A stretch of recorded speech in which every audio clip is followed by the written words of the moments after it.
Okay, time to cut up Matthew and check through my gym.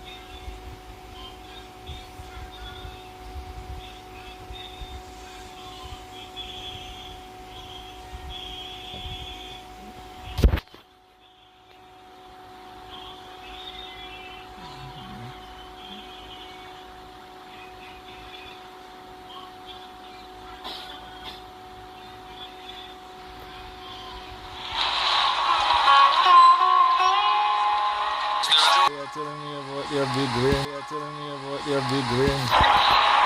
Can't wait to prove it, man.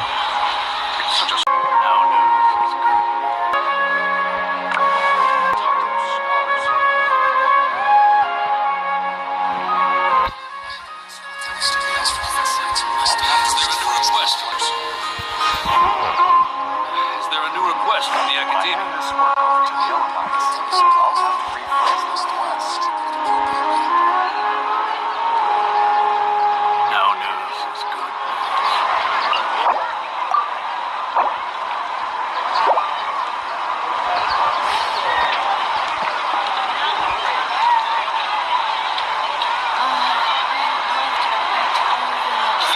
Request from the Academy. If I turn this work over to my own minds, I'll have to rephrase the request.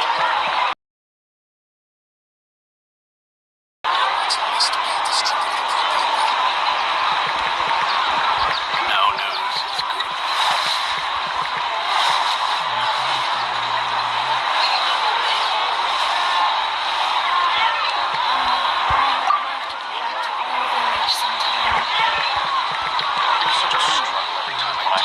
Is there a new request from the Academy? I'll have to rephrase the request. No news is good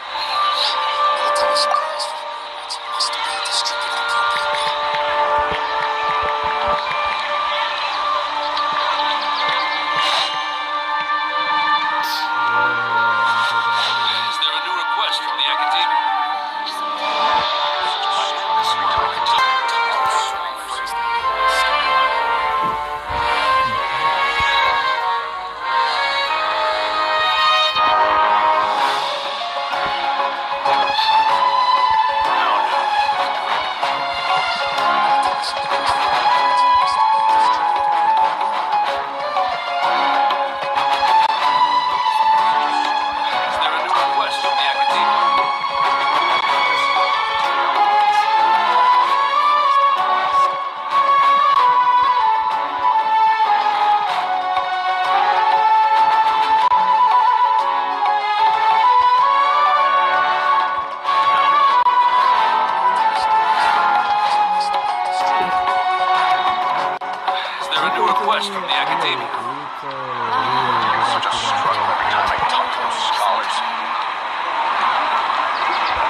to say what another friend of mine got into.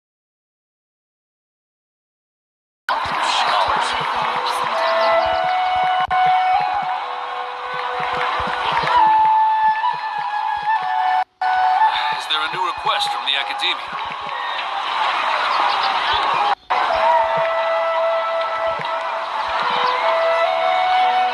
When I hand this work over to the Elamites,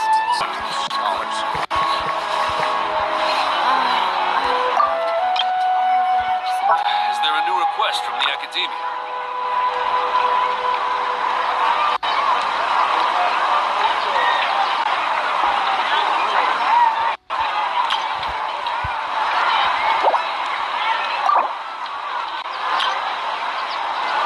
no news is good news. When I hand this work over to the Elamites,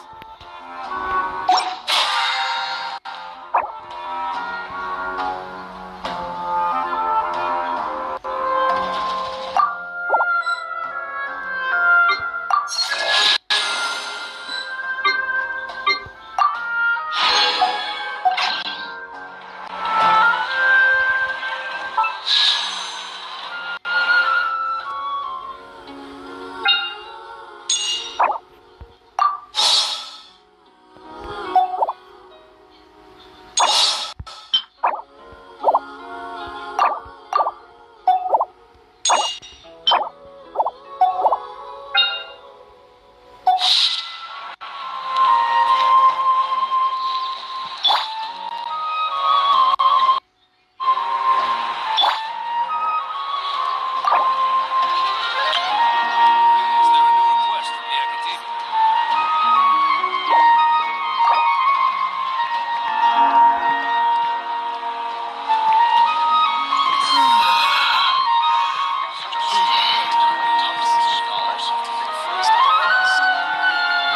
military supplies for the Elamites must be distributed appropriately.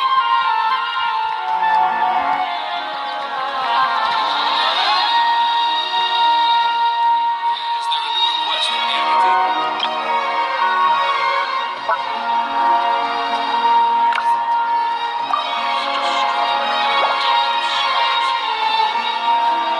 When I hand this work over to the Elamites,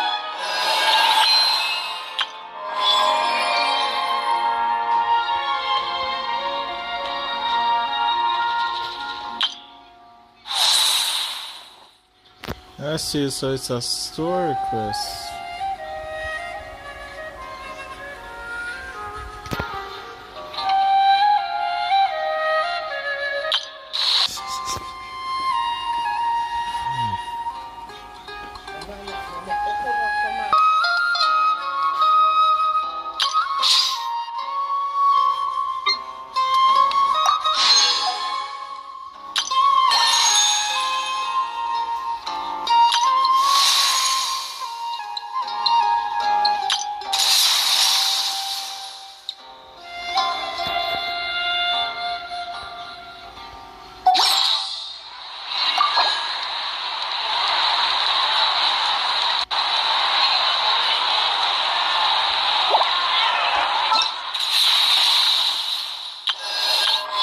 First things first, yeah, conquest.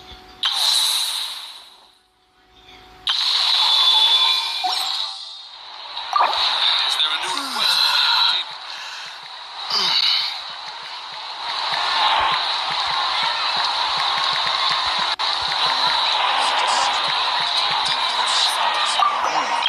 when I hand this work over to the Elamites, I'll have to rephrase the request.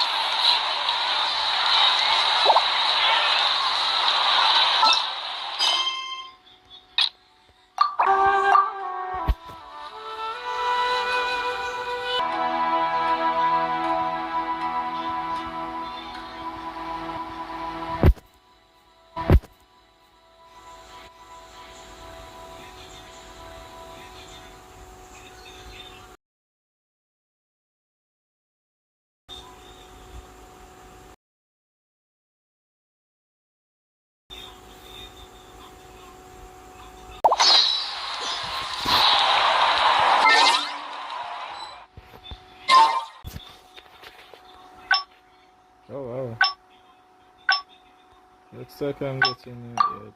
I'm not okay.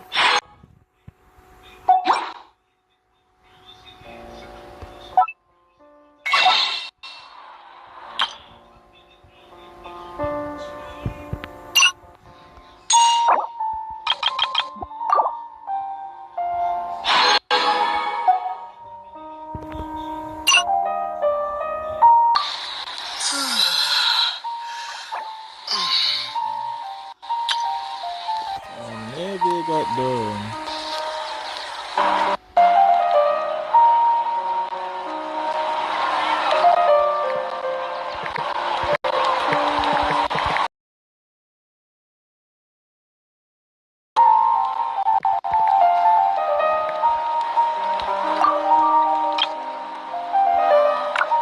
Now news. Is there a new request from the academy? I hand this work over to the owner. I'll have to rephrase the request.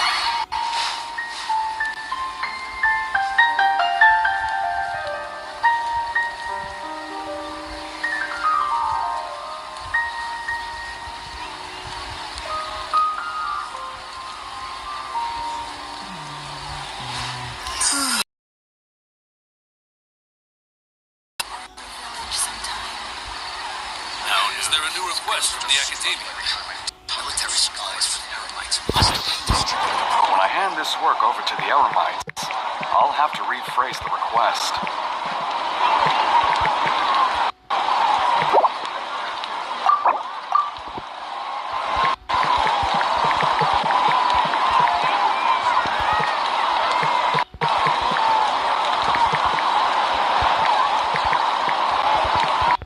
Now news is good news. Is there a new request from the academy? When I hand this work over to the Eremites, I'll have to rephrase the request.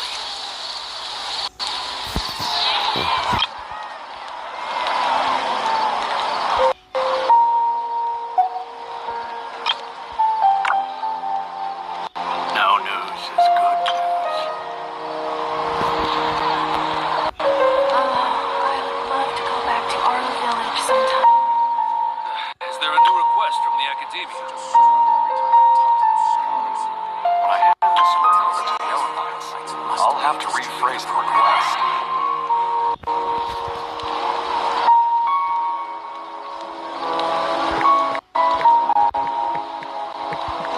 Now news is good news.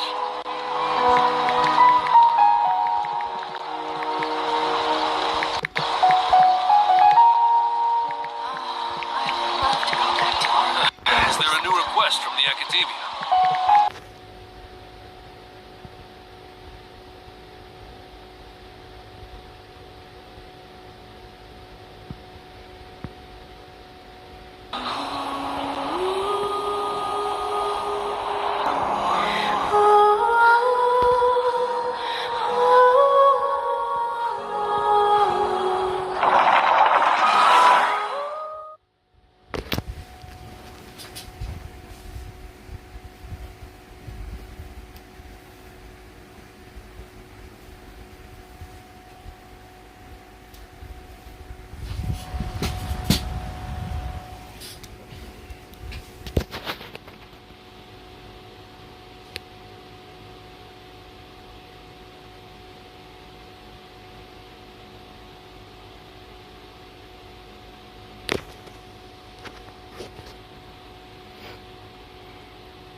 have lost a few memories, but I guess it's okay.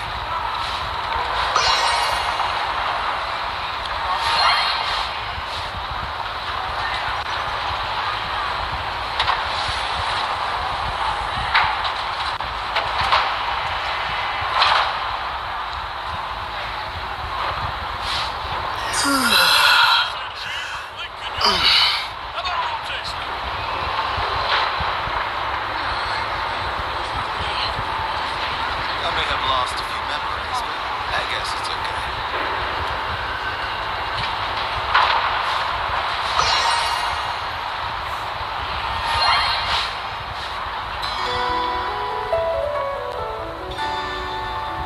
Delicious and cheap. Lincoln, you're missing. How about a little taster?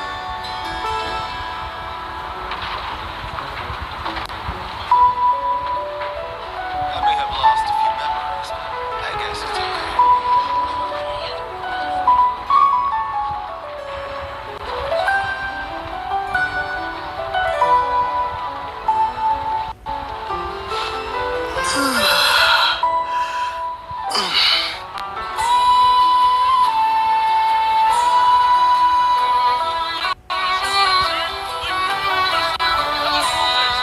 I may have lost a few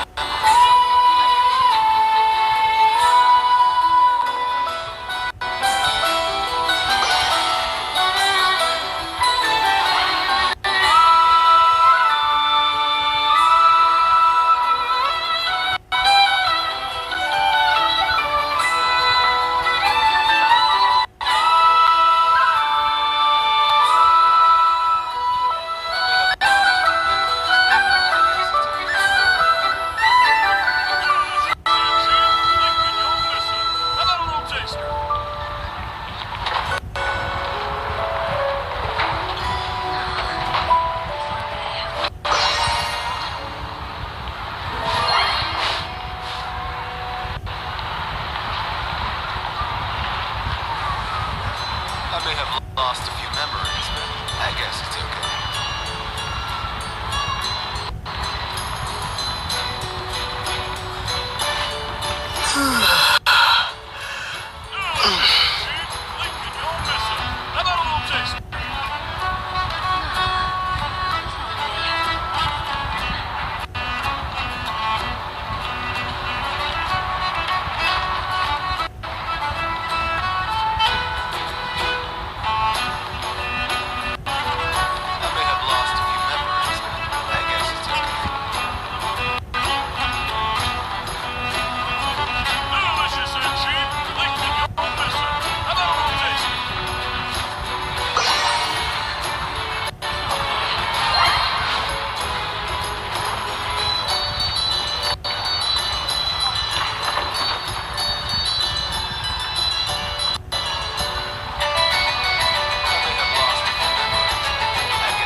guess it's okay.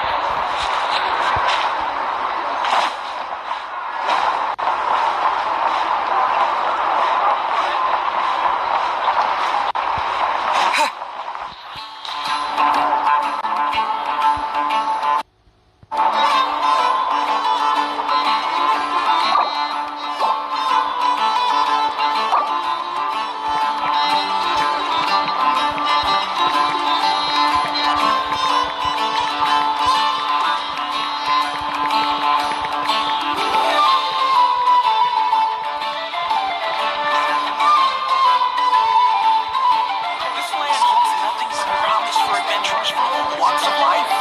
Wouldn't you agree?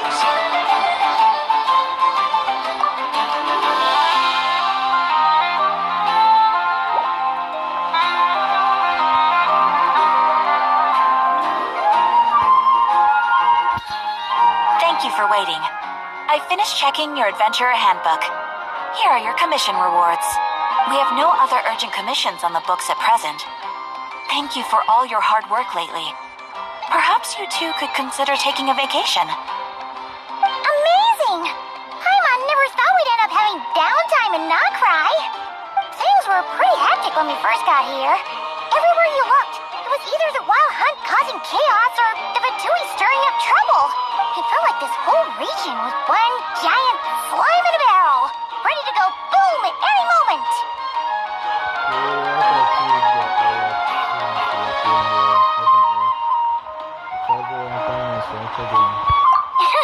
That's right. Another win for Tibet's top duo. Ah, yes. Are you two aware that the Moon Prayer Night is soon to take place? Oh, yeah. Lama told us that was coming up soon. Wait, why do you mention it, though? Do people in Nasha Town celebrate it, too? Paimon thought it was just for moon goddess worshippers. You're partially right. Most people in Nasha Town just see the festival as an opportunity to do business. They do not concern themselves with the religious element. The festival was first celebrated by the Frost Moon Scions. On this day, they would wear moon prayer blossoms and celebrate the birth of the moon goddess through song and dance. Can you imagine if they're doing something like that? Seems like something she would do. They would also prepare food and handicrafts and give them as gifts to others. Over time, it became Nodcry's most lively festival. Oh, sounds like fun. I'm definitely up for it. Great. Well, in the meantime, since Catherine doesn't have any commissions for us, let's focus on some personal business instead. When we first got here, you mentioned that this was where your spaceship landed? Yeah, pretty much. We didn't get to follow up on it at the time, because we got wrapped up in that whole rare situation, but now we can finally start investigating it properly. Except we have no idea where to start. Well, there's a saying Paimon's heard around these parts, which goes, if you lift up a rock, you'll find something you weren't looking for. By that logic, you'll never find what you're looking for while you're searching, but the moment you stop looking, it'll jump right out at you. I'm not sure it's as simple as that. Could be worth a try though, right? Anyway, Paimon suggests we focus on other stuff we want to do for now, and just keep an ear out for spaceship-related intel as we go. You ever seen Columbina now? She used to carry a huge amount of power in the final battle against Ariel, and has been much weaker since then. I don't know if I can do anything to generate her power, but surely I also check can do no harm. One other thing that concerns me is, did you see any trace of the doctor so far? What's wrong? You look super serious all of a sudden. I was just thinking about Columbina and the doctor. Huh? Paimon gets why you'd be concerned about Columbina, but what does the doctor have to do with anything? We learned that back in that one that he's been investigating the moon, but he's been suspiciously absent so far. Oh, that's true. And now that you mention it, we're definitely overdue for a showdown with the Vatui. It is weird that he hasn't shown himself this whole time. What could he be up to? engrossed in one of his experiments, but True. My mom would much rather deal with Marionette anyway. She says the meanest things, but when it comes down to it, she doesn't seem like a bad person. Maybe it's the pressure of being a Fatuse? Especially as a Harbinger. Does she feel like she's gotta act tough to keep up appearances or something? But then, every time we headed out with Rarier, she always wound up having to repair Polonia and her other robots. That's gotta sting. Losing face always hurts more for people who care a lot about their image. She's probably still furious about it. come on, I have a feeling she might have heard that. What? Relax! She's not even here! Yeah, but she was watching. So I have a monitor, and her name is Catherine. What's the matter? Oh, nothing. Sorry, we'll be on our way now. Where are we again? Oh yeah, Columbina? Right, yeah, let's go see Columbina.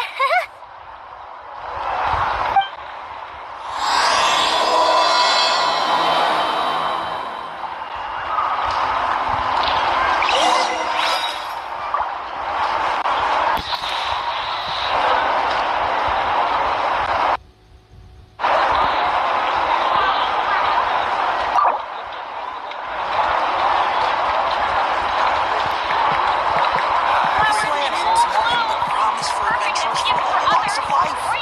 Wouldn't you agree? I better get me some alpacas. Unless they called everything over as Nehemiah.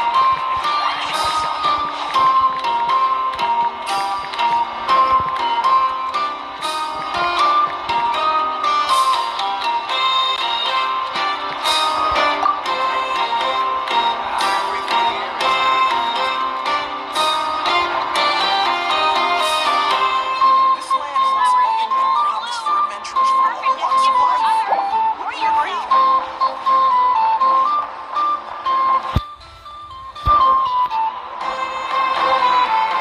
I better get me some alpacas. Once they called everything over as Nehemiah. Keep myself.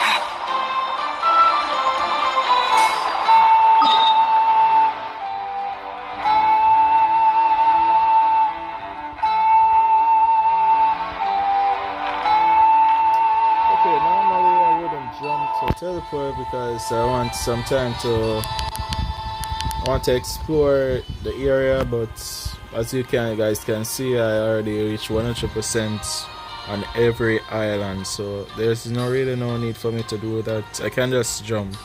The only thing I did not finish was Cyllenic Chronicles, but I wonder if what's going to happen if Columbina is gone and I'm not able to do the Cyllenic Chronicles. What if the game will still allow me to do it because I did not finish? Hopefully the game do allow me to finish. Or the developers at least. Alright, look at it. You see Columbina's icon? See how it's blank? Well, almost blank.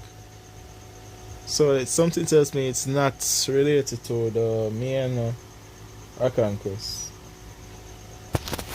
Hopefully that's the case. If it is, then that's a good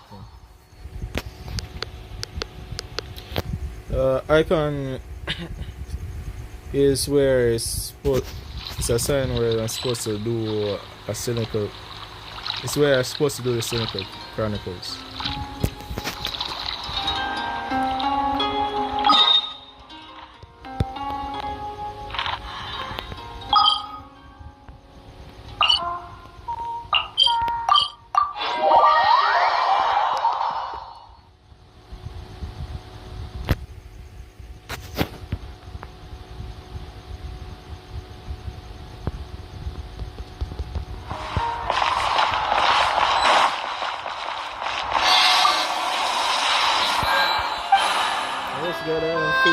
We're kind of focus on the other nations. So I did the right thing by finishing exploring North Korea 100%.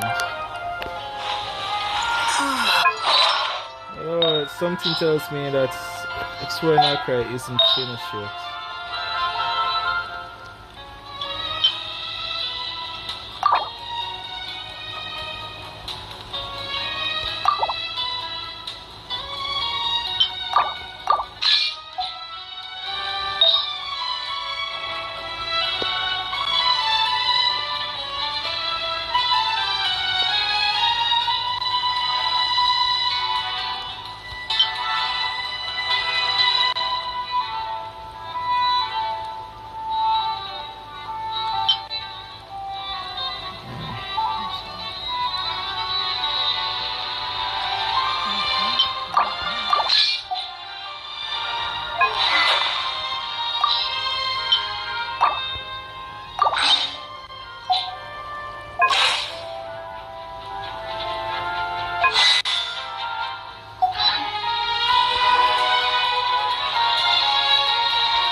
Lucky you. I have some time to kill. Even when darkness falls, the faithful shall not stray from the righteous path.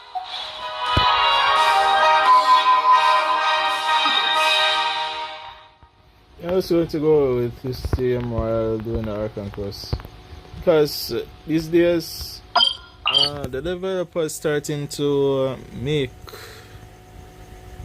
the players just use alone characters to fight enemies and stuff like that, which is a good thing because you have players who can't even get not characters, and I understand the reason why the developers do that. But it's not like players can just have those not characters because number one, they have bad luck. Probably is 50-50 with those non characters, and that's the reason why they make it easier for them to just loan them to do the quests, and then that's it. I think they started doing that since not long, but when fighting air and stuff like that, they didn't make us do that. Just to show you things have changed since those years. But either if they didn't, I still have mine at fighting just in case anything happens.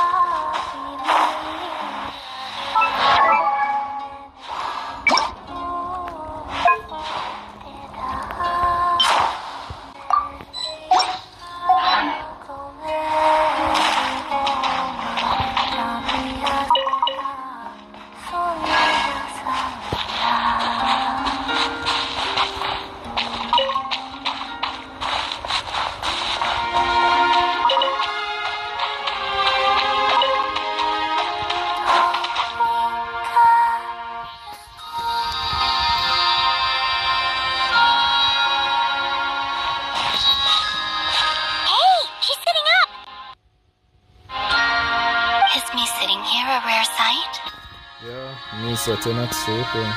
No, we just thought you'd be resting. Perhaps I would have been, were it not for the sudden arrival of some unexpected guests. Not that I consider it a disturbance. After all, you are the only ones who are free to enter. Would it not be a little unfriendly of me to lie down while we speak? I didn't realize you put so much thought into little things like that.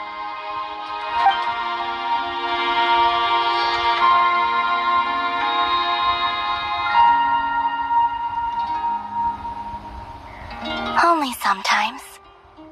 There have been moments lately where I think about you and your companions. They are warm, mysterious, and cozy memories. Very few of my past memories are anything like that. They say that travelers return home bearing bags full of souvenirs. But my luggage was empty, and I believed it would stay that way. Return home?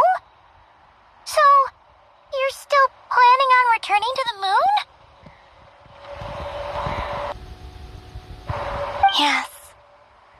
This planet continues to reject me, reminding me that I do not belong here. If I remain in Teyvat, there will come a day that I disintegrate. And I don't mean reduced to dust, or turned into food for the flowers.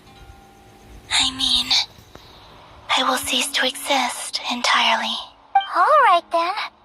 Well, we're sure gonna miss you. But it sounds like we'll have to say goodbye. How do you intend to return? The moon prayer night is soon to arrive. On that day, the moon will be closest to Teyvat. The Kuvaki in this land will reach its peak at that time. I merely need to grasp the tide, and with relatively little effort. Oh, Paimon gets it! It'll work like a slingshot! You make it sound like she's gonna get blasted up to the moon. If I did that, I suspect I would crash into the false sky. I will be using a much gentler approach, but I do like the analogy. It's fun. You see? She gets Paimon's sense of humor. In the blink of an eye, the time has come to part ways. It does feel that way, doesn't it? Time seems to fly fastest when you are enjoying it. I have always thought of myself as a wanderer on this earth, and it has never expressed any desire to keep me here. Yet, just as I plan to depart, it tugs at my arm. Is this a gesture of affection? Or is the world mocking me? Oh. Were you hoping I can answer that? Yes. You are a traveler, so you must have a lot of experience in this area. Then, what I would say is, enjoy the moment. That's right! Don't overthink it! Happiness is happiness and joy is joy! The point is to enjoy it, not analyze it! It's pretty much the same thing, but okay. I see. Then what I would say is, even though I am very tired right now, I am still happy. I can't tell from the tone of your voice. Yeah, it doesn't sound like you're happy. Oh, really? You don't think I sound happy? Nope. I'm just kidding. I could tell you were in a good mood today from the moment we saw you. Huh. A joke. Albeit not a funny one. Yeah, Anyway, that's funny.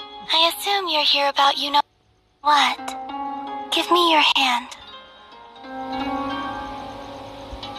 Actually, it's not that. There's something else we wanted to discuss with you. Oh. Then, do you still want to give me your hand? Or not? Sure.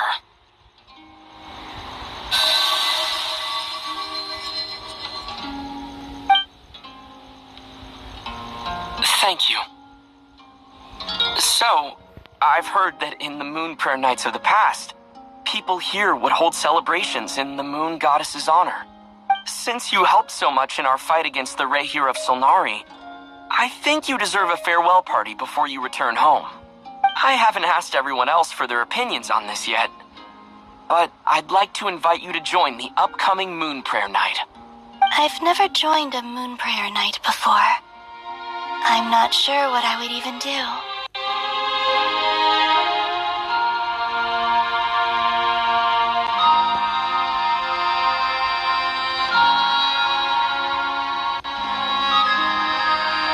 Oh, don't worry about that! We take care of everything! All you need to do is show up! Of course, there's no need to force it if you're not feeling strong enough. It's just, this kind of felt like a golden opportunity. But they call me Kutar, and the Tui have an arrest warrant out for me. I shouldn't appear in public right now. That's a good thing. Yeah, there will definitely be complications, but I'll make it work. You have my word. Yeah, we got your back! Well, he does. Paimon's actually not too sure what he's planning. All right, if you're sure. I will not refuse your invitation. I suppose it wouldn't hurt to pack a few more sights from this world into my suitcase before finally learning what my homeland looks like. Oh, if you see Lauma, please tell her that my answer to the question she asked me is neither yes nor no. Rather, it is. There is no need. That was kind of cryptic, but sure. Guess it's between the two of you. We'll pass along the message. Bye for now!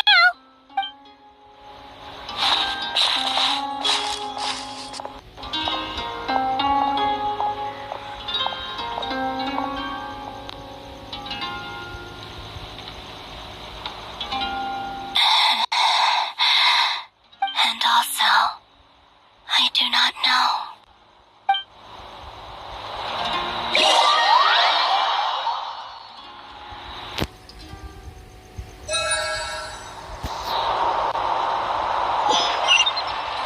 Since she's agreed to join the festival, let's go see who else wants to take part.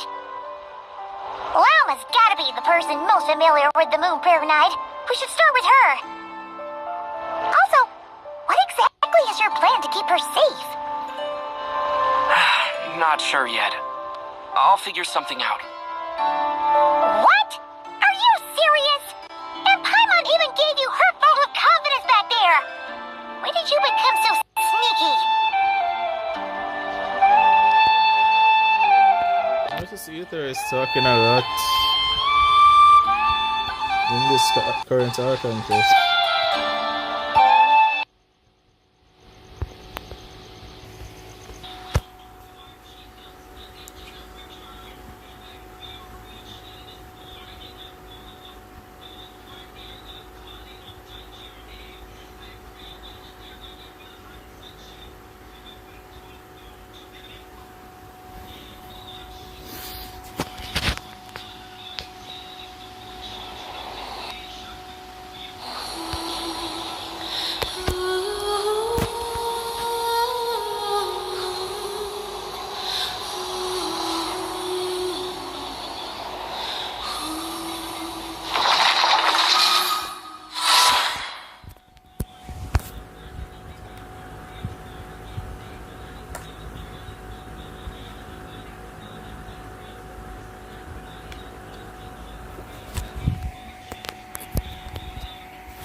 Hey, Llama! It's us! Huh? Varka? What are you doing here? Beats me. I had a bit too much to drink last night, and when I woke up, I was on Hisi Island. Mr. Varka is helping to oversee Nasha Town's preparations for Moon Prayer Night. He is here to go over some details regarding the decorations and custom cloth designs. Right, yeah, that too. What do you mean, that too? So preparations are already underway. Yes, celebrating this festival is a long-held tradition here in Nodcry. On this day, the crescent moon at the top branches of the verdant crest turns into a full moon, and the moon prayer blossoms bloom with a special radiance. It's an especially welcome event coming off the back of all that nasty business with Rare. Everyone got put through the ringer recently, and now they're looking to turn their fortunes around. The big shots in town all agree that a big, lively celebration is just what we need to rebuild people's faith in this place. No wonder Catherine said the people weren't so bothered about the religious element. That's right. It's become more of a local custom by this point.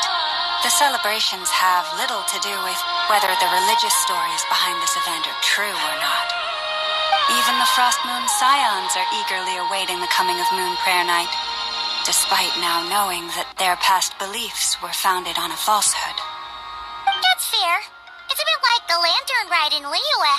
It's a chance for people to enjoy themselves, not debate the existence of the Adepti. Although in their case, the Adepti definitely do exist. Oh, one other thing. We just went to see Columbina. We went ahead and invited her to take part in the festival this time. Hope it's okay. Wait, so... you mean she agreed to it? Huh. That's quite a surprise. Then I suppose that she intends to return to the moon on that day. Oh, yeah. It's kind of a complicated complicated process, but basically, it's like a slingshot. She probably shouldn't have endorsed your metaphor. I understand. In truth, I had a feeling that she might make such a decision. Well, if Kutar has decided to participate in the festival, we should prepare accordingly. Yeah, exactly. She was saying how it could be risky for her to show her face in public. We were wondering if there was any way we could hide her. Unfortunately, the people who carved the statues did an excellent job of capturing her likeness. It will be very challenging to hide a goddess whose face everyone is so familiar with. Darn! We may have bitten off more than we can chew here. Nah, don't sweat the small stuff. We can handle that. Huh? Are you saying you have a plan? Not as such, no, but the most important thing with a festival is to keep the mood light and your spirits up. You can't go preparing for a festival with those long faces. You'll never convince anyone to enjoy themselves. The Mostetter spirit is strong with this one. As it happens, I agree with Mr. Varka. Let's start by making our appreciation for Kutar the beating heart of the festive atmosphere. And who knows, once we get the ball rolling, perhaps everything will just fall into place. Hey! Did you catch that? Lama said the thing! Or close enough, at least. I'm looking forward to the Moon Prayer Night already. We have a festival in Mondstadt called Windbloom, and you can always tell which couples are celebrating it for their first time by the smiles on their faces. Big, beaming smiles like their whole face is glowing. And I have a feeling we'll get to see that same smile on the Moon Goddess's face at this festival. Not quite the same, surely. Anyway, I'll take care of business in the city, but I'll have to leave the decor up to you and the Frost Moon Scions. No one else can capture that traditional aesthetic quite like you guys. But lastly, there's the final key element that brings the festival to life. Companionship. We'll take care of that part. Before you leave, let me show you something that we've been preparing. Mr. Varka had asked to see it already, so you may as well tag along. Also, I have some further questions about Kutar's decision.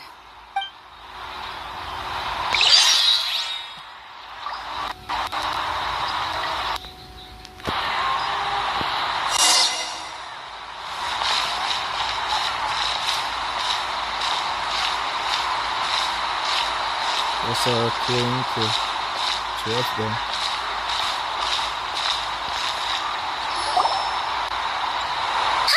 What's this? They sure look like they're having fun. I believe so. Kuhenki seem very skilled at playing drums like these, although I'm not sure where they learned it from. Maybe it's an innate talent? In their eyes, they're probably just playing with toys. Lanatar! You want to play too? That's not. Yeah. She looks more confused than anything. Maybe we can teach her next time if we get the chance.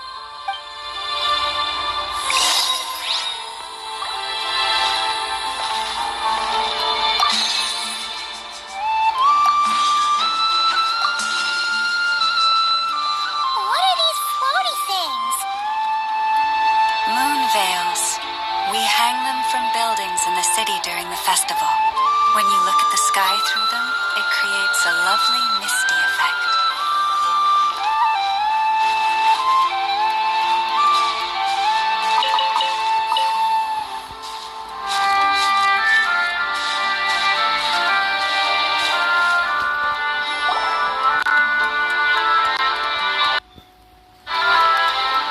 Everyone seems hard at work. They're preparing items for Moon Prayer Night. For instance, the sculpture being made over here. Mr. Varka and I were just finalizing the details of where it will be placed. Ah, there she is. I didn't know the finished article would be so large. Not to worry, though. All the necessary arrangements have been made. Just let me know once it's ready, and I'll get some people to ship it over. You have my thanks. And over here, we are preparing a very traditional confection. Oh, look at all these colors! It looks great! Can Paimon try one? Of course. I have a feeling you'll like it a lot. You bet! Sweets and treats are Paimon's favorite. If you included those in the Feast of the Moon, I bet Paimon would have joined the Frost Moon Scions by now. There will also be verdant crests like this present in Nasha Town during the festival. The timing of Moon Prayer Night is not completely set in advance. We make a rough estimate, then observe the changes in the verdant crests and moon prayer blossoms to guide us. As such, the wait itself is a fun feature of this particular festival.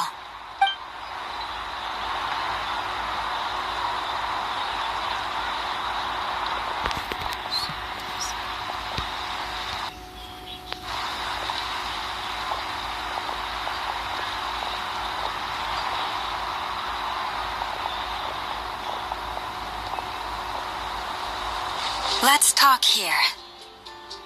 To tell the truth, I am very surprised to hear that Kutar is willing to participate in the festival. I once asked her if she'd be willing to stay with the Frost Moon Scions. I could introduce her to everyone, and we could be a family to one another. She did not answer, but she has not appeared here since. I took this to mean her answer was no. But if that were the case, she would not have accepted this invitation. Speaking of answer, she asked us to pass along a message. There is no need. Ah, I see. Maybe she is right. Maybe the Frost Moon Scions of today no longer need a moon goddess. But my wish was not for her to come here and be worshipped as a deity. I simply wanted to offer her a place to stay. I'm sure she believes that showing herself here might invite Fatui intervention, and as such she does not wish to cause us trouble. But what really pains me about all this is that this is her birthplace. She ought to belong here, yet no one has been able to grant her shelter. I think I'm qualified to weigh in here. When someone's about to depart on a long trip, what they need is blessings, not burdens. We should wish her the best, not make the journey harder than it already is. Anyway, she's agreed to attend, hasn't she? All we need to do is simply respect her decision. I see your point. Yes, she will soon depart after all. Our job is to leave her with some happy memories. Besides, who's to say her journey to the moon is a one-way trip? It's not like she can't come back and visit if she wants, right? Paimon agrees wholeheartedly. Festivals are all about having fun, so let's keep it simple. All right, I'm gonna head back to Nasha Town soon. Want to come with? I'm guessing you have some other folks to visit there. Sure thing, let's go. Bye for now, Wilma. Thank you all. Goodbye.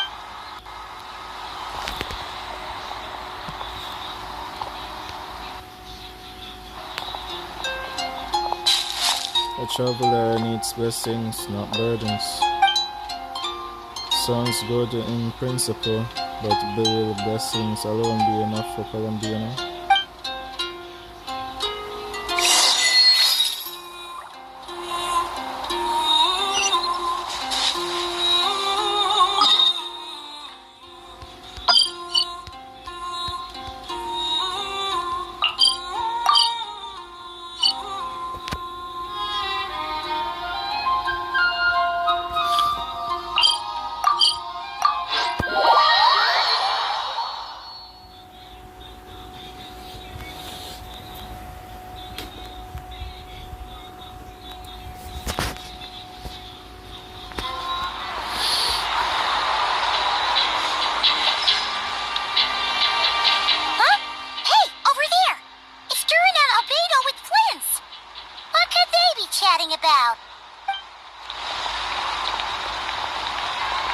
guess is as good as mine.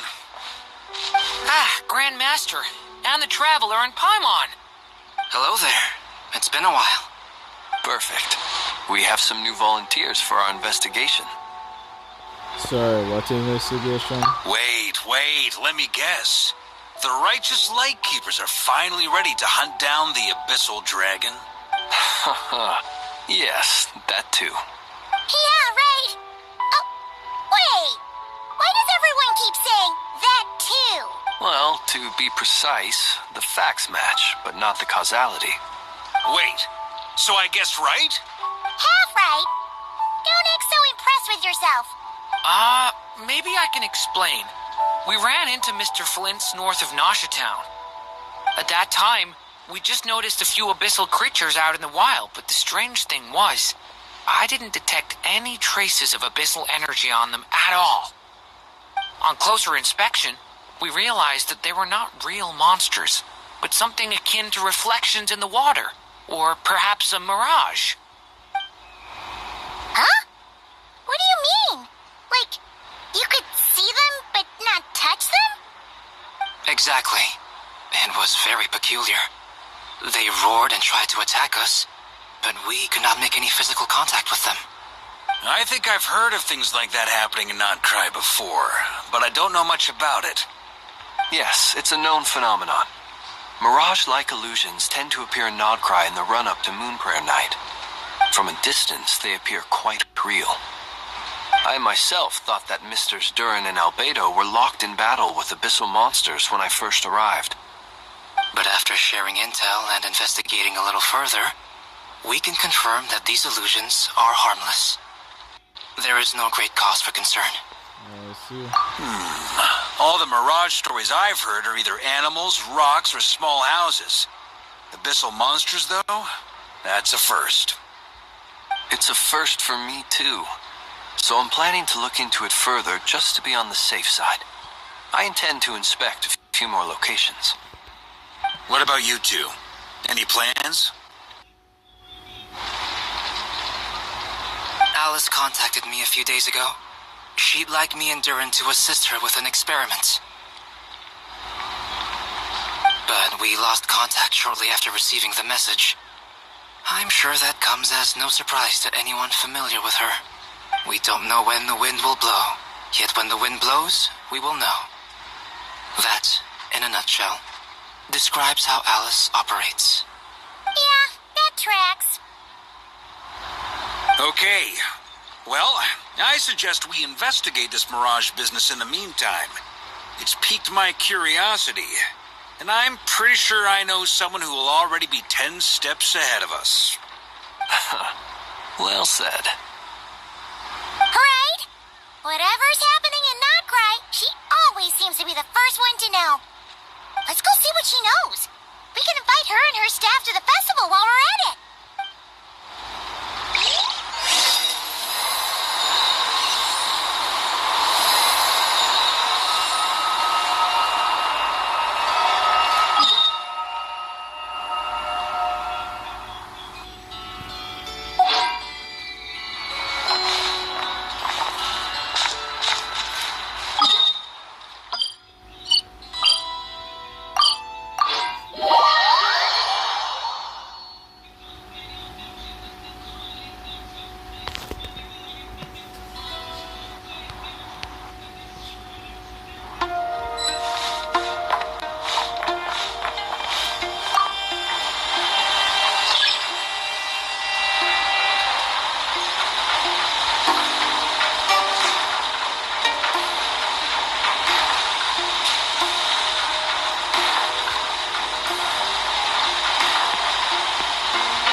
You're right, I have noticed.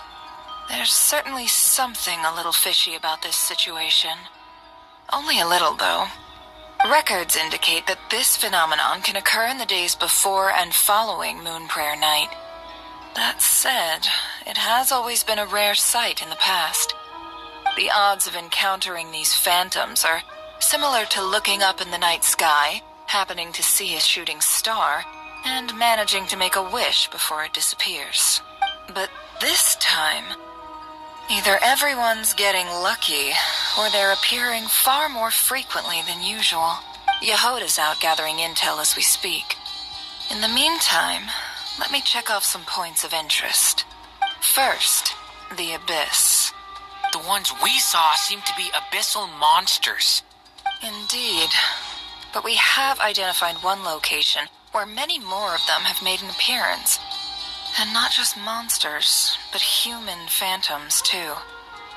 Given the scale and nature of the phantoms, it's almost as if someone's last memories are coming to life. Or perhaps the memories of multiple people. Oh! So you mean the phantom monsters are hunting down the phantom humans? Exactly. The phantoms can interact with each other, but we have no means of intervening. In addition, some of the human phantoms would seem to be from the very distant past. This is clear both from the clothing they wear and the stories they tell. They claim to be from Hyperborea, a name which I've heard from Lauma before. If this is true, it means they must be from 6,000 years ago. Did Paimon hear that right? 6,000 years? It sounds like this merits further exploration. That'd be a big help. I'll leave it with you, Albedo. My knowledge of ancient history is non-existent. I used to doze off every time the pre-Knights of Favonius era came up in class. It's quite a miracle that you were able to understand these phantoms' speech, given how long ago they lived. I suppose you're right. But I'll leave the archaeologists to ruminate over that conundrum. As an intelligence broker, my sole interest is in the value of the information I gather, which, in this case, hopefully means earning myself some good favor with our dear Lady Moonchanter. So calculating. Whew, this intel broker logic always catches Paimon by surprise. Sounds to me like we could split the work up. I think the abyssal phenomenon is best left to Albedo, Flint's, and me. Agreed. It coincides with my duty as a lightkeeper. For my part, I'd like to understand the Abyss better. Even a little knowledge would go a long way. This is certainly a rare opportunity to study the Abyss. But even rarer, perhaps, is the chance to make contact with the Ancients. The Curatorium will take the lead on investigating the Hyperboreans. We put in the work to learn what we know so far. It seems only fair that we get some quantity of exclusive intel. That just leaves our trusty team of 2 unassigned. Seems like it, yeah. Since you became an honorary knight, of course. This was part of my grand plan all along. Oh yeah, by the way, we managed to convince Columbina to come to the Moon Prayer Night celebrations. Would you and Yehoda like to join too? She agreed to that? Huh. Quite an achievement.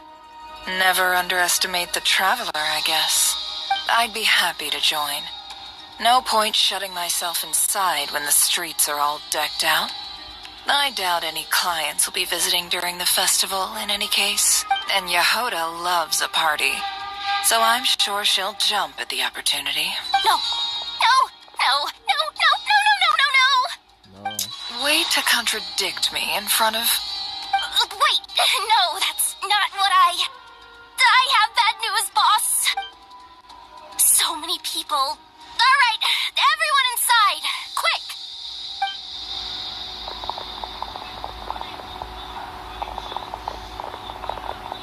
This is gonna sound crazy, but hear me out. I saw one of those phantoms at Star Sand Shoal, and it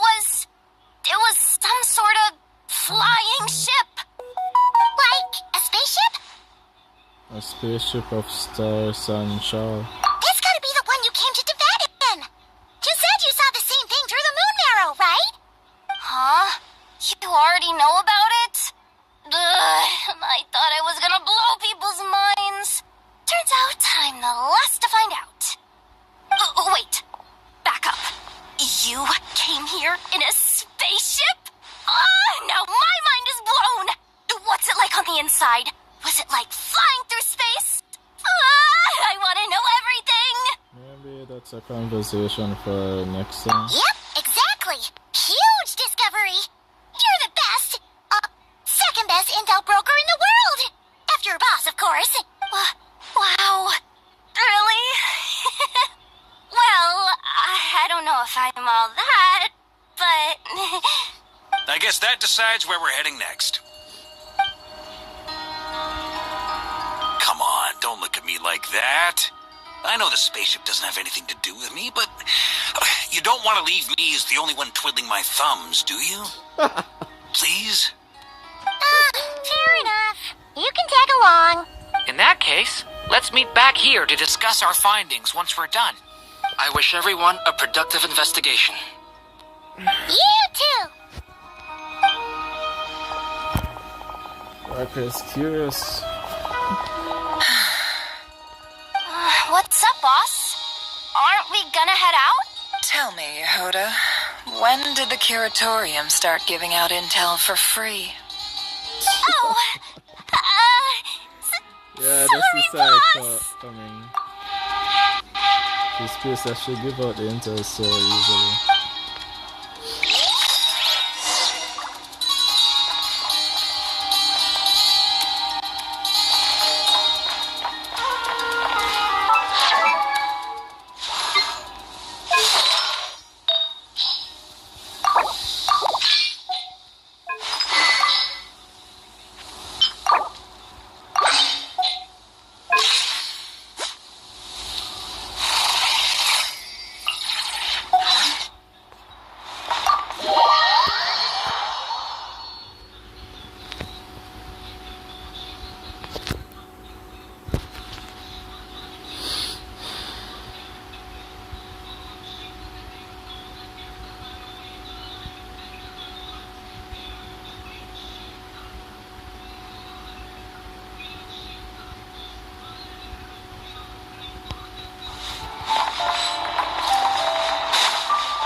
I'm pretty sure it's on everything.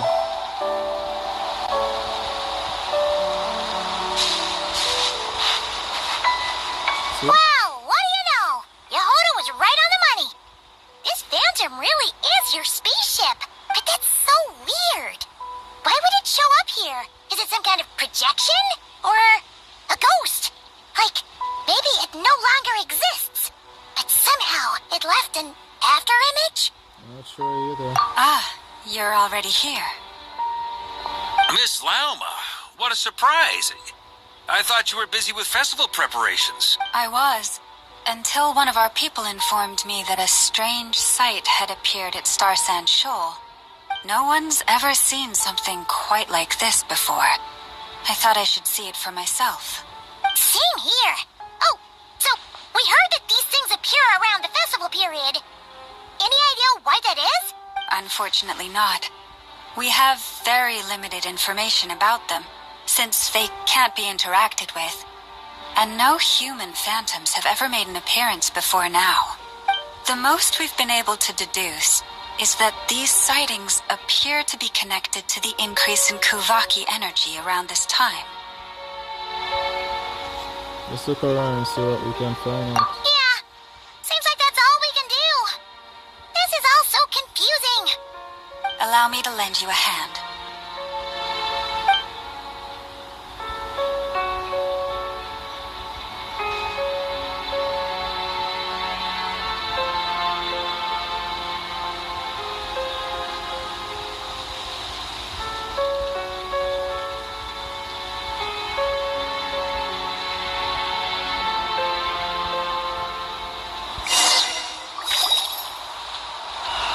Everyone, our friend here should be able to provide us with some information.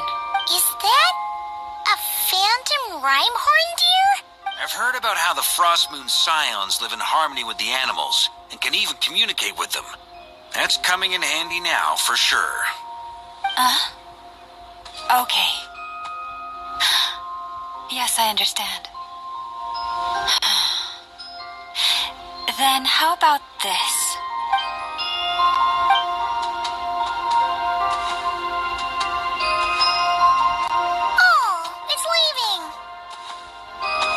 It appears to share our curiosity about this giant spaceship, so I asked it if it wouldn't mind investigating along with some friends.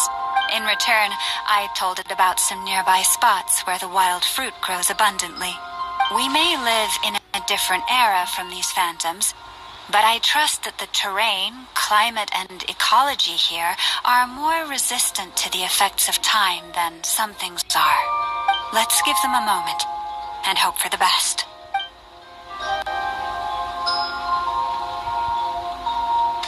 All back together? Must have been a lot of fruit. Indeed. Now let me ask them some questions.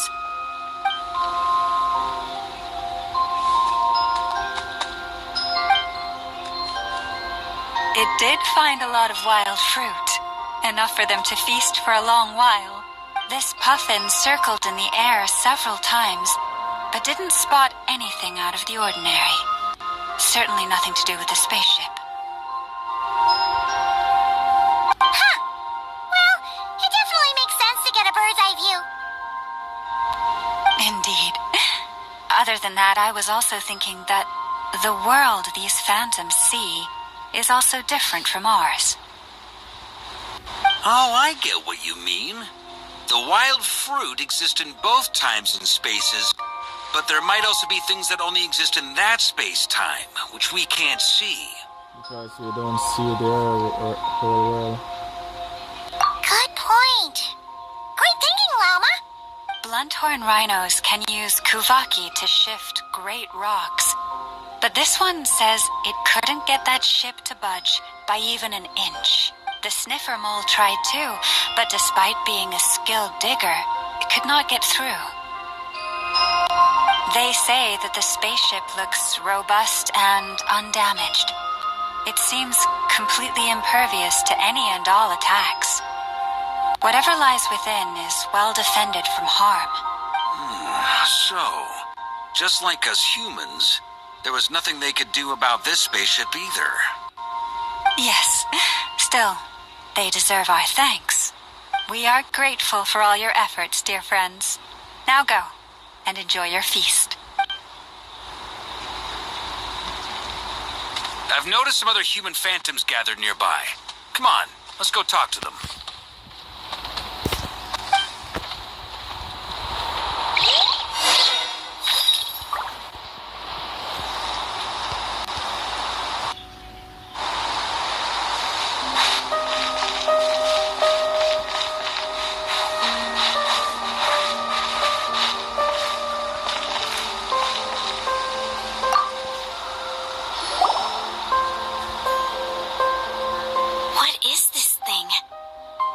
Seen it move, and there's no way to get inside.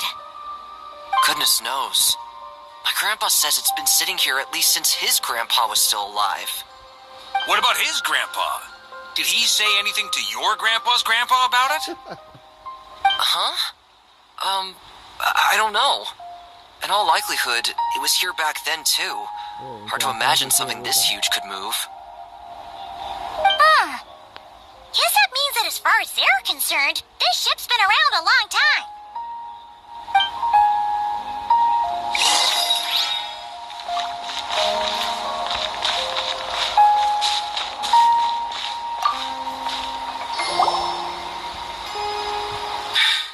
Come on, brothers.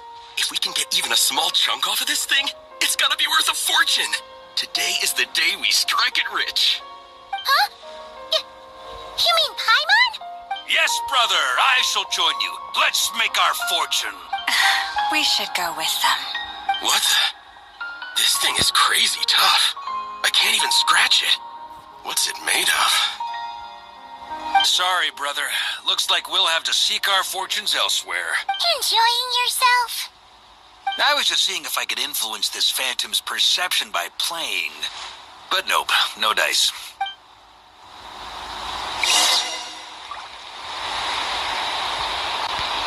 I'm sure we're all starting to build up an idea of what's going on here now that we've spoken to some of the people.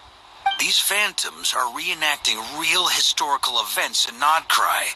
It's almost like we're in some kind of interactive stage play.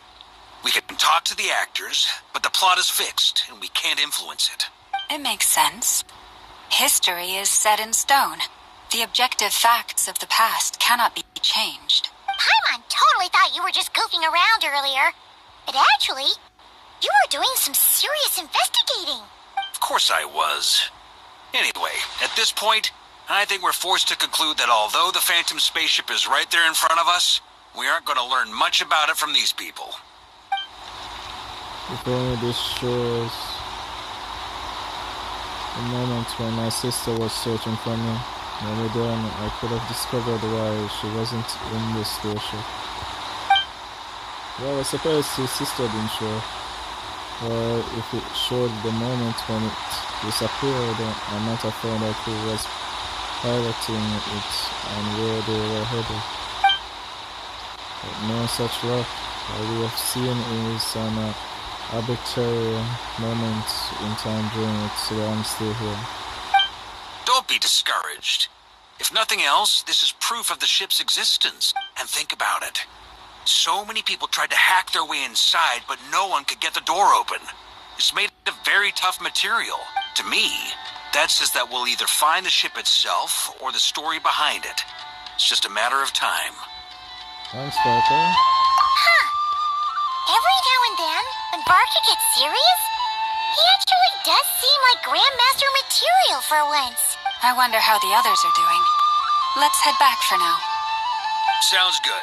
Also, drinks are on me if Team Knights of Favonius is the first to finish. Wait, we have a team name now?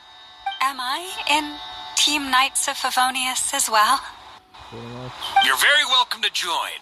We've even got a cathedral ready for you. Isn't that technically blasphemy?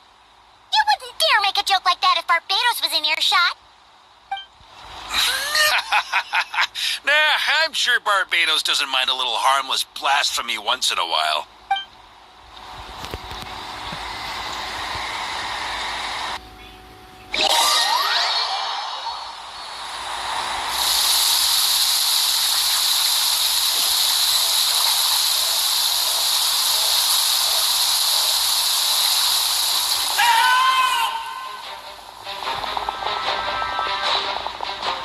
Oh, no! Get away! Oh. It's a canon event, the cannot be changed.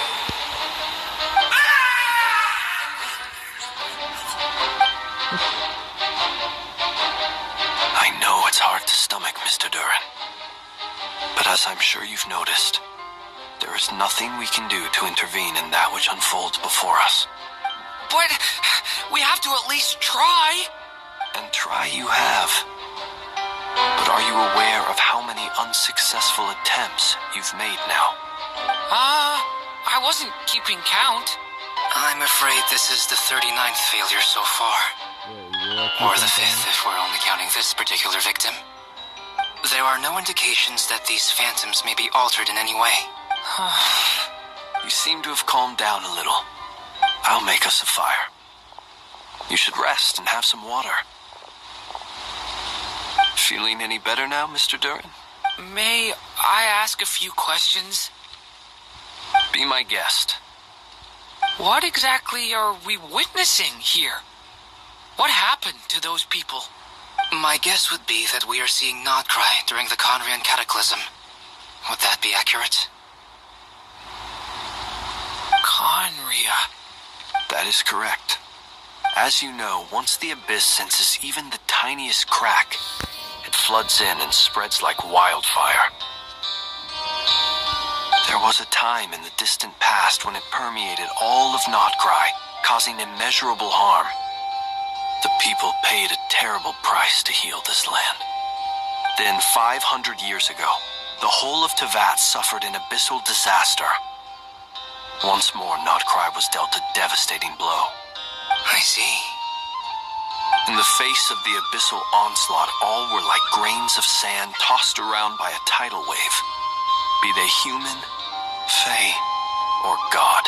The moment you witnessed is but one drop in a whole ocean of catastrophe. All right. I guess that answers my second question, too. I wanted to know why there's nothing I could do to help them, and that's because what we are seeing is history. Exactly, it already happened, so there's no change in it. That would be my guess as well. As I understand it, history and fate are not all that dissimilar. The latter may be unseen to us, but both are immutable. Yes. Fate was determined long, long ago. I still have a couple of other questions for you, Mr. Flint. You mentioned more than one abyssal disaster that has struck this land in the past. How can you be sure that what we're seeing is from the Conrian incident? And also, how are you able to stay so calm when you're talking about these events? From everything I know about you, you're not cold or ruthless, and you're not indifferent to the suffering of others. Alas, I am forced to show my age. I must be 600 or 700 years old by human measure. Wait, so you... One is not easily moved by history when one has witnessed the truth firsthand. I'm sorry. You needn't apologize. Your passion is a good thing to have. Treasure it, because someday you may find it in terribly short supply. Now, at the risk of offending you, I have a question in return. Your curiosity toward the Abyss, is it born from hatred or because you sense its call? I only ask because I kept a fragment of Rerear's body in my lantern for a short time.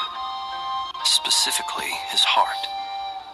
So I know what a burden it can be to carry the Abyss with you. And I hear its power growling from somewhere within you. In my eyes, your mere existence is a miracle. My honest answer is... I don't know. I don't think I have the confidence to say for certain. What I will say is the Abyss is not the only issue that haunts me. Even before I became who I am today, the question dogged me constantly. Should I even exist at all? My doubts remain unresolved. But when we fought Rerear, something became a little clearer to me. Sometimes it is the darkness within us that allows us to achieve the impossible. I certainly got the sense from your 39 attempts that you were trying to achieve the impossible. It sounds like you've resolved to see the truth for yourself. Absolutely. In that sense, he and I are quite similar. Then I wish you every success. I look forward to the day of your transcension. Well, if everyone's caught their breath, I suppose we should head back. Oh, and one last thing. I'd appreciate if you kept our discussion about history a secret.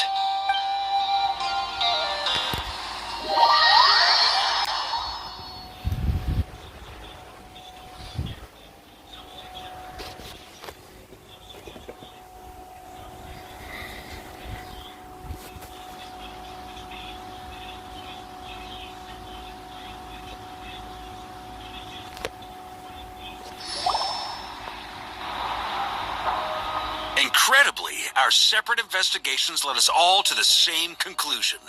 Hooray for consensus! Yeah, but we barely learned anything, though. I totally thought this would be the mother lode. Talking with the ancients? I mean, come on! But nope. All we got was useless snippets of conversation. And all this stuff about moons and hyperopia. What a load of baloney. Seems like people back then had a few screws loose.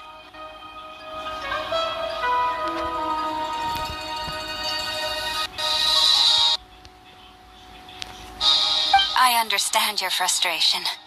We found the same issue. Each phantom only showed a very brief moment in time. There isn't much value to be found in these miscellaneous fragments of a civilization's history, no matter how glorious it may have been. If there's a silver lining, it's that these phantoms are harmless to the present reality. They shouldn't get in the way of the festivities. Paimon agrees. And not just because it's the first thing she understood in this whole conversation. You look disappointed, Nefer. Is something the matter? What do you think? We all worked our tails off, but the only one to gain anything from it was you, Lady Moonjanter. Well, please do share the Hyperborean records with me. I will gladly inscribe them in our people's documents. Oh, duh! Yeah! That was it! Hyperborea! Hyperborea. I'm serious. Only an expert in the Frostmoon Scions and their history can turn these records into valuable research material. The alternative is to let them gather dust on the Curatorium's storage shelves until the pages turn yellow. Nefer, you're wise enough to know that cooperating and sharing the profits is the best course of action here. Well, that goes without saying. Sure, let's do that. Huh? But didn't you say we aren't supposed to give out intel for free? Sorry. Shutting up. Now is not a good time to push Nefer's buttons. Anyway, back to Moon Prayer Night. I'm thinking that we should prepare something a little special, aside from the usual decorations and so on. You mean a parting gift? Can't go wrong with food.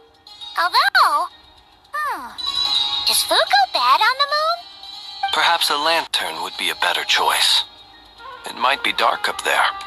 It could prove difficult to light a lantern on the moon. Magical stones might serve that purpose better. What about a clockwork mecha model from Fontaine? I've got a whole bunch at home. I use them for fighting practice in my free time. None of these sound like things she would be even remotely interested in. But we don't interact with her enough to know what she likes. Yeah. It would really save us the guesswork if someone could find out what she's into. Of course. Wait, what the? Traveler? They're all looking at you. Oh, you're looking at us. Okay, I got it. Great! Haha, problem solved. Now, I need to stop by Dory's. Gonna need her help sourcing a bunch of stuff for the festival. Then let's leave it there for now. We all have our own business to attend to. Traveler, if you find out what Kutar likes, let us know right away. Gotcha.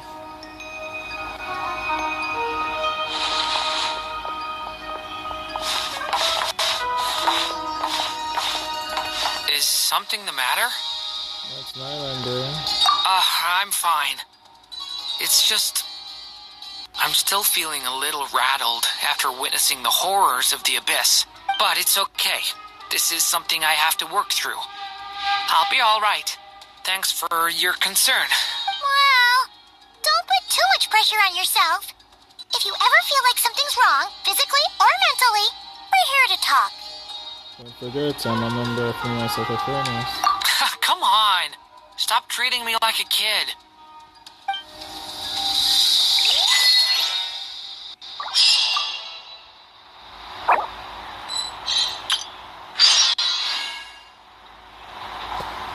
Oh, TMI.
Which is why we need a lantern guaranteed to work on the moon.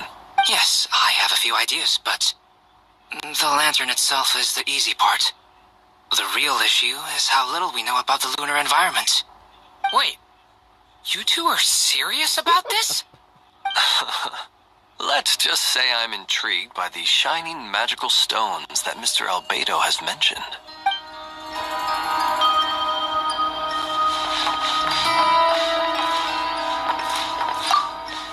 Could you do me a solid and try to smooth things over with Boss Neff?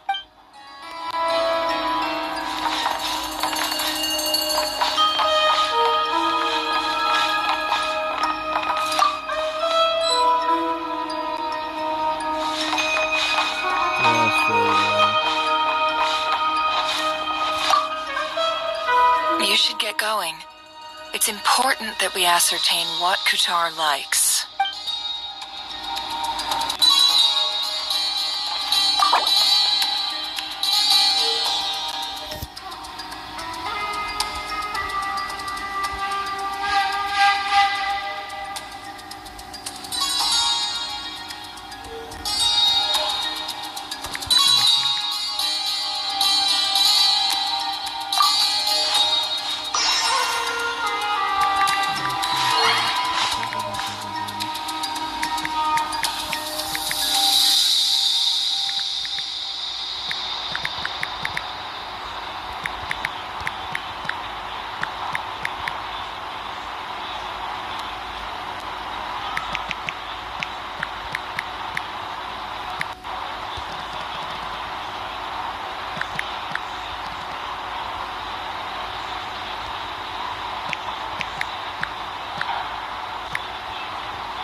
Sask. Thank you for completing today's commissions. Here is your reward. Ad Astra.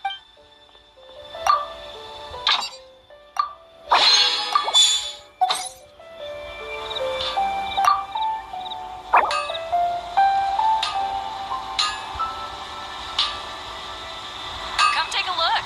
There will definitely be something that catches your eye. That's what I'll make tonight.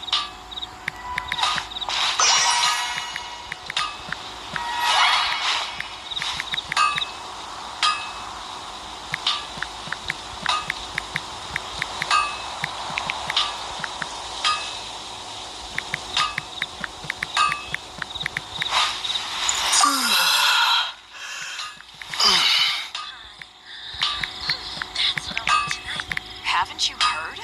There's a strange wanderer near Wolfendom.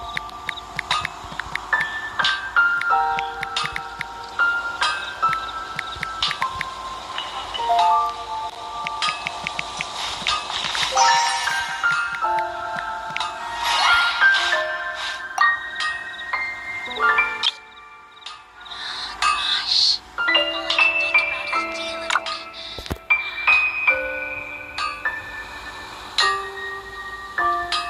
Haven't you heard? There's a strange wanderer near Wolfendom.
Mr. Presenter there.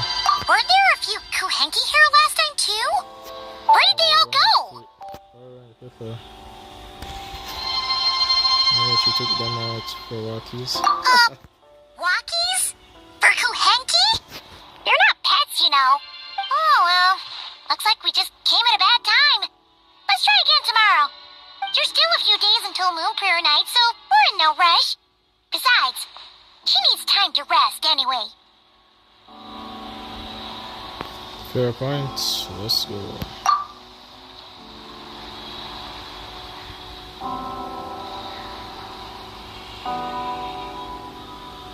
Palomina! Are you back yet? Oh, how strange. Looks like she still isn't here. This is a bit odd. Right? It's not like her to spend so much time outside. Especially since she's worried about attracting unwanted attention. By the looks of it, she hasn't been back all day. What about Luanatar? Luanatar, you there?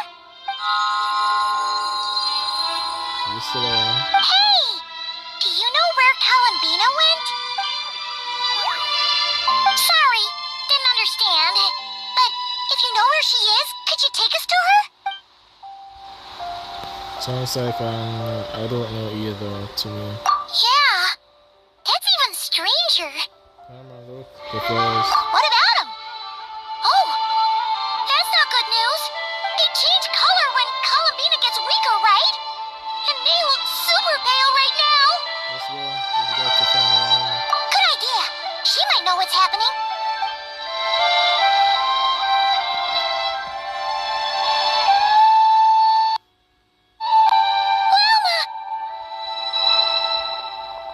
It's you. How is Kutar? Is she okay? She's missing. No, she hasn't. I came here to check on her after I noticed the flowers had changed color. Based on past precedent, she must be very weak right now. Even getting up to walk would be a struggle. It seems unlikely that she wandered off outside. Not to mention that she doesn't do that at the best of times either. So yeah, this is super weird. Has anyone approached Silver Moon Hall lately? No. Very few people are in the know about Kutar's whereabouts. And if anyone suspicious had visited, they'd have left some sort of evidence. Come on, let's go to Nasha Town. If anyone has seen her, someone there will know about it. It's Nodcry's information hub after all. Makes sense. Let's go!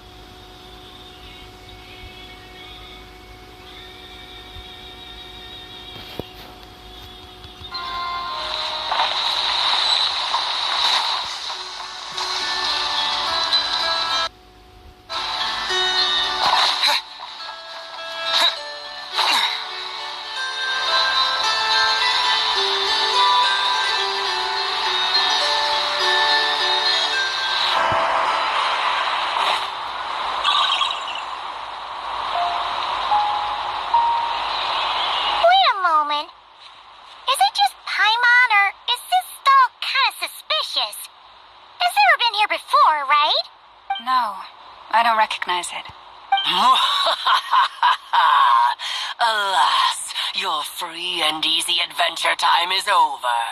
Now, prepare to face the final boss of Nodcry.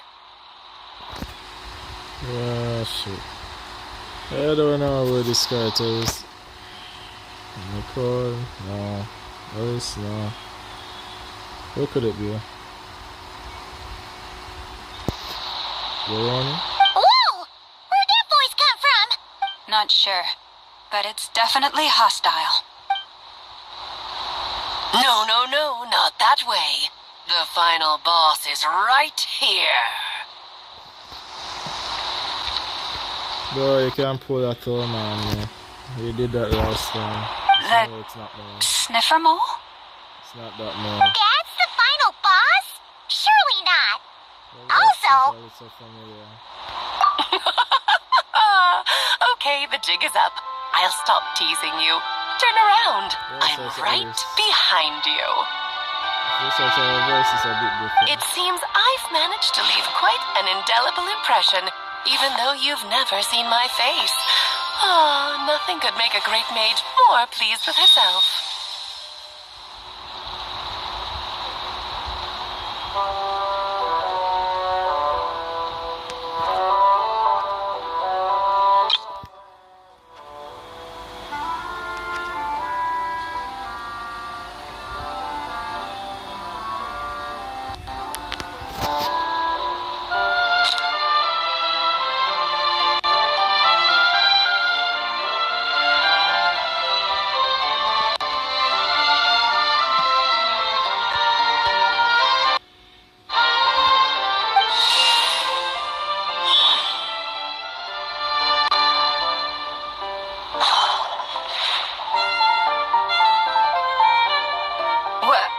What is going on? I've heard that all the big shots in Teyvat have long, wordy titles that stun people speechless when they make their entrance. Unfortunately, none of them are affiliated with the Hexen Circle, and we ourselves keep a very low profile. The notorious name-dropping doesn't quite work for us. Still, I, for one, think I'm really quite amazing.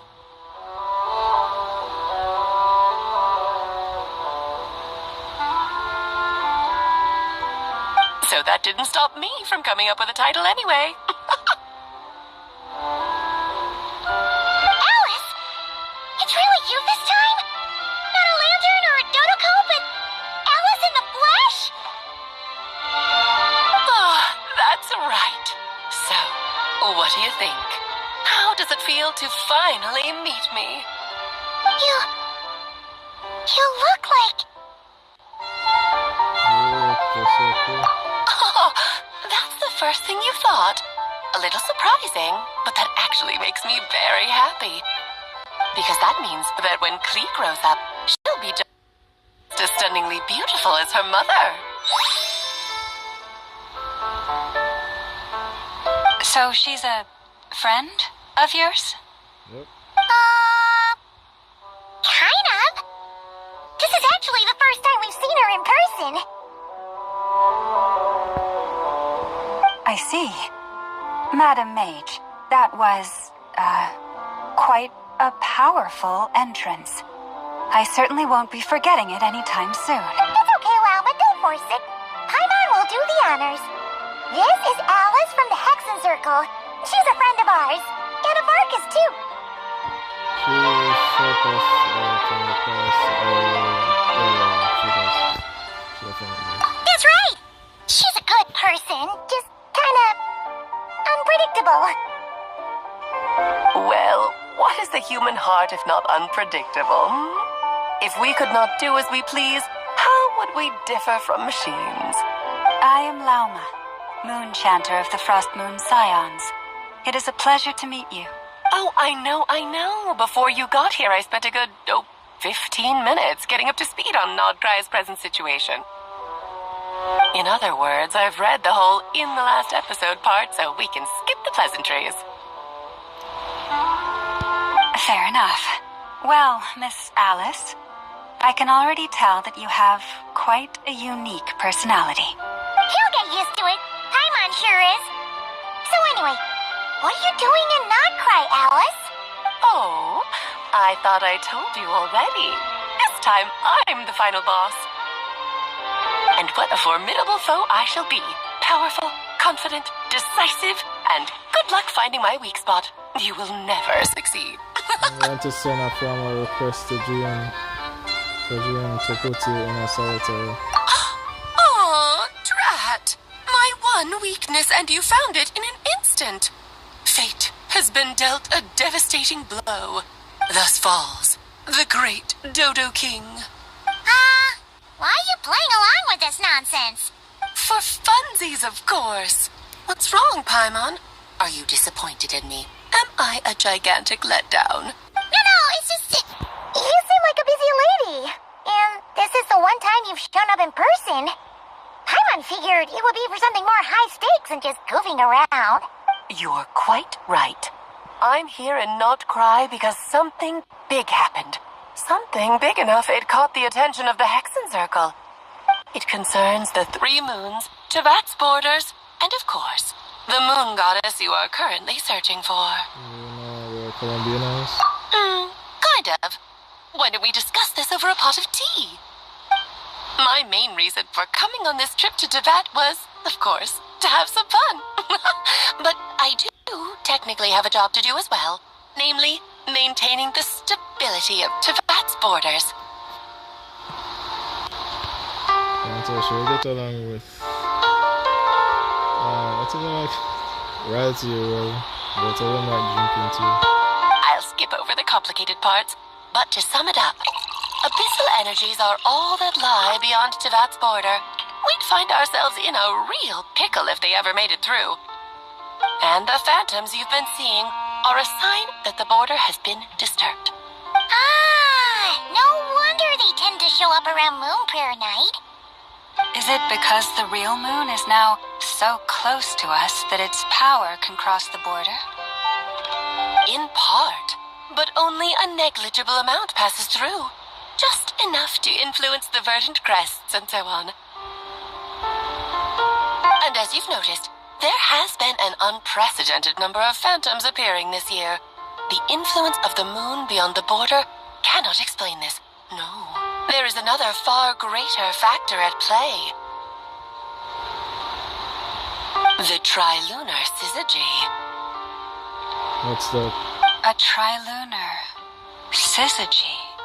Eons ago, before the heavenly principles came to Tevat, it was the then 3 moon goddesses who controlled the laws of this world. We're talking about life, death, and such, aren't we? Oh, that's exactly it. The 3 goddesses split these powers amongst themselves, promising never to consolidate them into one singular body. This was meant to keep the world stable. But, fast-forwarding to the present, the eternal moon's marrow is with you, while the iridescent moon's marrow, which should never have appeared in this world, has been retrieved. Add that to the presence of a moon goddess in the flesh and... the power of all 3 moons is gathered here in Notcry. There hasn't been an event like this since the War of Funerary Flame. And it's having a noticeable effect on Tevat's borders. Why are you so concerned about said borders, if I might ask? Because I wish to give my darling daughter a peaceful, sunny environment to grow up in. Is that a good enough reason? Kinda sounds like you're dodging the question, but it does make sense. Well, that's one reason anyway, and the most important one.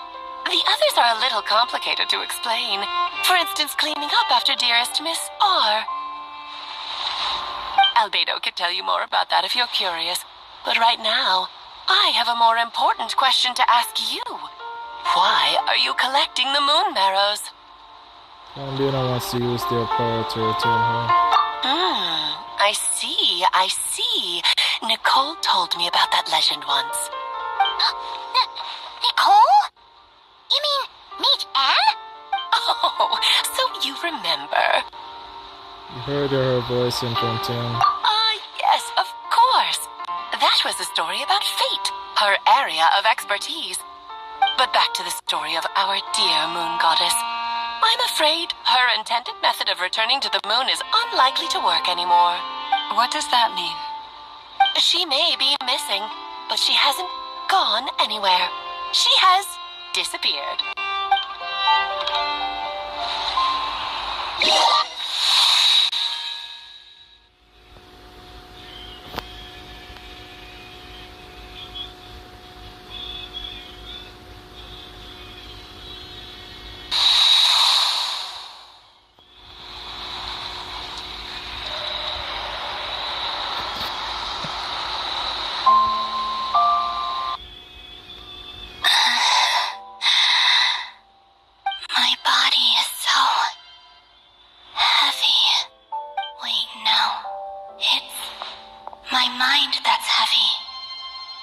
And legs are as light as a feather. What's happening to me? I feel drowsy, like I've been asleep for too long. Is it daytime or nighttime? Is the moon out?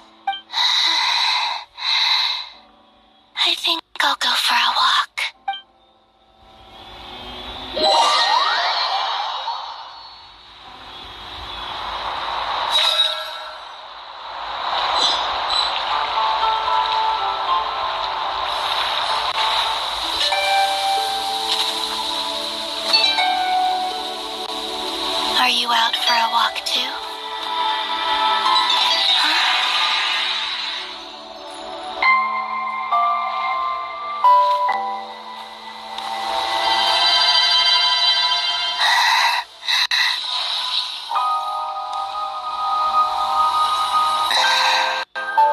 The day has come at last.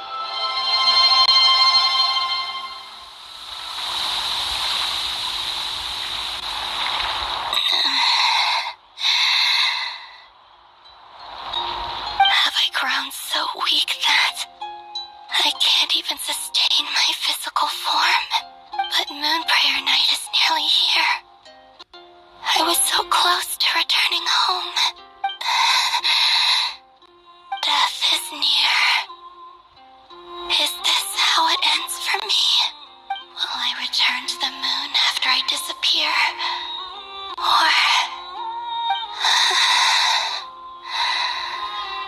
I don't want it to end like this. So far, at least, I still exist. Even if not physically, I can still feel. But as my power wanes, I'm sure that too will fade. I suppose I might take one final look at this world. The world where I was born.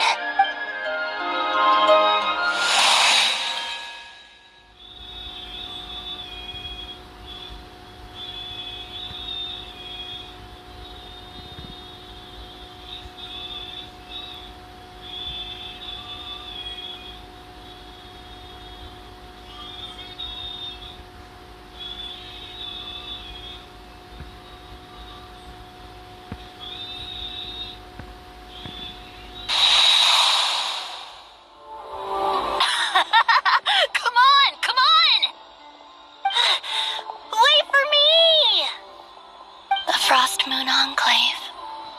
How much it has changed since I was born. These decorations, they're so heavy. It's times like this when you kind of wish men could be priestesses and acolytes. How fascinating. I've never had the chance to be privy to people's private lives in this way.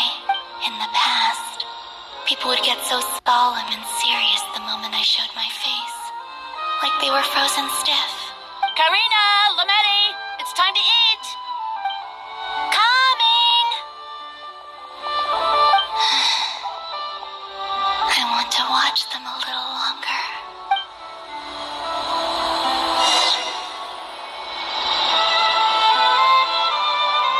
Actually, first we're gonna move Colombian.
So just fill these balloons with air, right? Yep. Try a couple now to test things out. The rest can wait till Moon Prayer Night. Think fast. Rita! Teasing acolyte of the Frost Moon Scions? Surely that's a punishable offense. Take this! Huh? Alright, enough horsing around. Lady Lauma gave us a task. We should get back to it. The task is just to check that the balloons don't leak, right? Doesn't matter if we fill them with air or water. Okay, you got me there. And you got me there. But still, we can't use all the balloons before the festival even starts. We won't use all of them. And as long as Lady Lauma's trusted acolyte doesn't snitch, this can stay as a little secret between friends. A couple more can't do any harm, right? Oh, you menace. Then, think fast.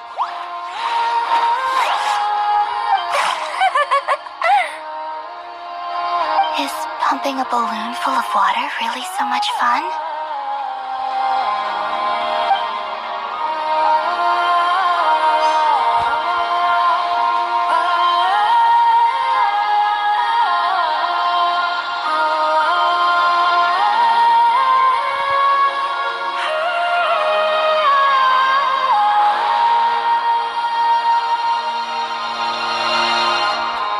I'm sure you're both tired from playing all day. Come on, eat up. A plain, humble meal. That has always been the way of the Frost Moon Scions. Huh? How come Lametti got a midsummer berry dessert? I always get Lockaberry. I don't mind sharing. You can have a bite of mine if I get to have a bite of yours. They're sharing food? I've never shared food with anyone before. Even at the Harbinger tea parties, everyone just ate off their own plate. And when I couldn't finish my food offerings from the Frost Moon Scions, they'd leave the leftovers out under the moonlight for the animals to claim. Hey! That was 2 bites! Oh, then you can have another bite of mine. Oh, you too. Oh, don't fret now. Here, have some of Granny's too.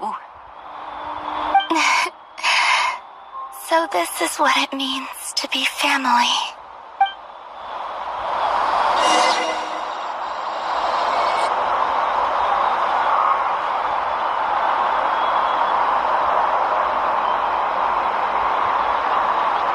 I'm seeing so much that I'd never usually get to see. They'd never act like this when I was around.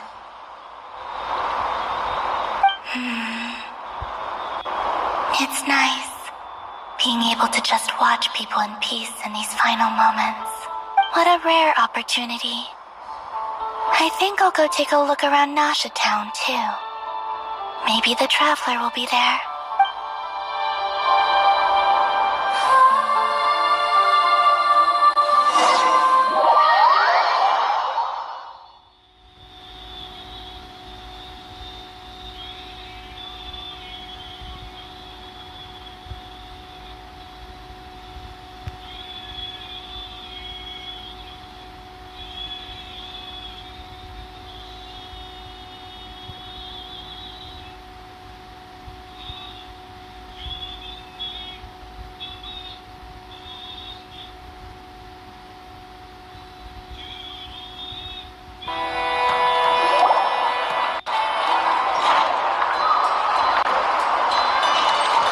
After the War of Funerary Flame, the Moon Goddesses were no longer recognized by Tevat. They lost the whole foundation for their existence. That's why the Moon Goddess's strength is fading. She cannot withstand the world's rejection of her.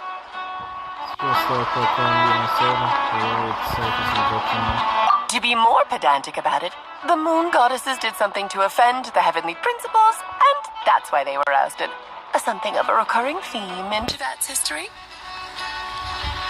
Theoretically, speaking so candidly should put me in their crosshairs too, but they can't tell me what to do. I'll say whatever I want.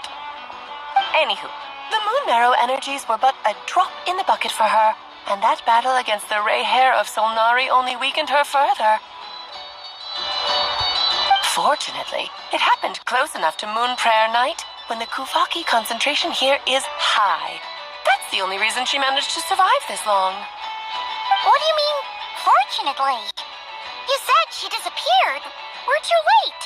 Oh, what a headache. I thought this was all common knowledge. I guess I have some more explaining to do. Okay, buckle up. It's time for another lecture.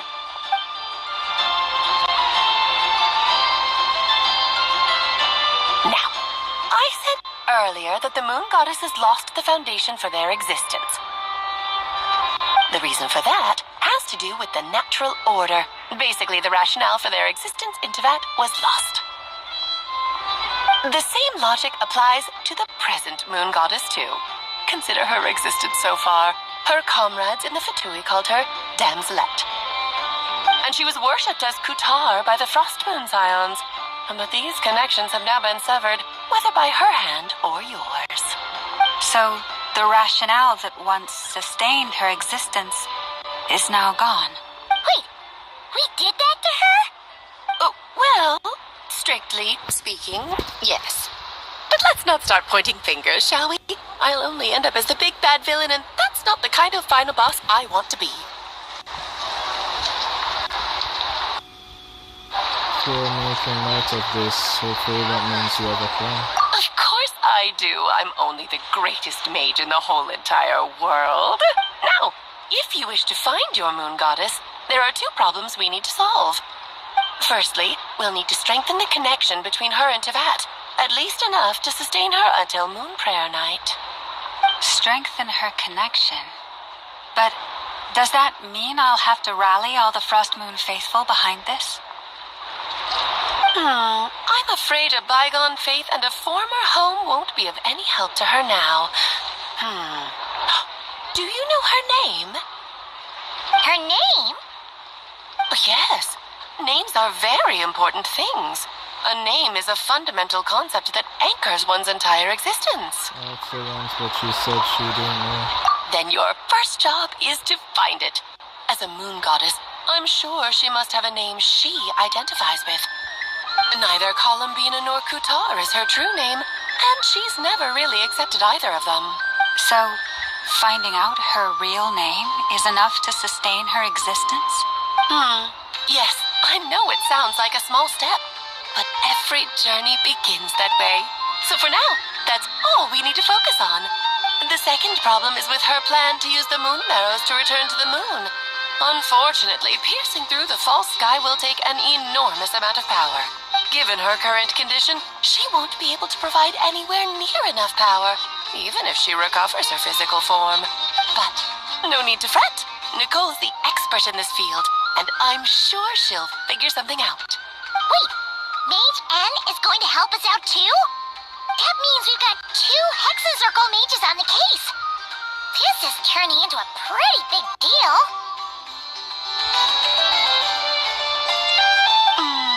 Actually, this is more of a side quest for me.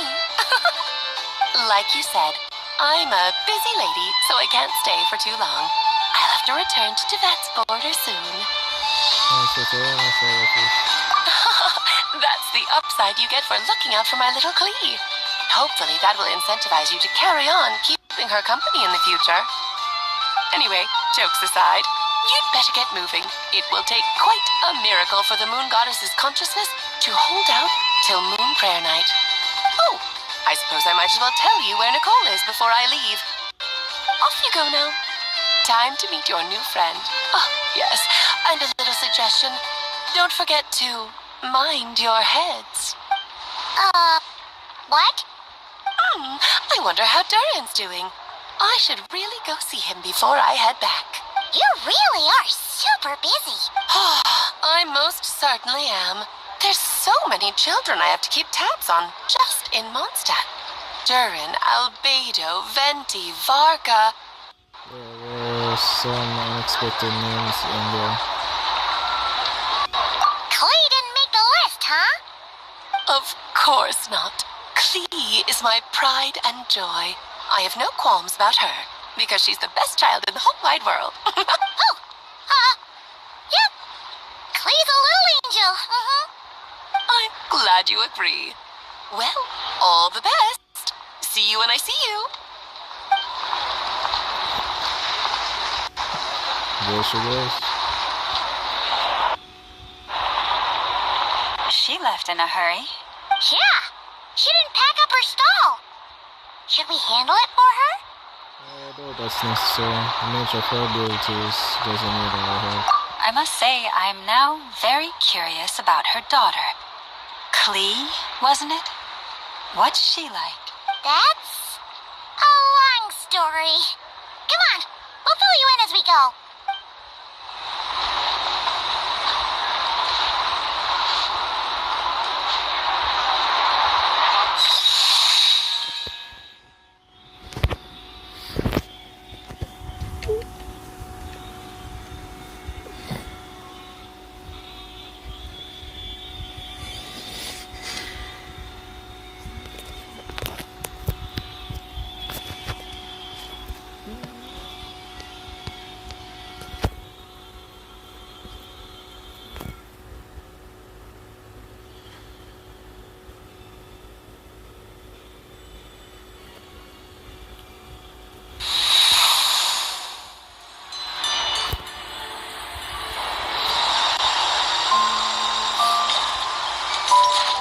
What a lively place.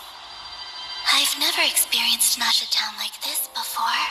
Hey, you old geezer! Your hammer's rusted through! Who are you calling old geezer?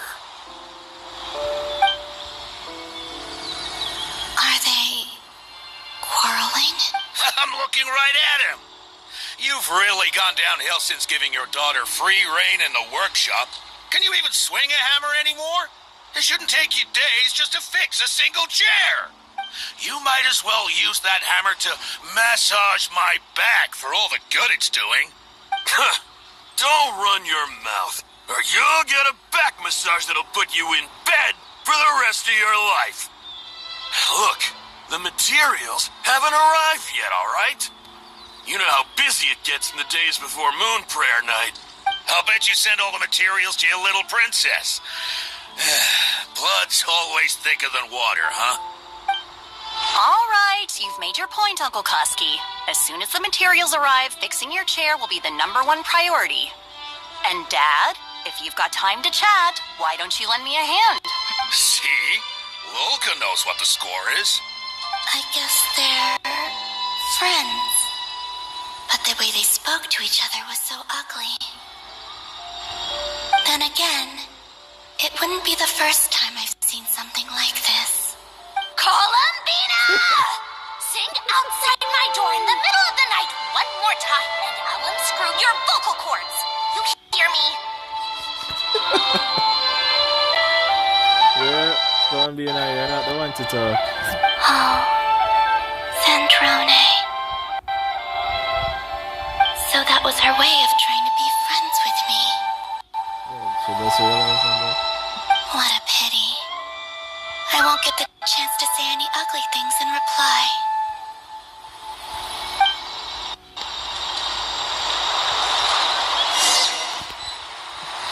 I think she should just stick to the sweet things. So sometimes we'll just make it too toxic.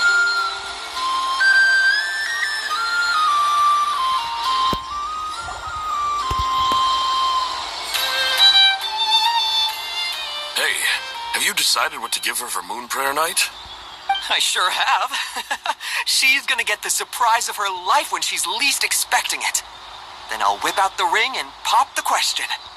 The surprise of her life. What a fun turn of phrase. Cool, I get the picture. You can spare me the gushy details. Ooh, looks like we have a customer. Hello there, ma'am. Would you like some Moon Prayer Night candy? Huh? The person they're talking about is right behind. Is he talking to me? Can he see me? Here you go. Oh.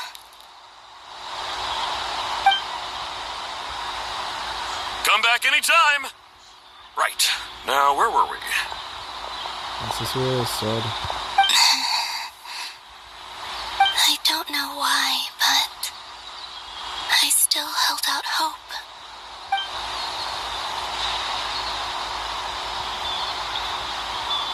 The most important thing right now is to find that mage.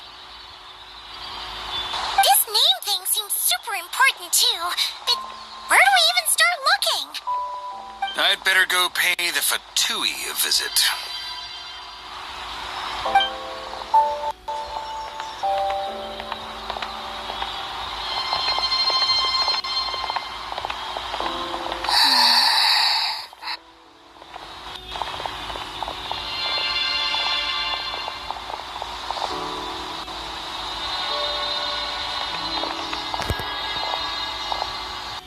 Columbina?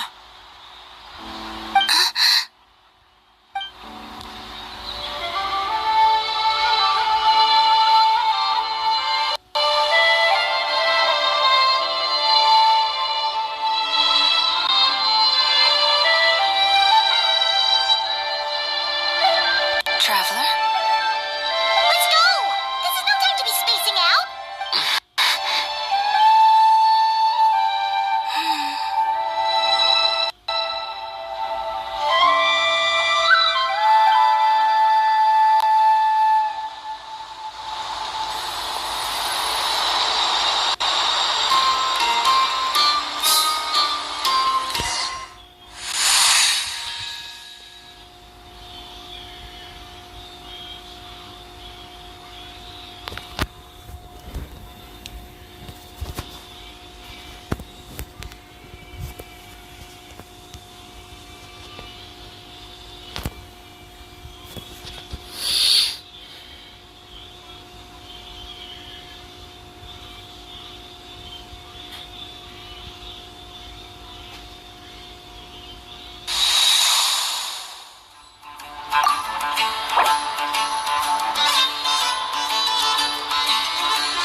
they going?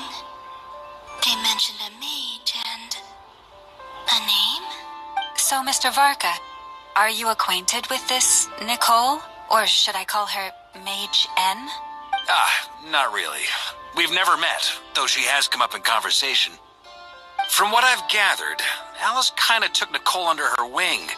Taught her how to speak in a more ladylike fashion, that kind of thing. Huh. Hard to imagine Alice as an etiquette coach. Yeah, Alice is a larger-than-life personality, I'll give you that. But then again, that's why she's able to draw such an eclectic mix of people into her inner circle. If I remember correctly, being an interesting person is actually one of her main entry requirements. So, if you ever wanted to join the Hexen Circle, I'm sure you'd both be eligible to apply. Hey!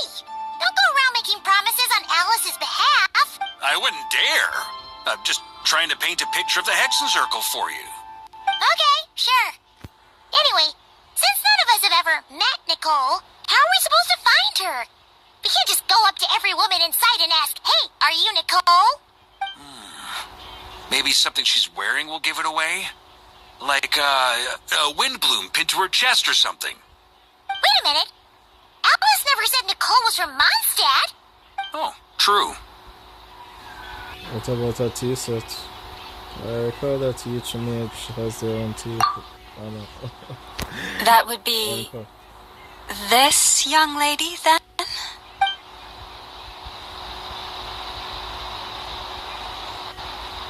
I still can't see it. Hey there! Sorry to disturb you, but are you Miss Nicole? She doesn't have any vision, so it's hard to tell what's her element. Varka, Knight of Boreas of the Knights of Favonius. Alice might have mentioned me before. Have we got the wrong person? Sorry. Well, this is awkward. When I shook my head, I meant, no, Alice hasn't mentioned you before. Yeah, I know, I already knew that's what she meant. Huh? Where is this voice coming from? My apologies. For certain reasons, I am unable to speak. This is the only way I can communicate with you. She's speaking to telepath. I see. It might take some getting used to, but I hope you can understand. Hey, it's fine. I'm more shocked by the fact that Alice never speaks about me. I mean,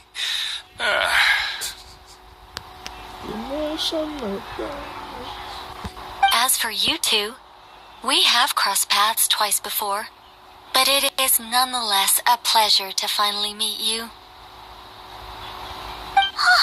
It's really you! Thanks for all your guidance in the past. You're quite welcome. This time, things are different. We have reached the unwritten pages of the story. You might say that we stand at the crossroads of fate. Now then, allow me to formally introduce myself. My name is...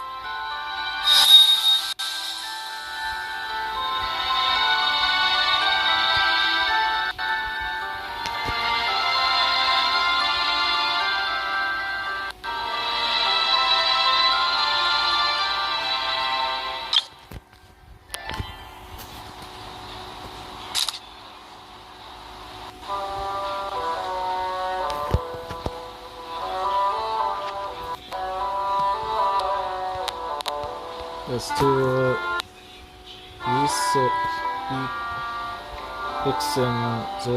Hexen Circle members introducing this one-hour contest. No, stop! Alice! I can't believe it! I had a whole speech prepared. I'd agonized over every single word. She always picks the worst moments to ruin other people's plans. I'm so sorry about that. Alice took the liberty of devising some bespoke self-introduction magic for each member of the Hexen Circle. Oh, so that was Alice, not the game. But I could have sworn I deleted all of the triggering conditions for it. How did it bypass everything? Oh gosh, this is so embarrassing. This is a very different side of Nicole than what we're used to. Is she not used to face-to-face interactions? Don't worry about it. We've seen that introduction magic once already, so it wasn't too much of a shock. Please go on, Miss Nicole. We'd love to hear what you have to say, or Well, communicate. Huh? Are they talking to this lady? But... Will you all promise to forget that horrendously embarrassing introduction? That's not what's important right now. Sorry? Embarrassing? When? One of the words that popped out just now, I saw Angel. Yes. My name is Nicole, and I am one of a very few angels who have retained both their preferred form and their power. The Traveler and Paimon should be no strangers to this concept. There is another of our kind in Natlan. They call her the Lord of the Night. Oh, yeah, I know what you're talking about. Alright! Paimon remembers her! But you have never seen her in person. Yes. Well, I have retained more of my power than she. It's because I don't have a long-term duty to fulfill. To be more specific... no. We'll be here all day if I get into the specifics. Moving on. If I'm not mistaken, you are here because you wish to learn how one might reach the moon beyond the sky. That's right. Is that something you can give us any guidance on? Yes, I do know a way. It began with the Hyperboreans, who lived after the War of Funerary Flame. Blank looks. Maybe I should start with the background of the war. Or maybe not. It shouldn't be an issue. I'll fill in the gaps for you when we have more time. Anyway, after that war ended, the three moons retreated to beyond the false sky. Well, I can't be, she's being a background character in this, for the most of this air conquest. The Hyperboreans were humans I once aided. They accepted the civilization and creations bestowed upon them by the angels. But despite accepting many blessings of the angels, many among them still held on to their faith in the moons. They were reluctant to accept the new order, even after the War of Funerary Flame. They sought to contact the moon goddesses beyond the sky and receive their guidance. But all three had passed away by that point. This mage has a unique method of communicating. Is she talking about the moons? Yes, but they did not know. And so, still they prayed for the moon goddess's mercy. After building titanic structures that consumed vast amounts of Kuvaki, at last they glimpsed the moons and heard their voices. But of course, they were gravely disappointed, for it was then that they realized the three moon goddesses were dead. Oh, that's such a sad story. It is. Humanity was in a very sorry state at that time. The angels who had once aided them were gone, and the War of Funerary Flames had left them homeless and destitute. Just a second, I gotta ask. How relevant is all this history to the task at hand? Well, I mean, it's... Okay, it seems we've drifted into irrelevant narrative waters. It's been a while since I've had the chance to speak inside someone's head. As soon as I got started, I lost control, and the words just flowed out like a waterfall. What I'm trying to say is... Right, yes, that's it. The relevant part is the ritual created by the Hyperboreans. The fact that they bypassed the false sky and saw the true moons implies that they successfully built a connection between Tevat and the outside world. Which means, with enough Kuvaki and a sufficiently stable connection, it should be feasible to send one person over the border. Okay, so they built some kind of portal? Oh, yes. A portal. Yes. Is something wrong? You sound disappointed. I just didn't expect you to summarize it so well. It turns out I could have said all that in one word, told me I'd managed to think of it. No, please, it's fine. This is invaluable knowledge. I'll be sure to record and preserve everything in writing. Oh, really? Well, in that case, I suppose I could backtrack and add some more detail. I did gloss over a few things so far. Whoa. Time out. Let's summarize what we've got first. The Hyperboreans were the last ones to use this method, right? So we somehow need to find whatever structure they built and make sure there's enough Kuvaki to power it up.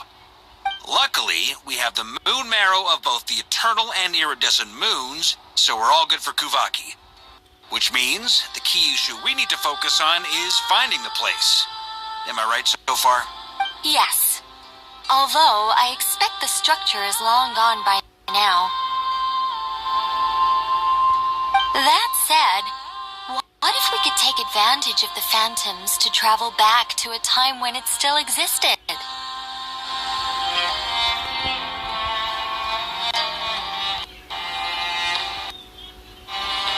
Well, travel back isn't quite accurate. It's more like we'd be creating a handshake between 2 points in space-time. We wouldn't even have to pick a time when it still existed. It could just be a time when it still appeared in phantom form via projection, or we could project our own phantoms, fold them together,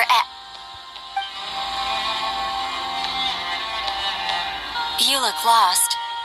Was that too hard to follow? Yeah, things got a little, technical there. Paimon's brain is reaching capacity. Alright. Let me think about how to put this more simply. Okay, got it.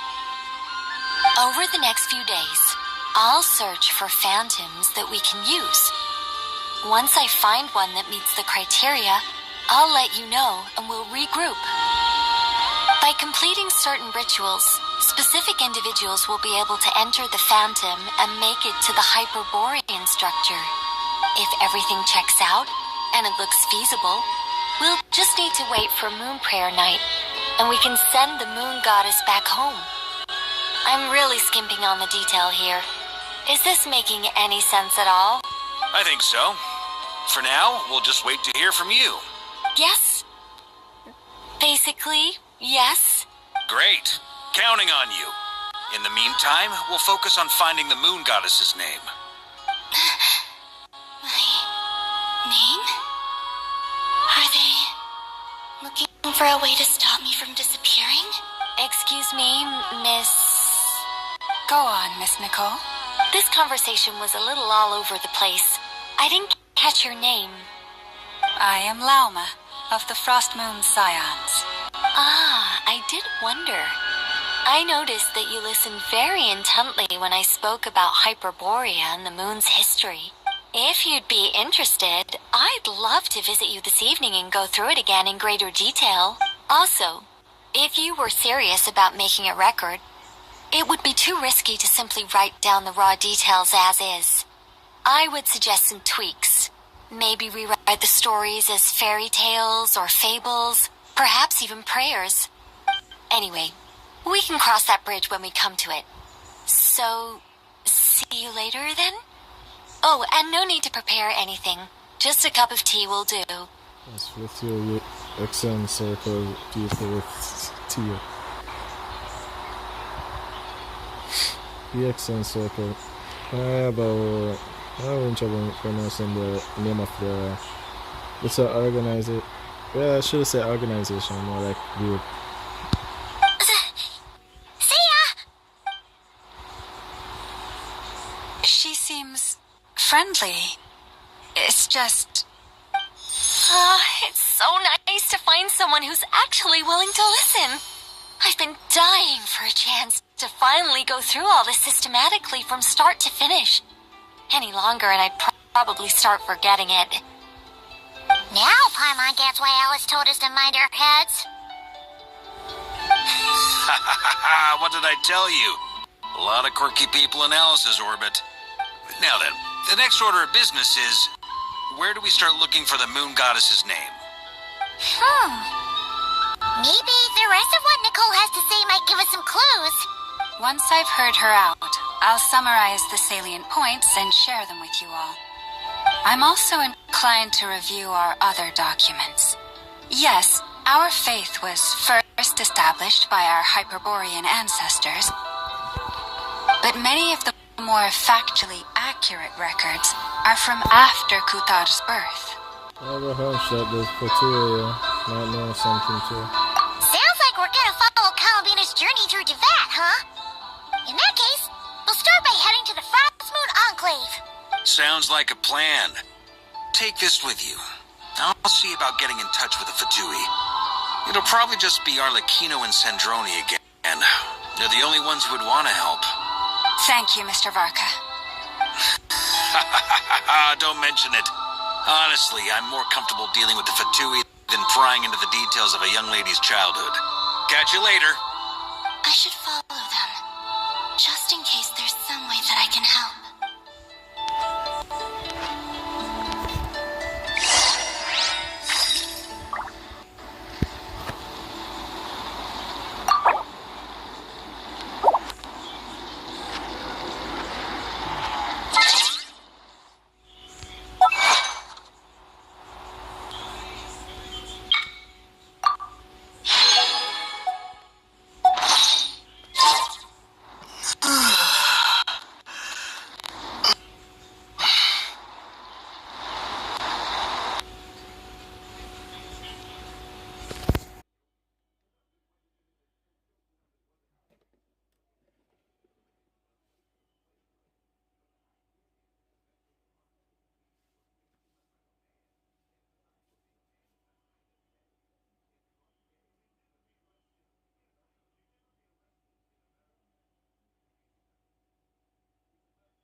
Ago, I took the time to organize all documents in our possession that pertain to Kuthar.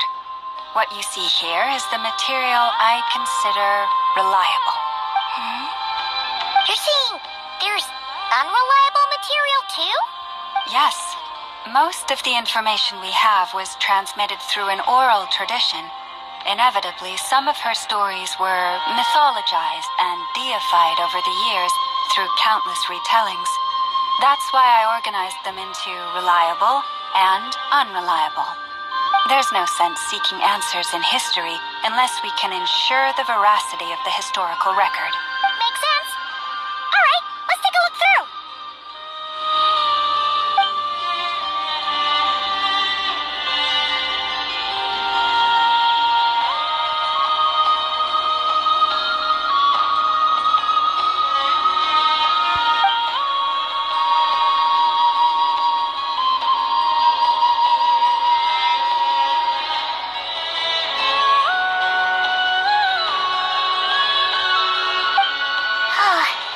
Almost all these records refer to Kutar instead of Columbina. Although neither of those is her real name. Paimon's not sure what point she's trying to make. What we can gather from these records is that the Frost Moon Scions worshipped her as a god, placing impossible expectations upon her. I cannot fault them for their earnest faith, but for all their devotion, worshipping her day in, day out changed nothing. I imagine that none of it resonated with Columbina. It wouldn't surprise me if, even back then, she had already begun to reject the name Kutar and everything it represented. Lama speaks the truth. When I heard them call upon Kutar with hope and expectation in their voices, they may as well have been calling upon somebody else. When you were organizing these texts, what criteria did you use? Well, that's a bit complicated. I looked at the level of detail, perceived authenticity, prose style, and how realistic their portrayal of Kutar seemed to be.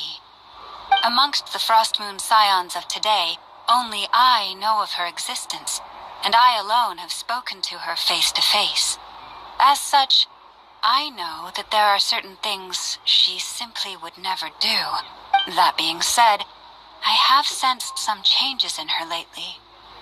Changes? Me? Seems like this is getting us nowhere. For what it's worth, why don't we check the unreliable sources too? Sure. Give me a moment.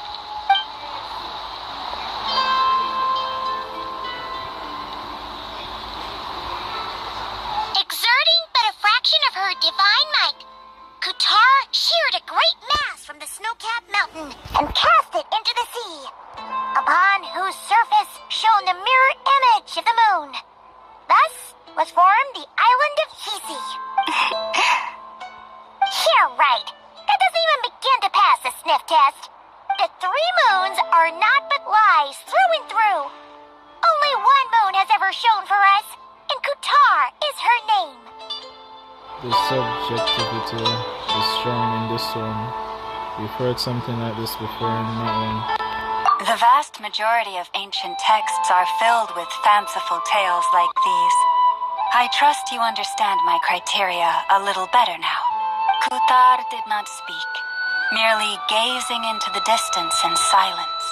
And where her gaze landed, this was her prophecy. Clearly, whoever wrote this text never even met Kutar. Otherwise, they'd know that her eyes are always closed. What about you, traveler? What are you reading? Seems like a collection of anecdotes. Come on, let Paimon see. The child wished to build a wooden nest with which to shield a fledgling bird from the cold. But being so young and lacking in strength, the child could not snap the branches from the trees. Kutar was passing by. Upon seeing the child, she summoned forth a Kuhenki, who built a beautiful nest for the child. I remember that. Not knowing the meaning of Kutar's divine intervention, the child dared not to respond, and thus ran home to call their parents. But Kutar was gone. The moon chanter declared the event a miracle and took the nest as a relic, placing it on high for all to see. The child was named as one favored by the goddess and was greatly respected amongst the people. Yet, no further miracles were bestowed, and this matter was forgotten in but a few years. Huh. Any thoughts after reading that? If it's true, it gives off somewhat around some feeling. Yeah. Columbina probably just wanted to join the kid in making nests. Ah. I'd originally considered this a fabrication, because Kutar did not perform any similar actions in subsequent records. But now that I think about it, it does seem like something Columbina would do. It's just that... She didn't know how other people would interpret her actions. She was probably worried about making things difficult for people. And so, she gradually stopped joining in. Yes. Oh, that's so sad.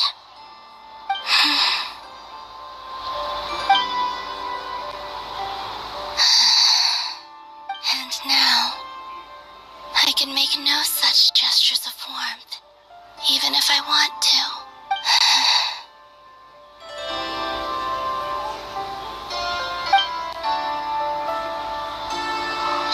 Still no name. That's a bit of a shame. But we did learn some interesting stories. That's gotta count for something. Farkas said he was gonna set up a meeting with Arlecchino and Sandrone, right? Let's go back to Nashi Town and see how he's doing. Yeah, that's so sick.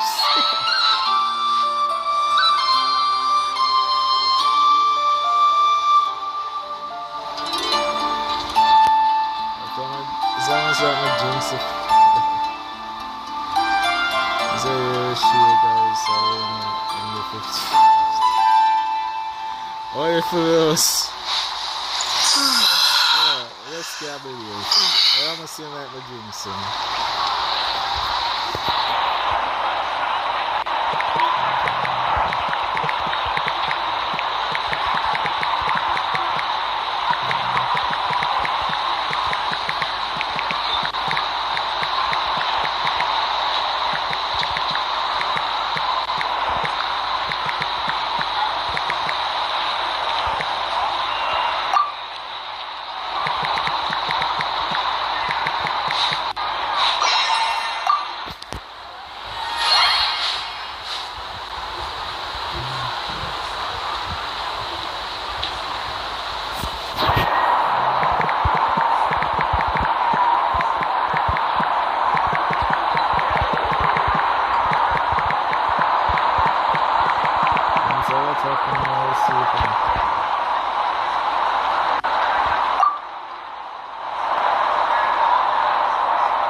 Let's see.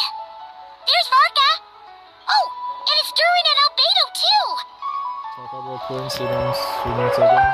Yeah, this is pretty much the same place we bumped into each other last time. I convinced them to stick around a little longer. We were all waiting on people, so I figured having a little company would help pass the time. Ah, so you've been waiting for us? Does this mean that you've already arranged things with the Fatui? Sure does. Now you're back, we can go meet up with them together. How'd your investigation at the Frost Moon Enclave go? Well, we didn't find out Columbina's true name. But apart from that, it went pretty well. We learned some stories from her holidays. Aha, just as well that I didn't tag along then. I'm sure our moon goddess wouldn't want every man and his dog knowing all about her private life. Still, desperate times, desperate measures, I guess. Someone had to do it. So, Varka was waiting on us, but what about you two? Are you waiting for Alice? Oh, no. We already met with her. We discussed that experiment I mentioned to you last time. Oh, and she also handed me this communication device. She switched from around. That's right. I understand she informed you about the relationship between the phantom phenomena and Tevat's borders, yes? She wants me to help her with some more experiments on that front. She said that she'll contact me through this device with more information. Ah, I see. Following instructions and making observations. Pretty common research method. Takes me right back to Albedo's lab. Wait, then who exactly are you meeting? Someone you know. Albedo's met him too. But I don't think Miss Lauma or the Grand Master have been introduced. Introductions are overrated, especially in cases like this. It's you! So, it's not like the academia has prohibitions against going abroad. Also, I applied for leave. I've been writing to Hat Guy since obtaining a human form. I've already brought him up to speed on everything that's been going on in Nodcry. Hat Guy? Turns out, I actually have heard that name before. Oh? Then why did you react the same way I did? I only knew the name, not the fella. But since we're all here, let's do some introductions for what it's worth. I'm Varka, Grand Master of the Knights of Favonius. Lauma, Moon Chanter of the Frost Moon Scions. And I'm a Driosh from the Vahumana Darshan of the Sumeru Academia. Hat Guy. Good to see you again, Mr. Guy. Nope, I believe we last saw each other on the boat right here. So they came to Noctua together. Mind you, the only reason I came here is because there's someone I want to look into. Who's that? Or should I say Dottore? The Doctor, also known as Dottore, second of the Fatui Harbingers. This is all fact. From the tone of your voice, it sounds like there is bad blood between you. Got that right. I was reviewing our archives and noticed that a lot of information about him was missing. Left a bad taste in my mouth. That's all there is to it.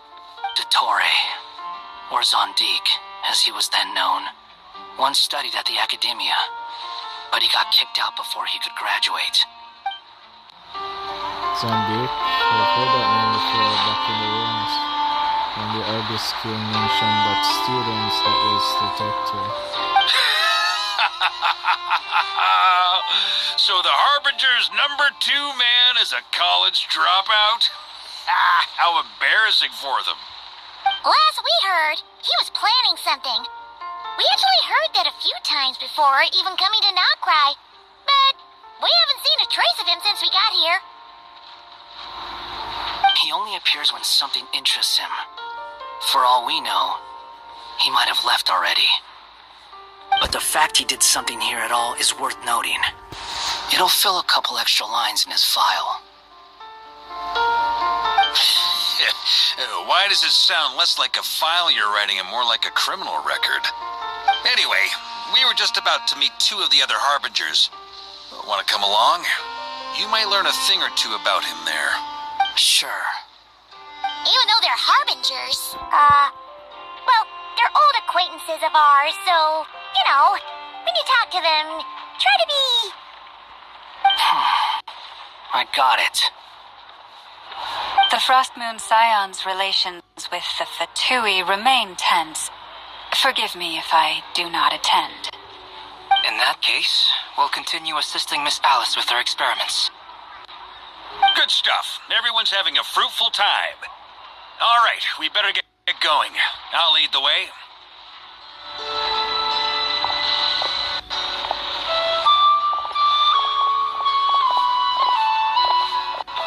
Hey, Ron. Huh? Are you here for revenge?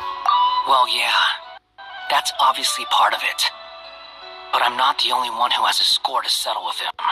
Neither you, nor Lesser Lord Kusanali, nor I want to see him meddling with things again.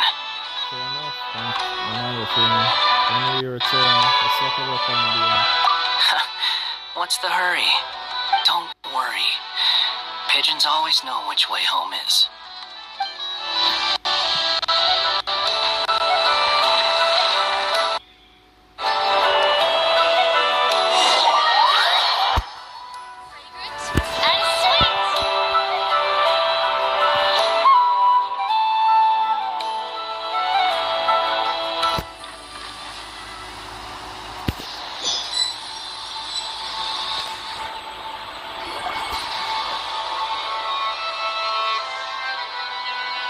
You made it.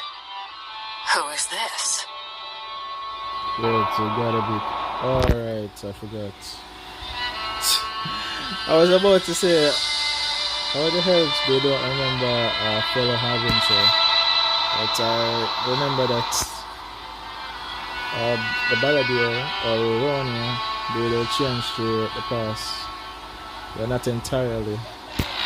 The only thing that was erased was his memory as the Balladeer. But he except for Yuko and... Yeah, except for Yuko and Balladeer, who did return back his memory. A scholar from Sumeru. They call him Hat Guy. He's an old friend of the Travelers. Wait, this is the Academia representative you wrote about? He doesn't exactly look the part. I believe this will prove my identity. You'll notice it bears the seal of the Sanctuary of Surasthana. Well, what do you know? So it does. All right then. My mistake. It's fine. I expected as much. What? So as I mentioned in my letter, the Academia's got its eyes on Dottore, but this matter remains top secret. Apart from those assisting in the investigation, the fewer people who know, the better. If anyone asks, I'm here in Nodcry to pursue my personal academic interests. Gotta say, Barca, you did pretty well to keep all this under wraps for so long. Sounds like you got in touch with the Academia about this way back. You flatter me. You're all harbingers. What reason would you have to disclose information about the tour? Where do I even start? Remember that time we fought Rerir at Star Sand Shoal? He sure let me have it then, didn't he? I'll bet Dottore had that all sketched out, with me as his convenient little pawn. He could not care less about us if he tried, but hey! The feeling's mutual. Does Dottore really strike you as the sort who values his relationships with his colleagues? Fair point. Definitely not. Which is why I always keep my guard up whenever he starts making suspicious moves. To that extent, our motivations align. On top of which, I consider you trustworthy people. Now, back on topic. In the wake of the Rehir of Solnari episode, Sandrone and I grew suspicious about Dottore's complete inaction during the entire affair. so we tried to find out what he'd been up to, but unfortunately to no avail. He never lets anyone in on his plans. The more he cares about something, the more secretive he gets. Indeed. Perhaps he believes that by keeping a low profile, he can avoid trouble. But that trick isn't going to work on his colleagues. Yeah, I mean, he's been researching the ancient moon's remnants, and he's been trying to get his paws on the moon marrows. Only an idiot would believe he doesn't have something more planned. With this in mind, I returned to Snezhnaya and relayed my thoughts to Her Majesty the Tsaritsa, entreating her to have him recalled. That's pretty direct. Did the Tsaritsa agree? Yes. I made it abundantly clear that the Fatui's business in Nodcry is almost concluded, and we do not need 3 harbingers in this territory. Her Majesty concurred. Accordingly, Dottore has returned at her orders. I imagine he is continuing with experiments, which no one besides he would ever have any interest in. Common sense might mean nothing to him, but he's not stupid. He knows that no good can come from opposing the Tsaritsa. Smarts alone won't get him all the way. He needs the Rooster's resources and Regrator's Mora, both of which the Tsaritsa can strip from him by waggling a finger. But doesn't he have a track record of publicly following orders while going against them in private? He probably has it down to a fine art by now. Wouldn't put it past him. We worked together on a research project once. Only briefly, but it was enough to show me that we're fundamentally different people. He has no interest in doing things methodically, stage by stage. His thoughts jump all over the place, and the moment his curiosity is satisfied, or he gets the results he wants, he disappears. The only similarity we share is that once we set our minds on doing something, we will see it done, whatever it takes. Oh, we definitely saw some of that in your battle with Rerir. You got so competitive. Ugh, do not remind me. Then I believe we all concur. Dottore will not simply give up. Fantastic. Now this is turning into a whole day of unpleasant memories. Ugh. Are you talking about the moon marrow stuff? He also strikes me as the kind of person to disregard experimental regulations, ruin all the equipment, and go way over budget. Then leave the first person he can find to deal with the fallout. Exactly. This one time, he was running some high-temperature experiment and the substance exploded. But does he care? No. He orders his subordinates to open the device so he can observe the results, which causes the gas inside to leak out. Reminds me of a fever. That gas was poisonous. If I hadn't been there, who knows how many people might have died. And after all that, he left while I was still cleaning up after his mess. What a waste of time, he said. A waste of time? The nerve! He wasted my time! Yeah, I wonder if anybody saw when Columbina was just poking her cheek, right? She didn't You've been bottling that up for a while, huh? Hat guy, I must say, you seem awfully familiar with internal Fatui affairs, especially when it comes to Dottore. Thank you, Lady Harbingers, for providing such valuable information. I have no other questions for now, so I'll be on my way. Wait, what? You're just gonna leave? You're welcome to join if you want. Ugh.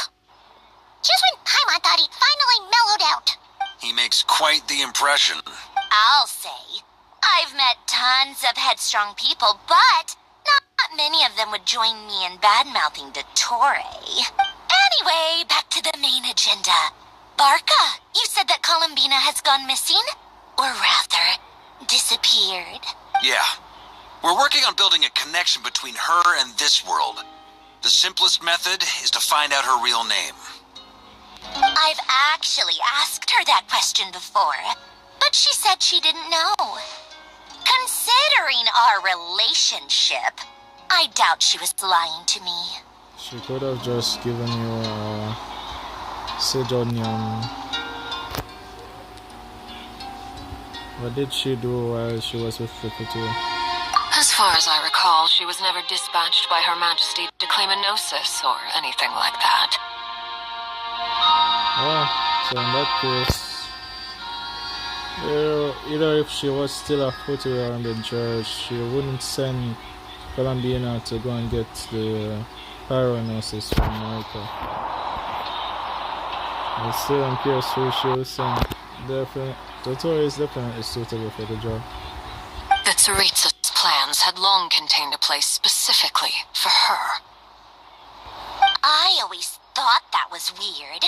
What could she do that the rest of us couldn't? Knowing what we do now, it's probably something related to Kavaki, right? More than likely. When she first arrived, Columbina would often go to Her Majesty and ask when she could start the task assigned to her. But Her Majesty always gave the same reply. The time has not yet come. So she spent her days in Snezhnaya doing basically nothing. I just agree.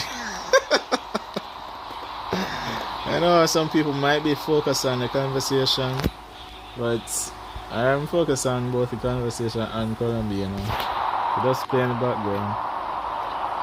Well, can't really blame her because there's not really much she can do in the state that she's in. The Tsaritsa has summoned a beautiful blind maiden to be a harbinger, giving her the third seat by virtue only of her enchanting voice.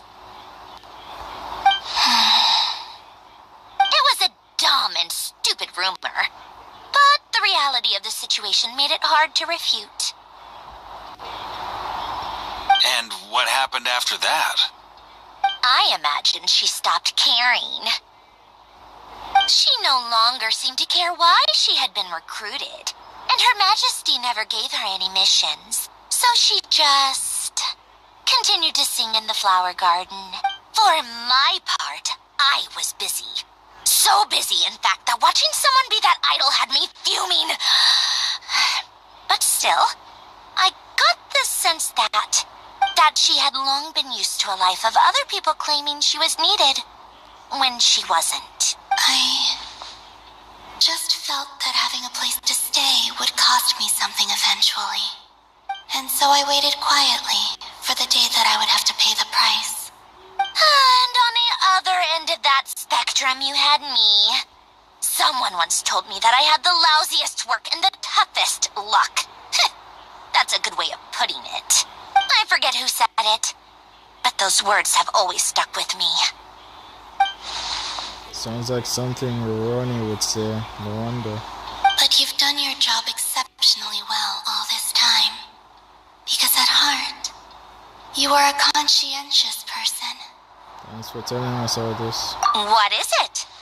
Something come to mind? It's nothing, I'm just even more eager to learn her name now. I want to shout it to her from the rooftops.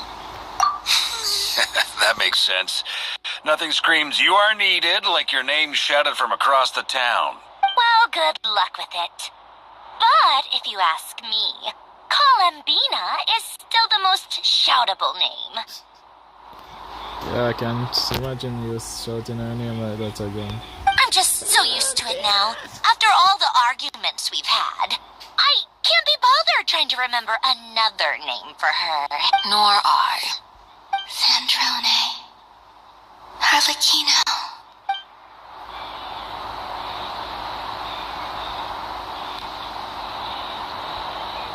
Huh! It's a Sealy! Does that mean Nicole has news for us? Ladies, I thank you for your hospitality. If the chance ever comes up, I definitely owe you both a drink sometime. I'm pretty sure they prefer tea. I'm sure it will. You can make your own way out. Heck, you've been here enough times, you probably know your way around better than I do. Take care, everyone. Okay, time to do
His name is Roroni. How come you're back so soon? Did things go all right with the Fatui? Fine. Dotori's been summoned home by the Tsaritsa. Couldn't get much more than that. How about you? Any progress with the investigation? Unfortunately not. We've tried everything. Different phantoms, different locations, different points in history. But the results were the same each time. Abyssal monsters roaming the land. People crying out in despair, with no hope of being rescued. Every time I see it, I can't help but think, is this what it was like in Mondstadt when Dragonspine Durin attacked? And if I fail in the task I've been given, will I create yet another tragedy? That's just meaningless speculation. When we encountered similar phenomena previously, I tried to interfere with those illusions, using sounds and lights to guide them. However, we could not change their fates. At most, we were able to extend their existences. The events of the past are like fate that has been written into Irminsul. There isn't a living thing in Teyvat that can escape its past. But Miss Alice instructed us to try to find ways to change the outcome that these phantoms face. It's an impossible task. Can't you just refuse? Since she asked us to do this, I feel like it can't truly be impossible. Or if it is, well, mages can make the impossible possible. I could not have been born as Durin otherwise. But you also said that your past 39 attempts were fruitless. That's true. But you're still going. Yes. After this many futile attempts, surely you realize that you're not doing this because you still believe what some mage told you. It's because you want her hypothesis to come true. It's something you wish for deep inside. So, think for yourself about what you want to do. As long as you don't believe it's futile, it isn't. Yeah.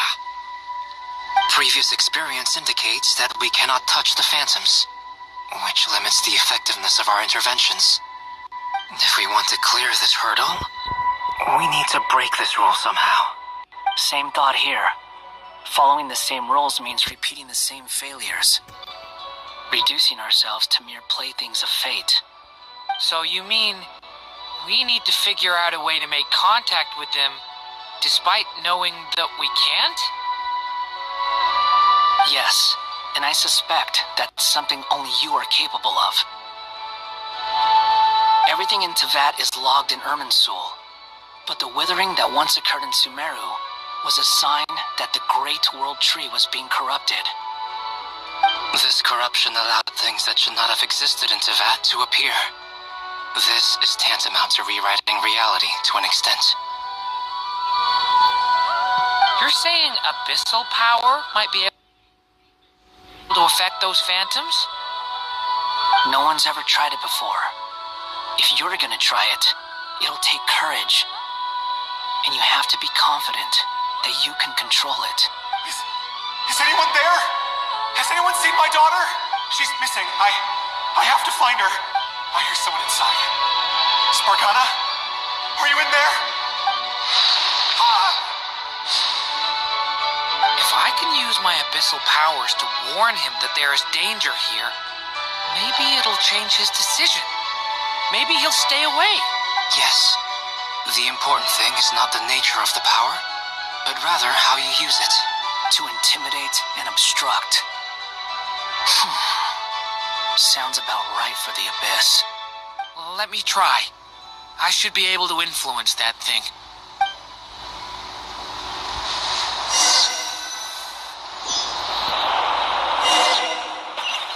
Have you seen a little girl? What? This isn't the time for that! Just run!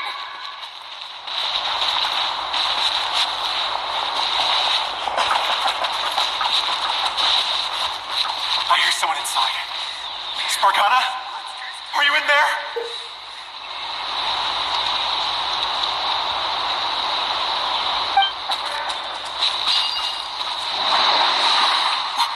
What is this?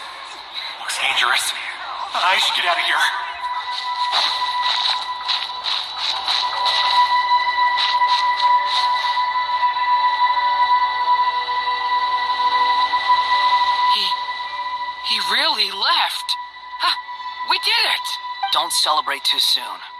Follow him. See what he does next.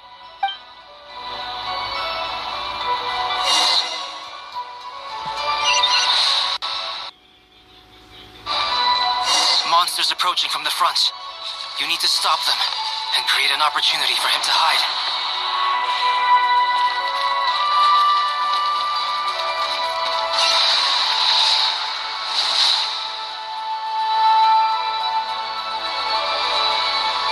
Help me!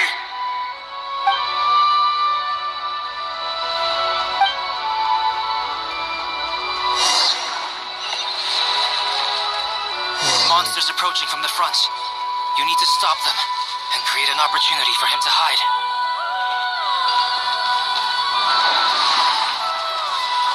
No! There's monsters ahead!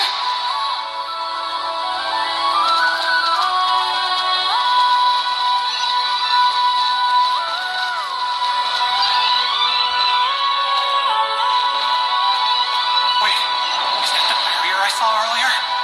Why is it appearing now? It's as if someone's controlling it.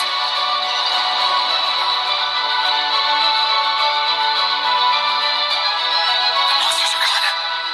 Is it safe now?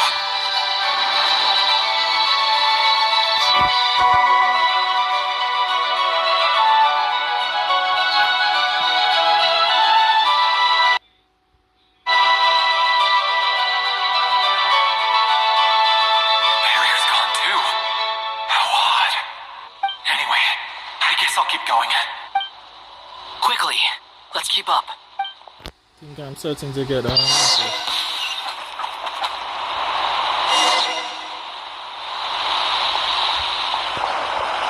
Wait, there was someone else here? Don't go any further. We've got anti-monster traps laid out everywhere. But my daughter must just be up ahead. I have to go. This way's blocked.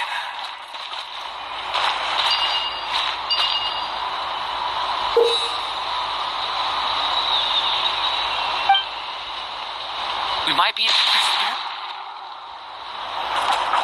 Oh, shit.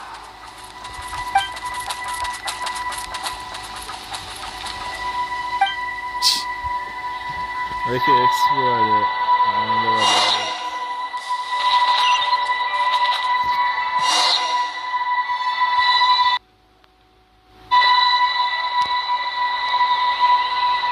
Wait, there was someone else here? Don't go any further. We've got anti-monster traps laid out everywhere.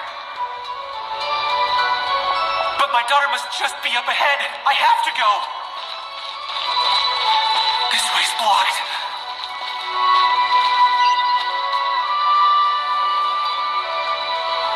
We might be able to use the explosives over there, but we need to take care not to hurt him.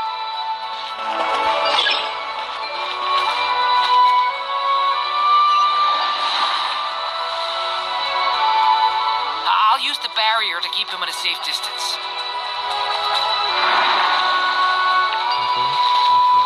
This barrier seems to be helping me somehow.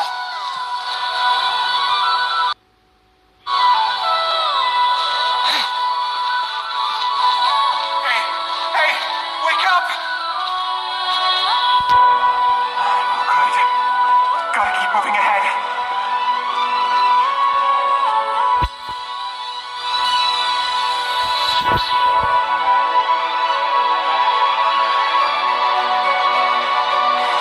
So many monsters! There's still a chance, Durin. Use the traps.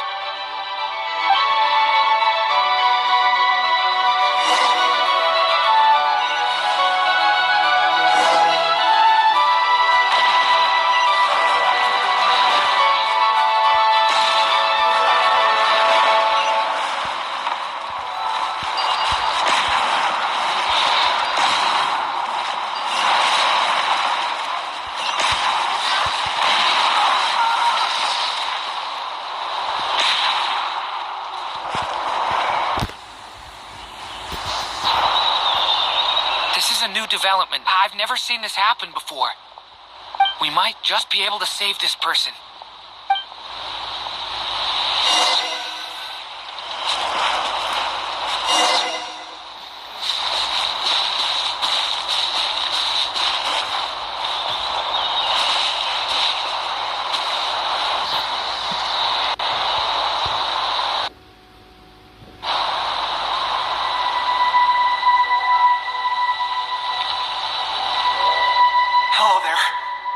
Have you seen my daughter? Sparkana's her name. She's carrying a large backpack. Get out while you still can, you fool. You won't find any survivors here. But I can't just leave her here. She must be so scared right now. Sorry. Wish I could help, but I haven't seen her. You'll just have to keep looking. Okay, thank you. If I do find her, I'll get her to shelter and come back for you. Don't bother. I've got nowhere left to go. What's that noise?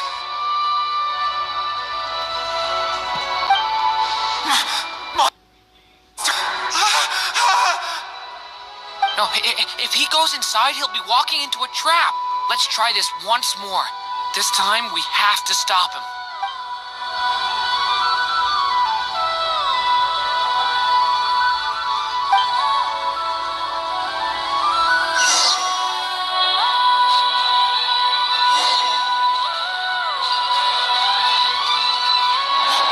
Why? How will I know where Sparkana's gone like this? You know what? I'll trust this strange barrier. It's got me this far after all.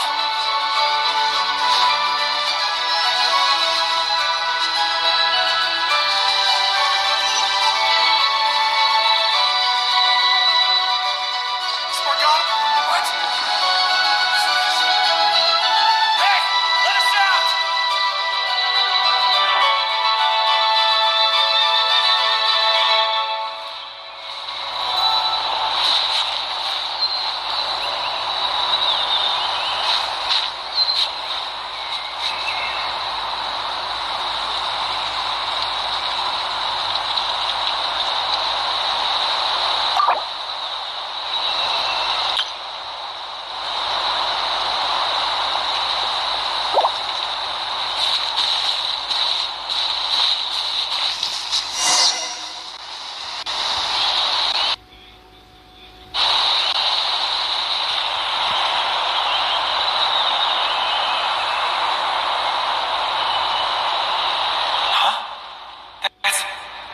That looks like one of my daughter's books.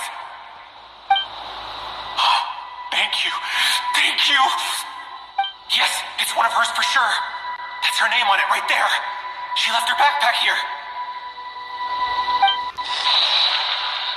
Durin, just like last time. Use the explosives.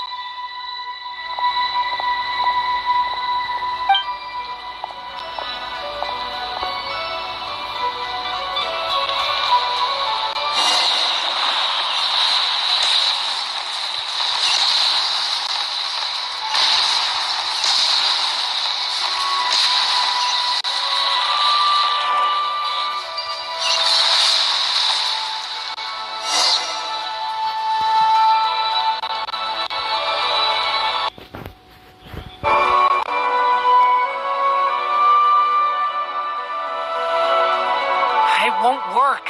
There's not enough left. If he makes it in, he'll die. But then, this clue could be the key to him finding his daughter. It might not be the only one. Better he misses that clue than loses his life. I guess so.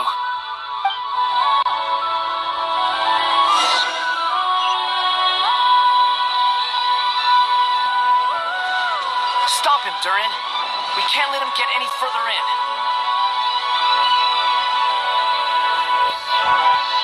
That's my daughter's book. She's passed this way. Why? Why won't you let me go in?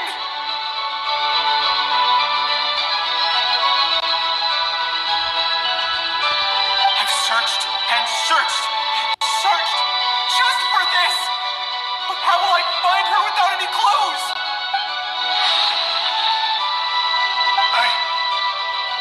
I no longer have anywhere else to go.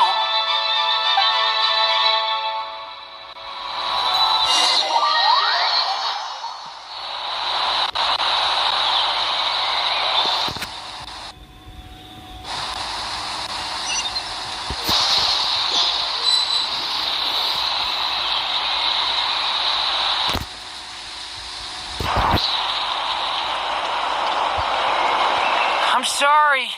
I'm so sorry. He refuses to go anywhere else. Whether he opens this door or not, all that awaits him now is death. We couldn't change his fate.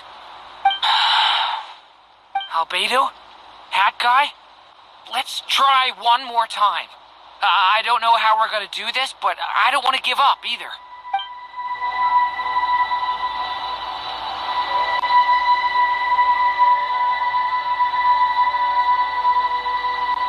Why am I here? What's going on? All these scenes running through my head. Where are they from? Huh? What's going on? His reactions have changed. How many times have I... What's happening to me? Huh? Wait, who are you? You can see us now? I feel like I always could, but that I only just realized you were there. I'm sorry, I don't know how to describe what I'm feeling.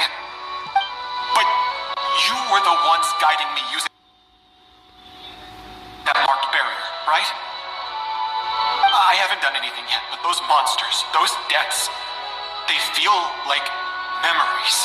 Like things I really did experience. I won't find my daughter. In fact, I'll ultimately die trying to find her. Isn't that right? No, it isn't.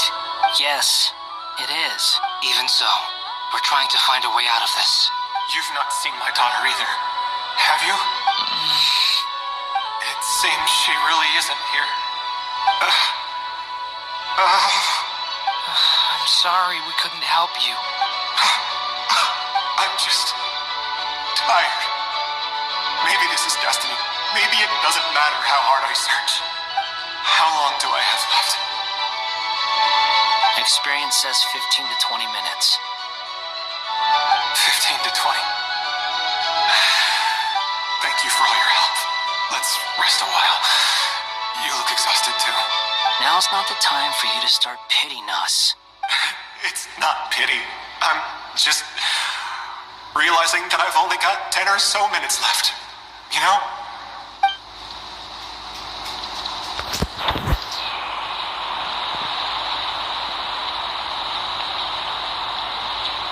You say you're from Mondstadt, yes?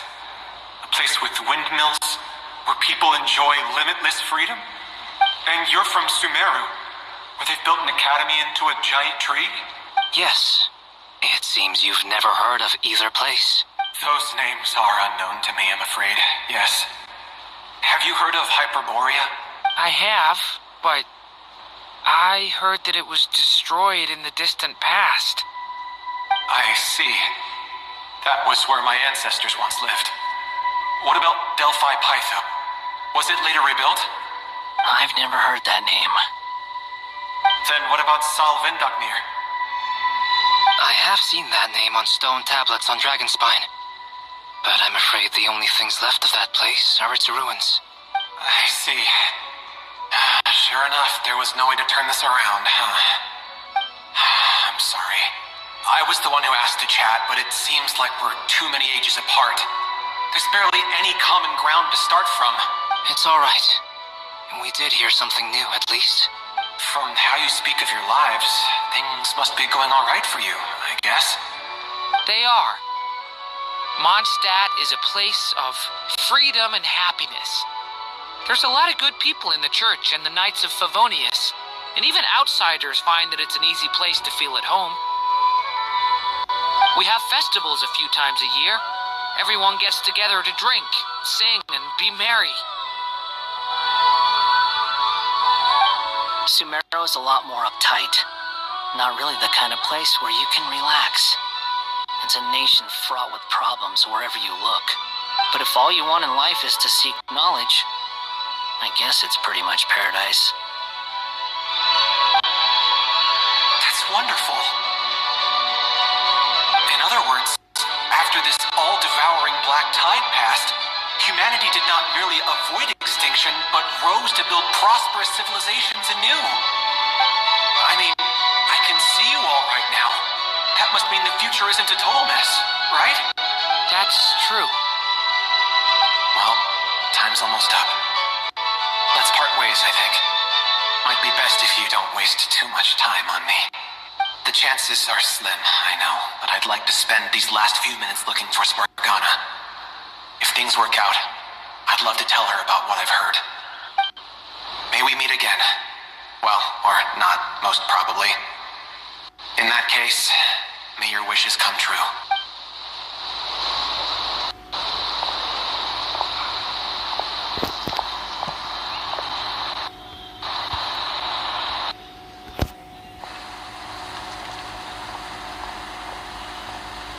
He's gone.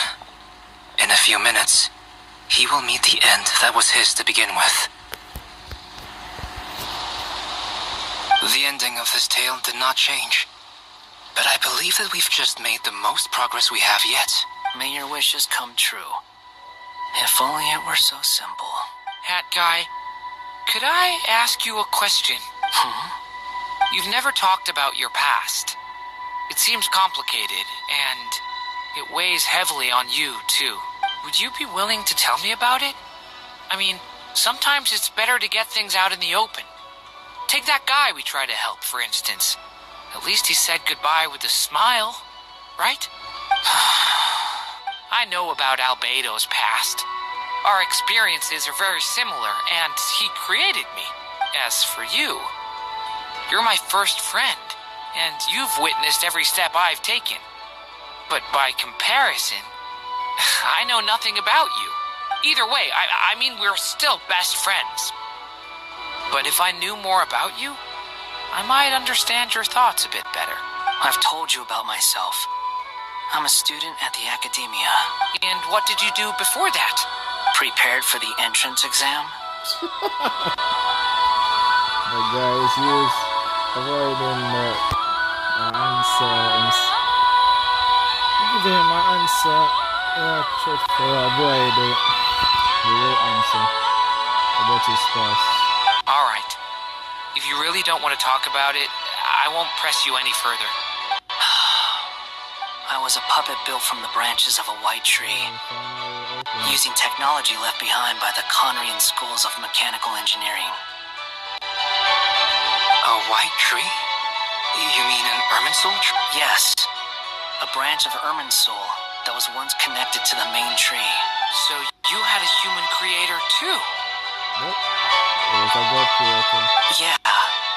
But my creator abandoned me after deciding that I was a failure. After that,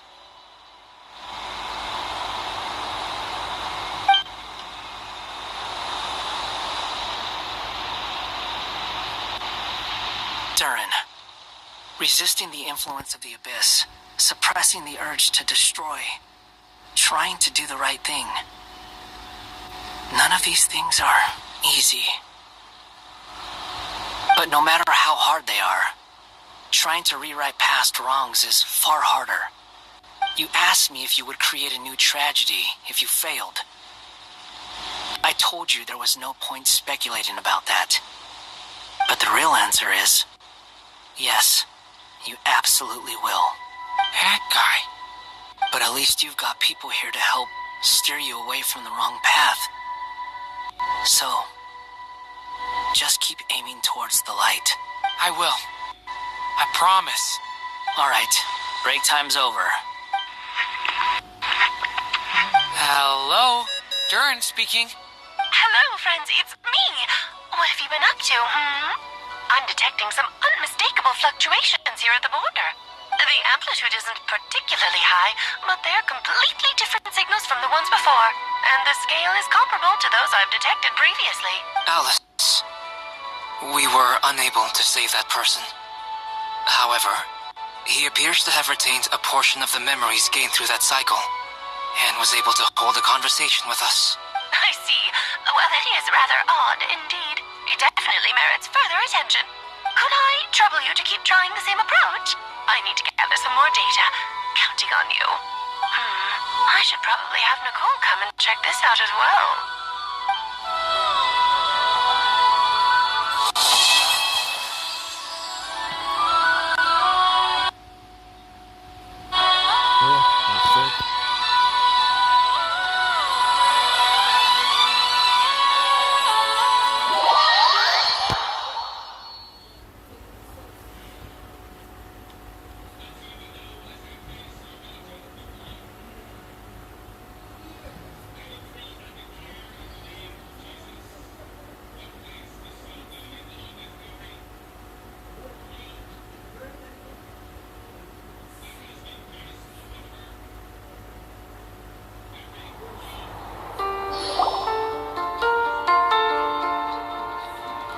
you are? I was worried you might stop to collect treasure chests opened by the Seelie along the way. It would have taken you so much longer to get here. Another conversation I cannot hear. I am delighted to see that you understand what takes priority, and that your adventurer's instinct has not swayed your resolve. Really, I must applaud you for it. You should know. Paimon's head. Okay, I'll try and keep it short. My senses are telling me that this is where we shall find the entrance to the ruins. Oh, cool! Look, what are we waiting for? Let's open it up and see! Patience. This was a sanctuary of great importance to the Hyperboreans. A special process is required to open the gate. Oh! Like the place that housed the Eternal Moon's Marrow? Seems that the Asians were very fond of making tricky gate puzzles. Okay, so what's the plan? Need us to do anything? And just a short version, if you can. Alright then. I was planning to start with some background on the invention of these techniques. Are you sure you don't want to hear it? It's quite informative. Remember what you were saying about priorities? Fine. Simply put, we need 3 human representatives to successfully undergo a process of Kuvaki resonance. Think of it as a test from the 3 moon goddesses to see if the entrants are qualified, with the most recognizable qualification being Kuvaki. Pretty sure Lauma would ace that test. Oh, wait. But we need 3 people. I also have no doubt that the Moon Chanter would be qualified. But we would need 2 other people with the same constitution. Therefore, the most feasible method is not so much to follow the rules, but to figure out how the test functions and find a workaround. I've done some research, and it turns out the mechanism is rather crude. We'll simply need humans to stand before it who have sufficient Kuvaki energy within them. I'm with you so far. How do we get the Kuvaki in them? The easiest way would be transfusion. Take some Kuvaki from Nodcry's soil, put it into the bloodstream, and get it circulating in the body. So we're going to cheat on the test? Precisely. There are other methods, but this is the simplest one. Cheating the system is much easier than trying to hide from it. Huh? Sorry? Does the idea of cheating upset you, Miss Lauma? No, that's not it. I suddenly had an idea. Oh, what is it? It's about Moon Prayer Night. I figured out a way for Kutar to join in the festivities. Huh? But as Paimon said, we need to have our priorities straight. Let's get back to the test. I'll follow up with Nefer on the festival arrangements. Oh, okay. Anyway, is this really the best method we have?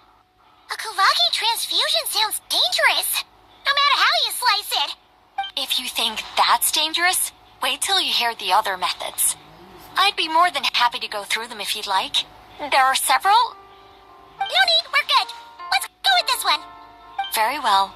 Kuvaki transfusion it is. Now, I should mention that the risks can be greater or lower depending on individual compatibility. It would be rash to simply infuse the Kuvaki and hope for the best. If the body rejects it, the reaction can be quite severe. The symptoms are similar to another condition that some people living here suffer from, known as congenital Kuvaki sensitivity.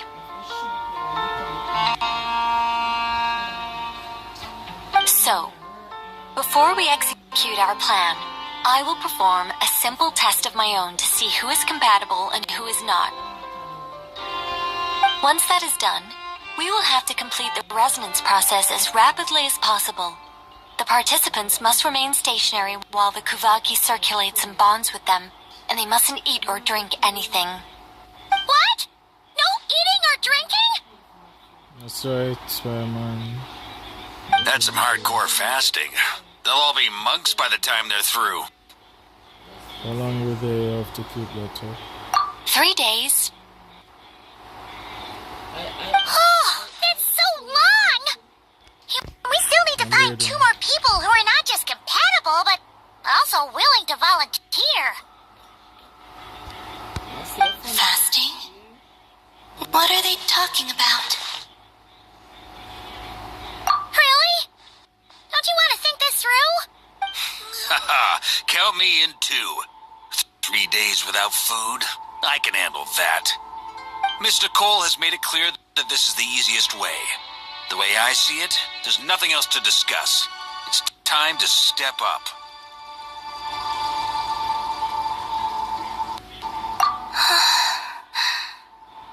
Yeah, you're right. In that case, Paimon volunteers to be captain of logistics. She'll keep the fires lit and grab some spare clothes to keep you comfortable. Then we'll start with you first, traveler. Please step forward.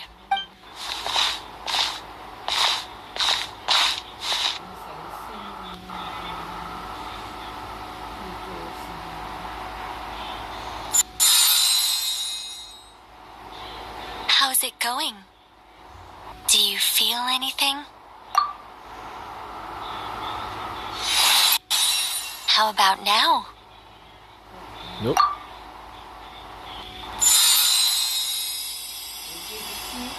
And now?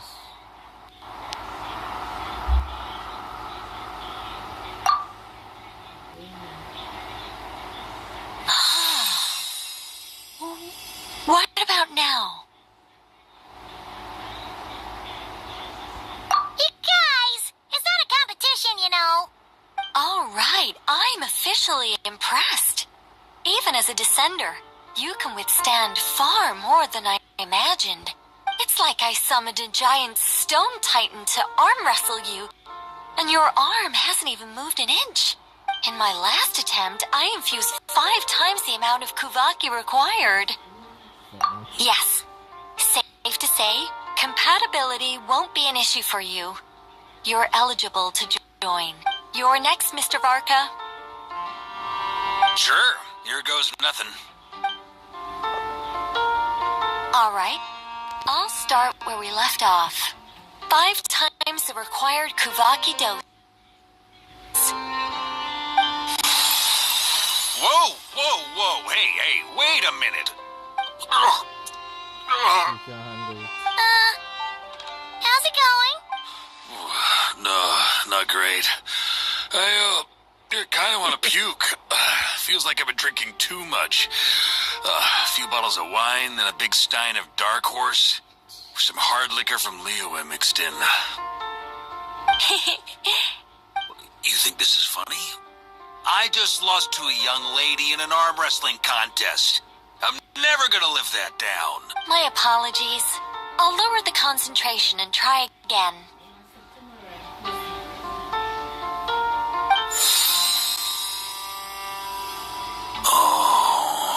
How's it going now? I'm not as dizzy as last time, but I can still feel it pulsing around. In that case, you wouldn't be an ideal choice, Mr. Varka.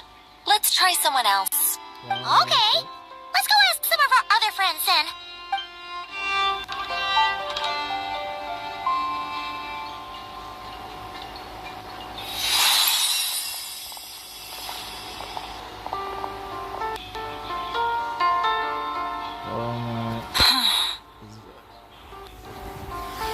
Is eligible. No surprises here, Miss Moonchanter. You're perfectly compatible. You may join. Oh, Nefer is going. Let's see how it goes with Nefer. Does it work? I'm getting a slight headache. Shame. You were so close.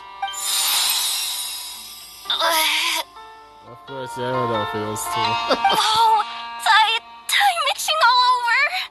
Allergic reaction. We can't have that. Huh? Well, are you gonna start a what? The Hexen Circle is an organization that cares for and protects children. We will not have them do dangerous things. Not even tests.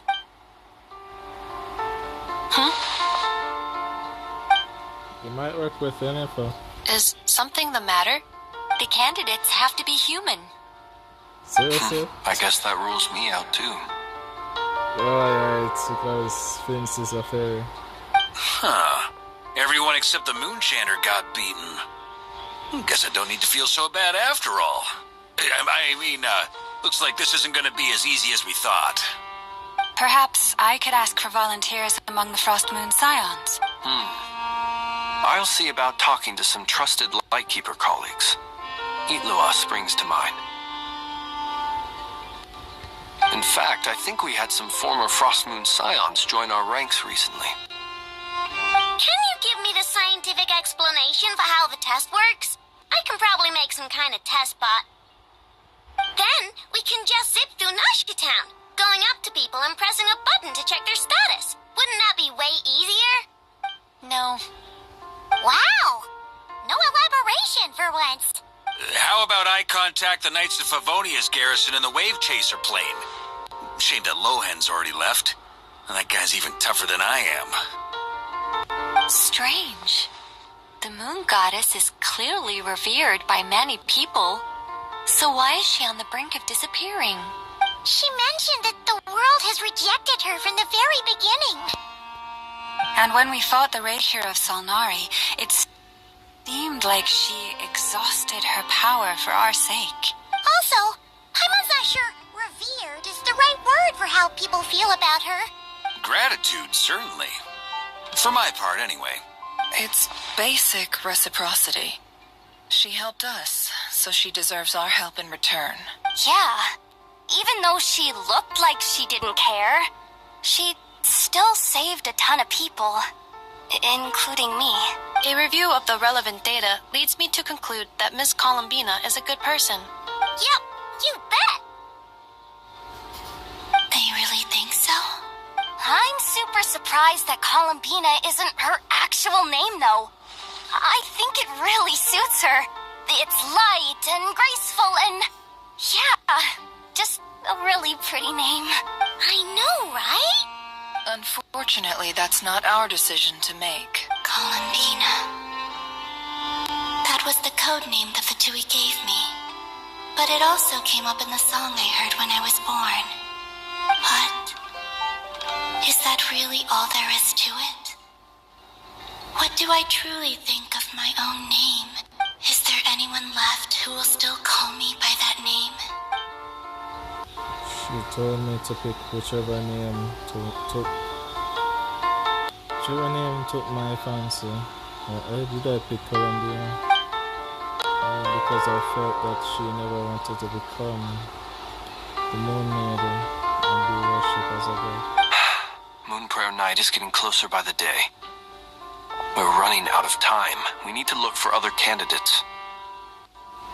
Then allow me to try. Okay, I was wondering when she'll show up. Huh? What are you doing here? You contacted your friends via the Adventurers Guild. Sandrone has been keeping an eye out for something like that, so she informed me. Since I have the ability to accommodate a moon marrow, I should prove to be a suitable candidate. Arlecchino. When can we begin? I see. We can begin right away.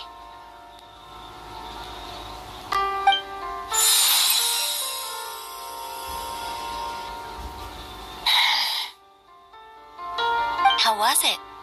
Did you feel any discomfort? Not at all. Then it seems we shan't need to look for additional candidates after all. Great! Cool.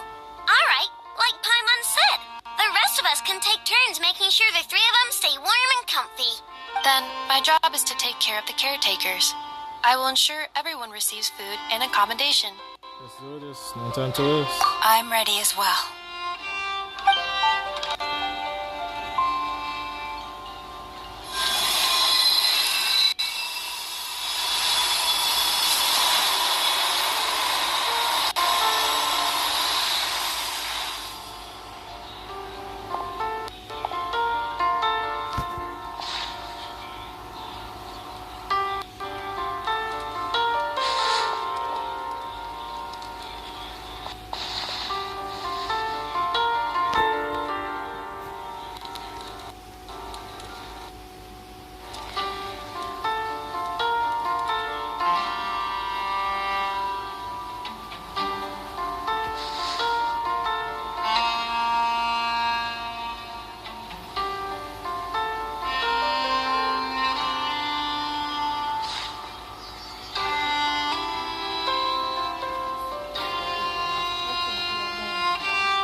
work is done. The sacred scroll shut. The stars grow dim, the people silent. The white sun sets, the silver moon rises. O path to the temple, appear now before us.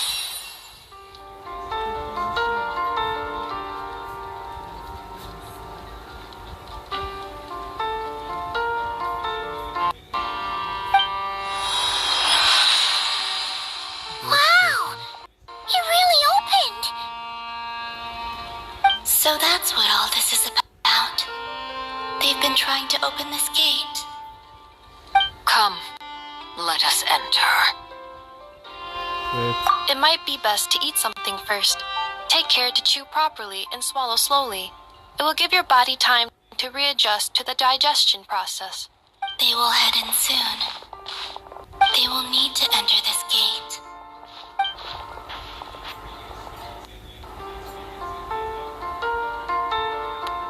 Huh? I cannot pass through. Is it because I have no physical body? It has been 3 days. My strength has all but completely faded. Can I really hold on until Moon Prayer Night?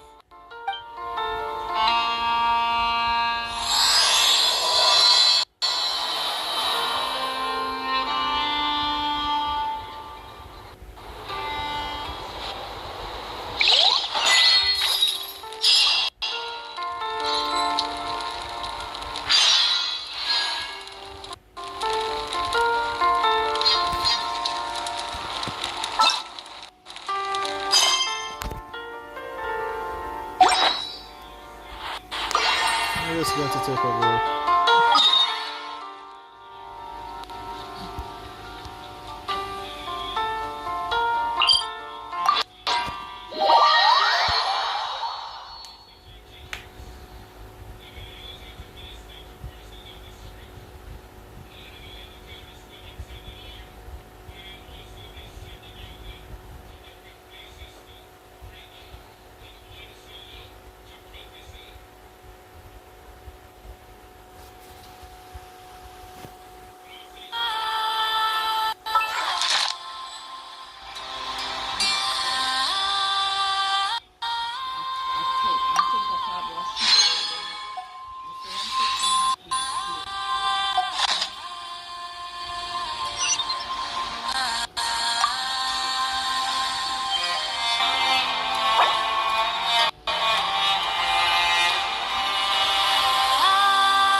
through this gate.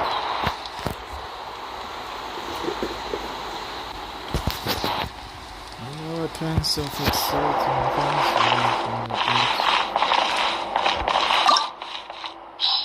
I don't know anything.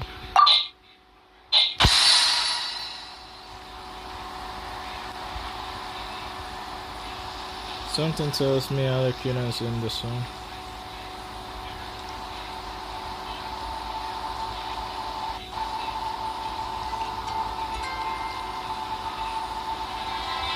So what should I do now?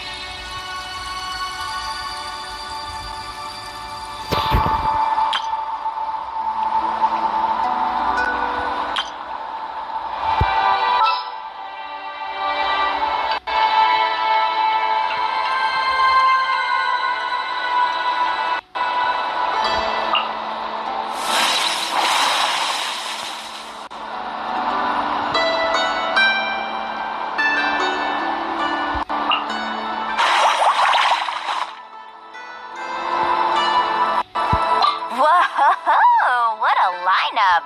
We'll be unstoppable!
I didn't know about the fisheries rest with it.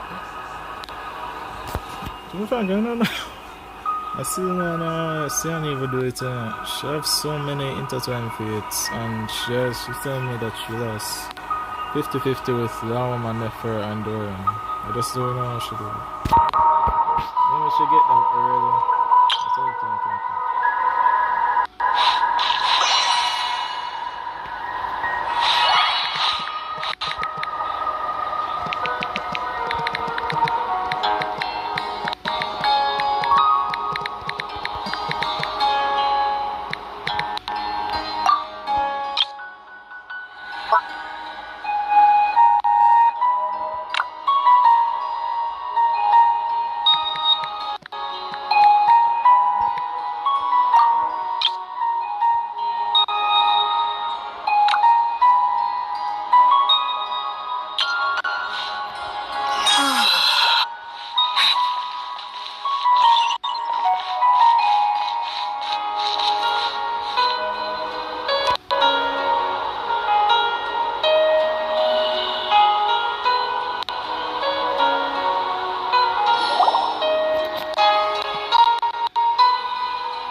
Are these people?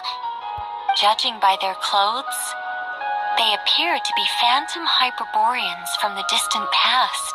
That could mean they have some clues about the moon goddess's name, right?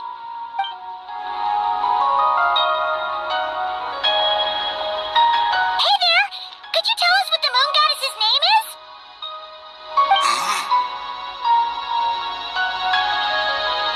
Sorry. That's probably a weird question, huh? How do we explain this? The moons are long gone, and their goddesses are dead. Their names no longer mean anything. When a new moon goddess is born, we will surely know her name. We have used every last resource at our disposal. Oh.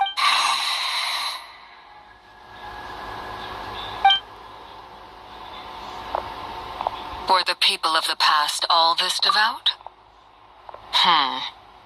It looks like this Sav must be Columbina. Alas, Kutar's birth came long after the age in which he lived. Salvation did not come. Oh. But, maybe if we find a phantom from a more recent age, they might know Columbina's real name. True. Keep an eye out. We should be able to tell which era they're from by the clothes they wear. Nicole, nothing to say on the matter? Yeah! You've been pretty talkative this whole time. What changed? Oh, nothing. I'm fine. You all make good points. When the Hyperboreans speak of moon goddesses, they mean the three from truly ancient times. I can't imagine they would know anything about our current moon goddess. There once was a time when the moon goddesses blessed them greatly and protected them from harm. So, when the war between the gods and dragons plunged the world into chaos, it seems they looked once more to the moons for help, praying for a new goddess to be born. Yeah, that checks out. Let's continue on. Who knows what else we may discover?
you, so I'm supposed to. Alright, okay.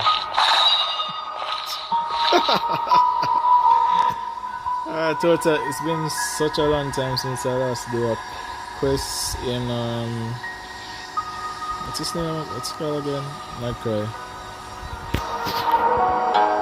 It's been such a long time that I totally forgot it's supposed to use co-op when it comes to stuff like this.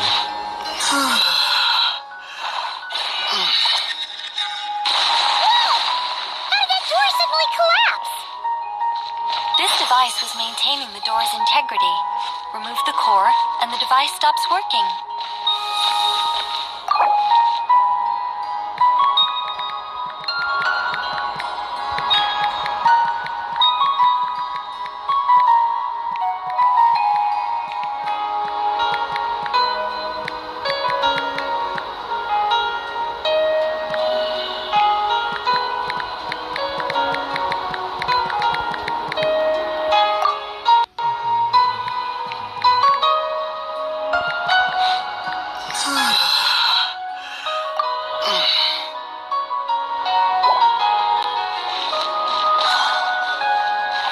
Is this our destination?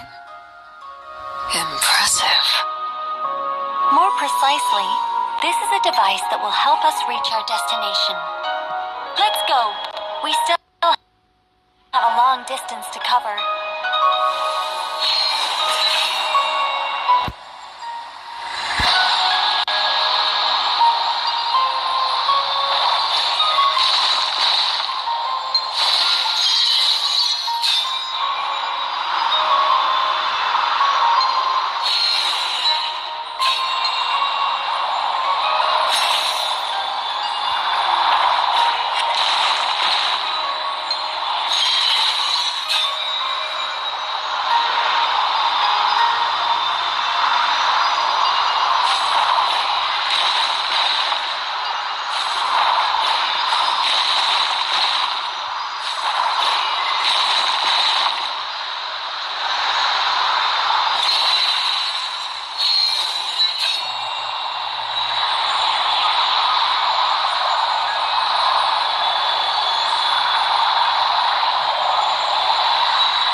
Let's try that device again.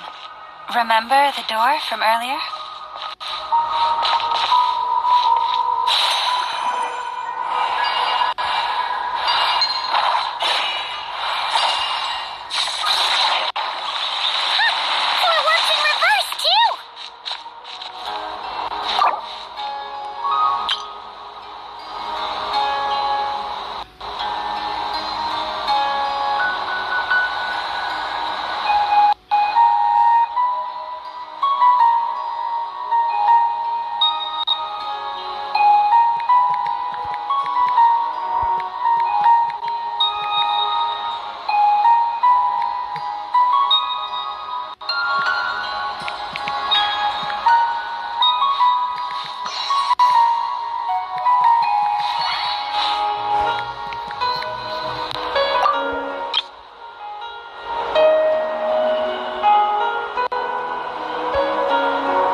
The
humans we see are all phantoms, but the monsters are real.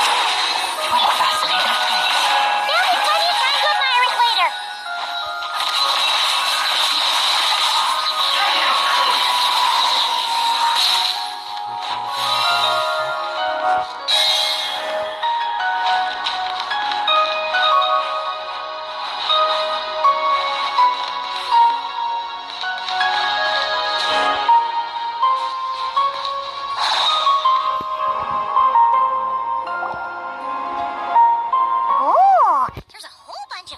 In here. Seems pretty old. Nicole, this is probably your area of expertise. What do all these paintings mean? Let me see. To understand these murals requires some knowledge of the history surrounding the War of Funerary Flame. I shared a little of this with Lauma before. Yes, I think I follow. The dispute between the Moon Sisters. The transformation by Nibelung. Sounds like a long story. Oh no, it's no trouble. I'd be delighted to share the tale again. Alright then. Tevat's 3 moons and their goddesses were brought into being by the will of Nibelung. the then ruler of Tevat. But when the heavenly principles came, they changed the world completely, down to its very foundations. The moon goddesses were nowhere near strong enough to challenge this entity. But the heavenly principles did not view them as heretical entities that had to be removed. Essentially, the three moons existed to keep this planet alive and operational, which did not directly conflict with the heavenly principles' aims. Nevertheless, the inherent precariousness of this arrangement would soon be revealed. Nibelung returned, yes. He did, and thus began the War of Funerary Flame, a battle for dominance between Nibelung and the heavenly principles. Discord would soon emerge between the three moon sisters. One would voice the opinion that they should follow Nibelung, for it was he who first hung the moons in the sky.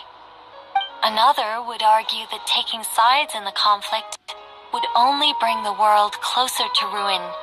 There was no telling where it would lead, especially since their creator had returned, bearing the perilous power of the abyss.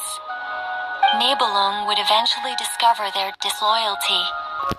He had all three imprisoned before transforming the moons into weapons with which to fight against the heavenly principles. What? Weapons? Yes.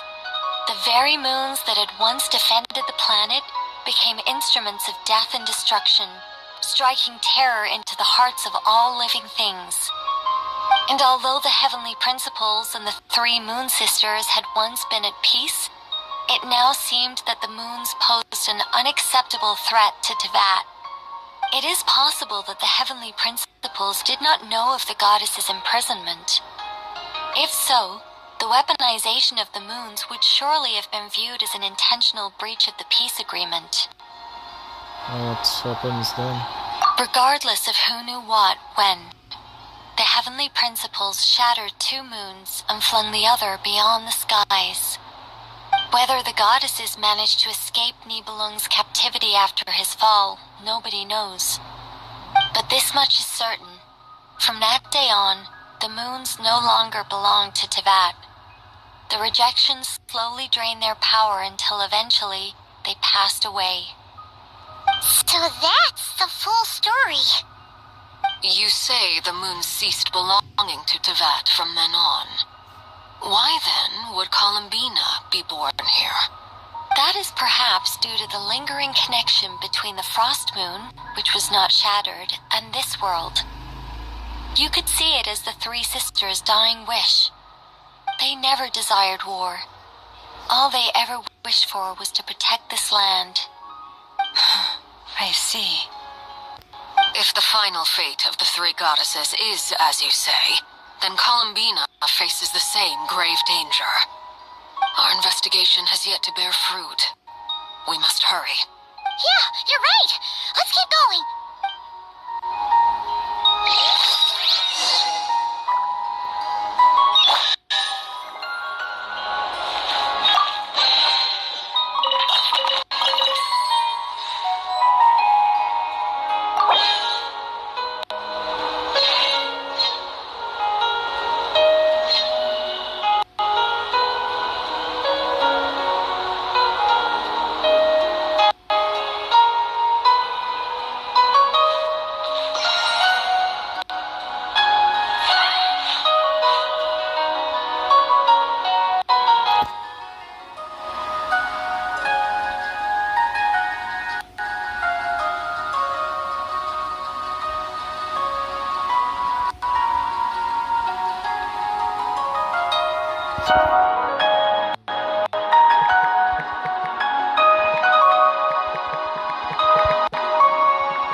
fine. How have you been?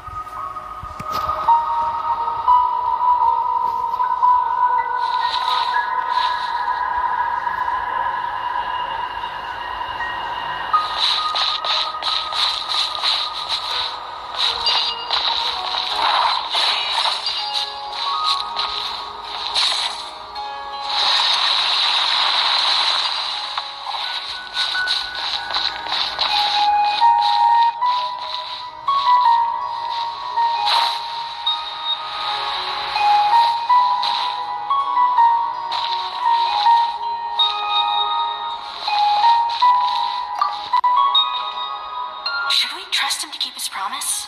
We have to. There's nothing else we can do.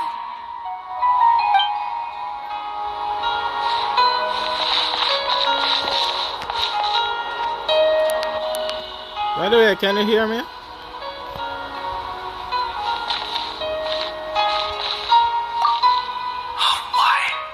Why do the creators of this world no longer show mercy upon their people? Oh, I see. Remember his words. We must I'm change our pretty fate. sure 6.2 is not going to finish anytime soon, so you have a lot of time. But I can't say the same Wait. with Doran Banner if you're going to pull for him. Who is he? Is something wrong? No, not really. It's just that over 30 possibilities emerged in my head, so I can't be sure who he is. It's been too long. My memory isn't as sharp as it once was. Okay. 30. Wow. Impressive.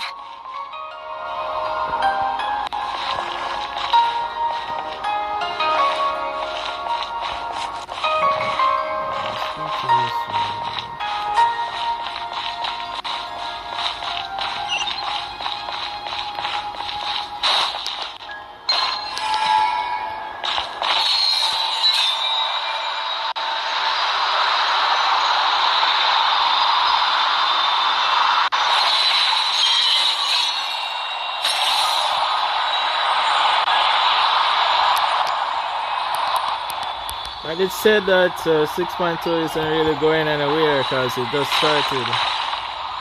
Same thing goes with the quest.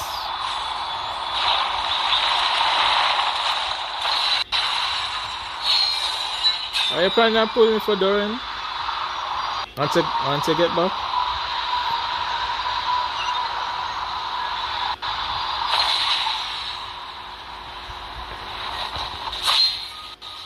Or are you saving for Columbina? I do remember you were trying to get Columbina. We're finally here. Yeah, this is... Activate the Well, this is not Act 5, but it's Act 6. I was a little worried This is the about last that one. at first, Well, but for as we got 6.2. closer, I sensed that the Kuvaki within it flows unimpeded. It should be functioning normally. The only issue is how to activate it. It's looking a little worse for wear. What about the cores from some of the other devices we've seen? Can we repair it using those? In all likelihood, yes. I imagine that would have been the Hyperborean's backup plan. Let's look for some cores.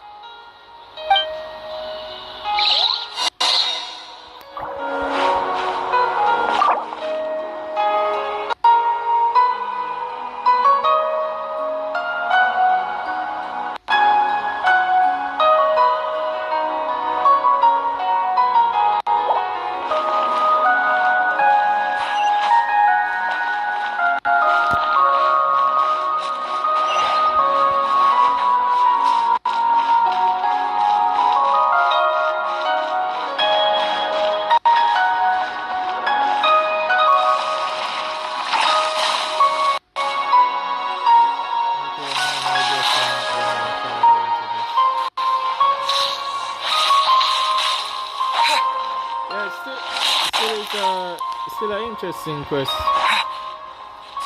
It's like in every new Archon quest, everything else gets interesting. Leave this place. Wipe out! With one heart, we pray. It all adds up.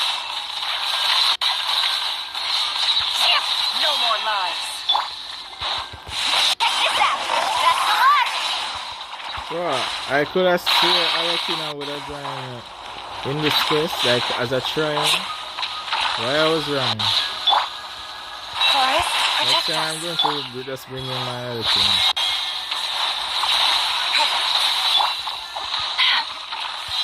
It all adds up.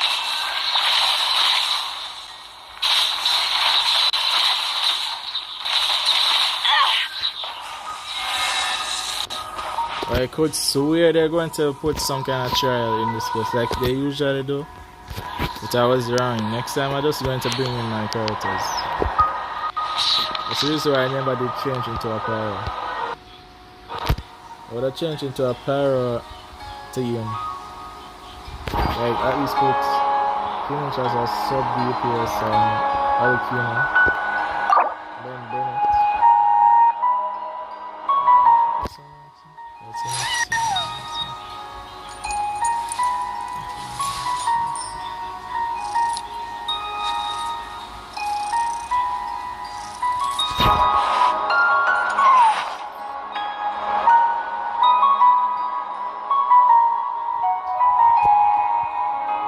Translate that, I don't understand.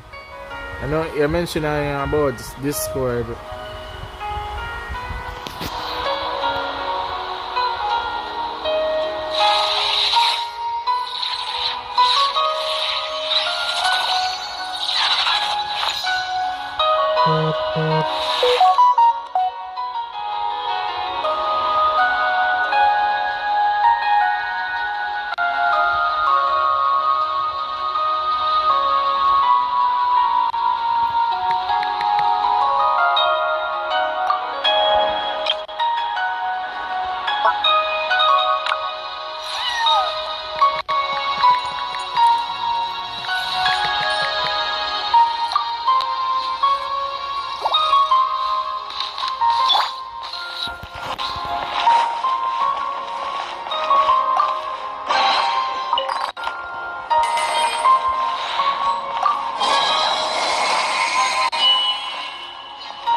Walk up, then jump down.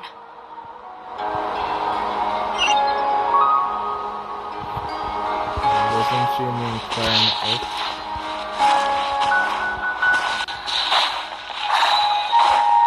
Oh, shit, the stairs. Okay. This place kind of looks familiar.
conquest right now.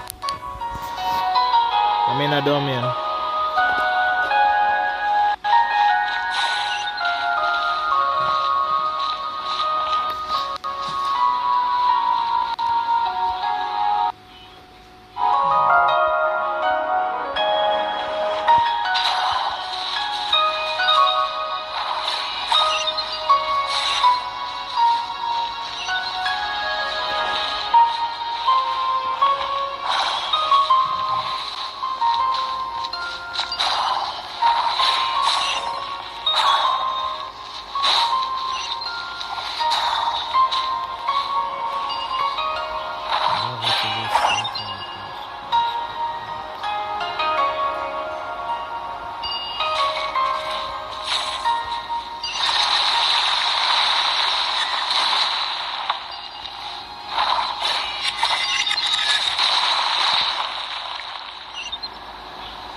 To be frank, I don't know, because you have the puzzle like this, for instance, to solve, and it depends if you can be able to figure it out. Plus, take at least 1 hour and a half. Like, well, it depends. If you want to try to understand what's happening in the Archon quest, then it's going to take a bit longer to finish. Or if you're all about just watching them converse here, then it will take like an hour for you to finish. Yeah, it depends on you.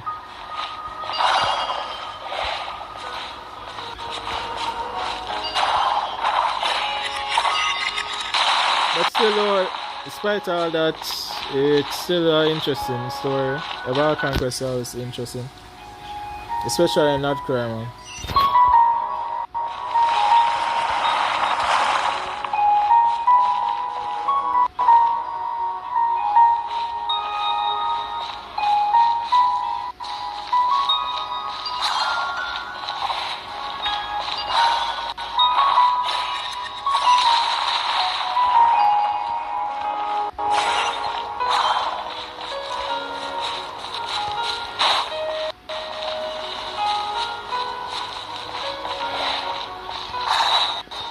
Okay, so basically they want you to use this thing to use this.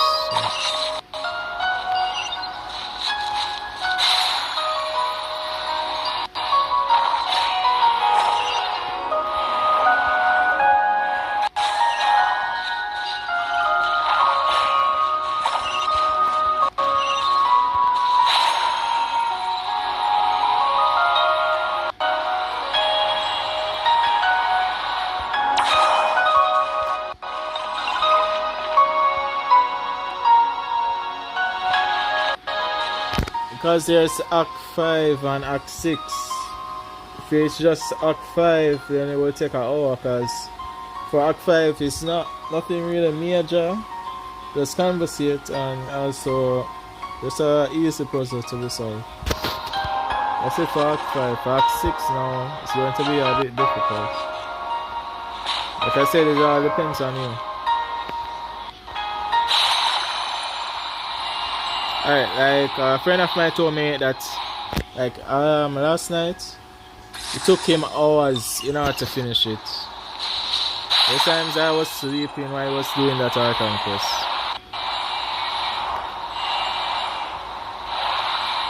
I say it's a lot of conversation, a lot of things you have to try to understand so you can get a better understanding with the story and what everything that's going on. But if you're not all about that, and just come for us, watch the characters them talk and fight and stuff like that, it won't take you too long.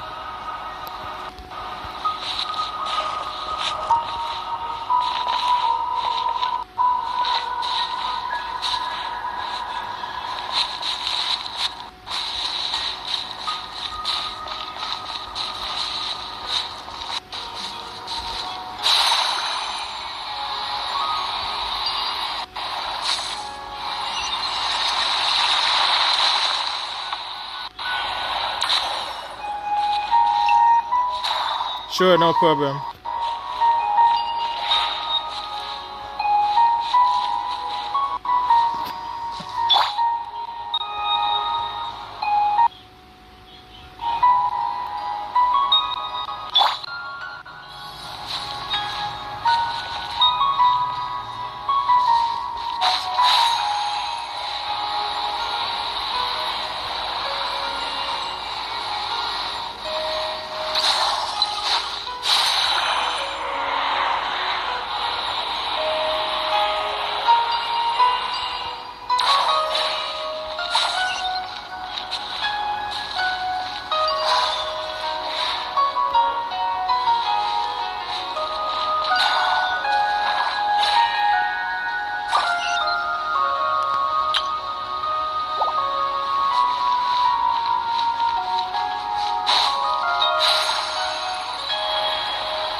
device is up and running.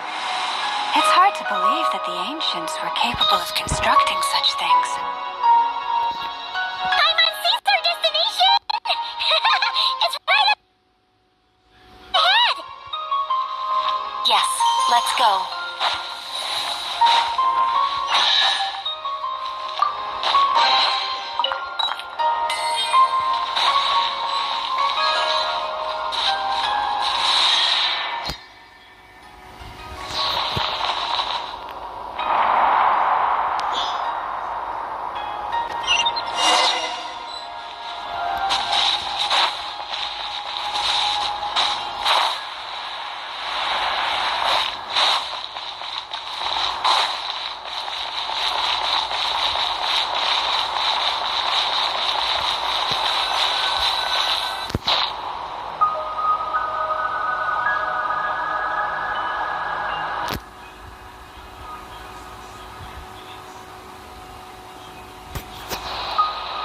This is where the people of Hyperborea communicated with the moons.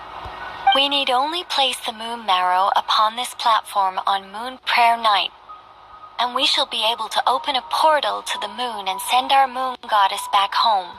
The assumption being, of course, that we can find her first. Right, but the question on the moon is beyond the sky, right? That's right. You want to know if it's safe there, don't you? Exactly. I've been corrupted by the abyss. You make a good point. And yet, she has no choice but to return. You know this. Yes, because the world is rejecting her. Oh, that's not the only issue here. This is the end of the line, right? We've explored everything we can. And despite looking at historical artwork and talking to people from Hyperborean times, we're still no closer to learning Columbina's name. If it's not too much trouble, could you tell me exactly what Alice said to you about finding her name? Oh, sure. What she said was... Then your first job is to find it. As a moon goddess, I'm sure she must have a name she identifies with.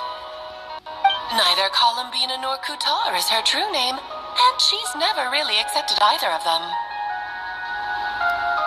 Is it not also possible that she has never had a true name? Not at any point in history? She just have to accept those names as her true name. One of them. But it looks like she accepting Columbina mostly because her friends, she saw that her friends accept her name Columbina and more suited with it. That would be a hard pill to swallow. But at this point, we may have to accept that that is the truth. No one knows how she came into being, and she certainly doesn't have parents in any sense that we're aware of. Perhaps she was never granted a name at all. Does that mean there's no way to get Columbina back? She's just gonna disappear and there's nothing we can do about it? Huh? Wait, why all this pessimism? Was it the way I phrased this question? You all seem to be taking this in completely the wrong way. What do you mean by that? Well, just because she's never had a real name in the past doesn't mean she can have one now. What? Think about what Alice said again. She never once said that you'd have to find a new name, did she? Are you saying what I think you're saying? You want us to grant her a name? Yes. Names are anchors that connect us to the world. If she doesn't have one already, then all we have to do is create one, no? It's like... yes. Traveler, when you first arrived in Teyvat, do you think you would have turned around if someone behind you shouted, "Hey, Tumaini"? I wouldn't. But what about now? I understand what you mean. Life is a long journey. Even the friends and family by our side can change over time. When people call you by different names, what matters isn't so much the words themselves, but what they symbolize. And of course, whether that resonates with you. Lumine.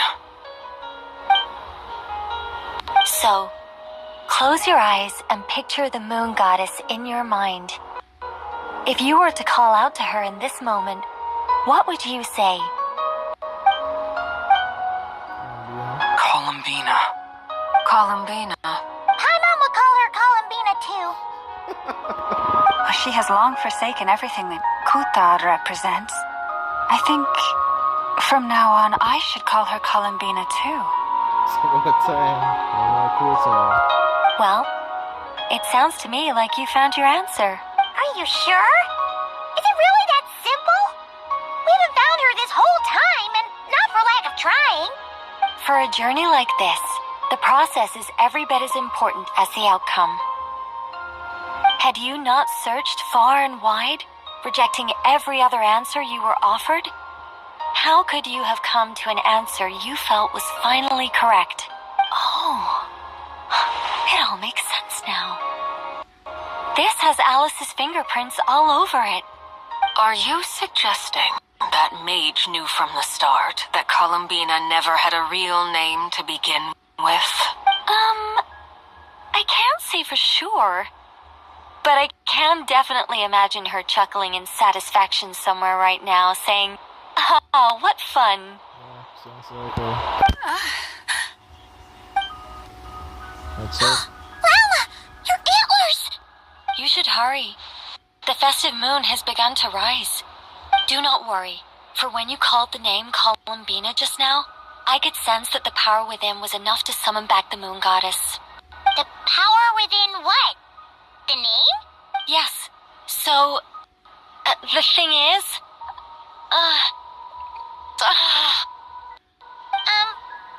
What's wrong now? This is so annoying. I really want to explain how that whole thing works. Starting from the founding principles of Tevat and... Oh, I could talk about this for hours. But... Deep breaths, Nicole. Deep breaths. You're an angel. A sober, sensible, solemn angel who has her priorities straight. Okay then. Sorry for asking. Clearly a bad call on Paimon's part. Anyway, you all need to hurry. Last thing, remember how it felt when you called out that name. Then it is agreed. By the name Columbina, we shall find her. Then we'll throw her the best Moon Pair Night party ever! And at last, we will send her home.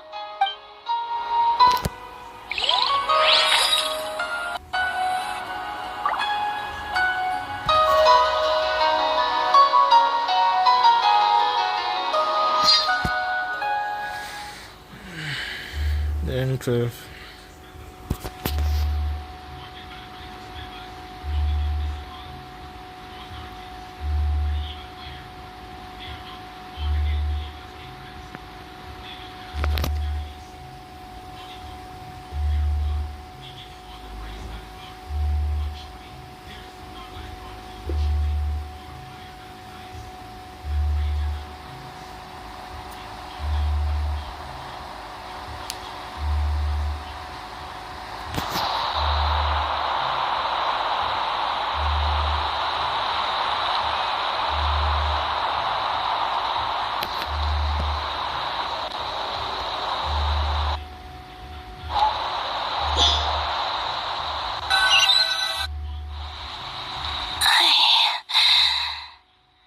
Barely move anymore. My consciousness is fading away. Have they come back out?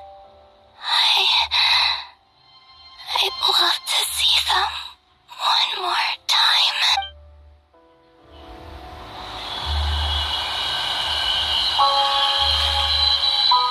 They didn't make it.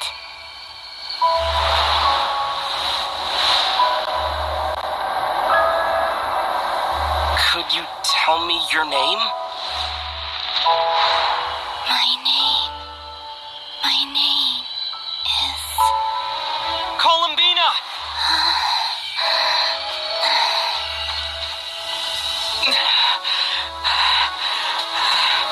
Columbina!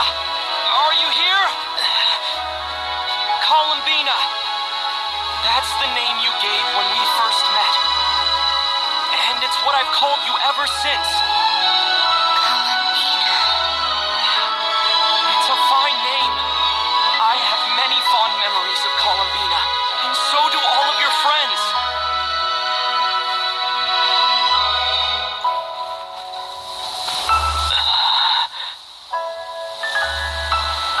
If you like this name,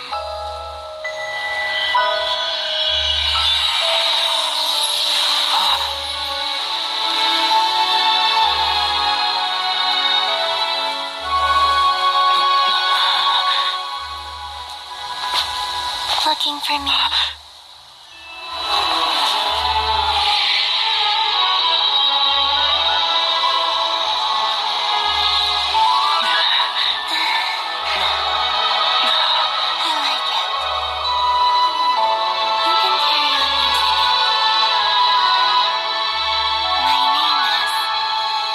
Columbina Hyposelenia.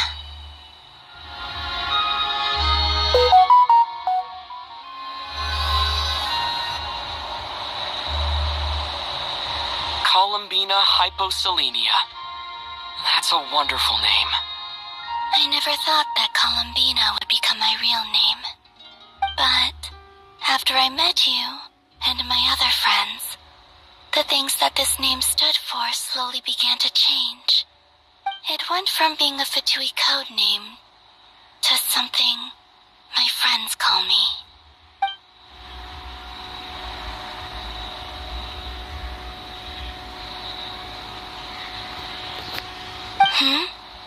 What is it?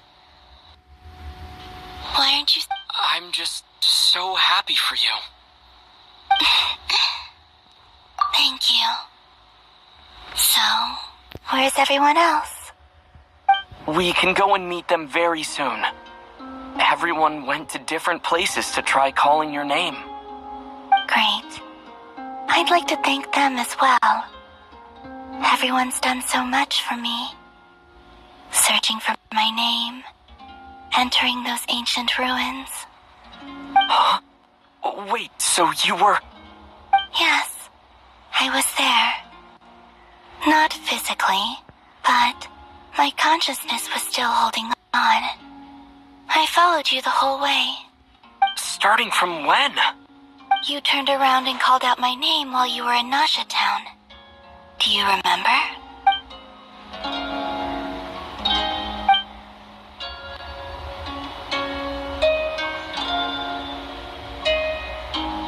Let's go.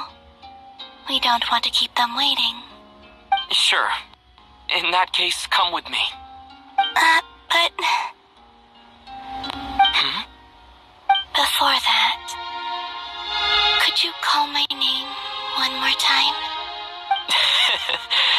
Sure. Come with me, Columbina Hyposelenia.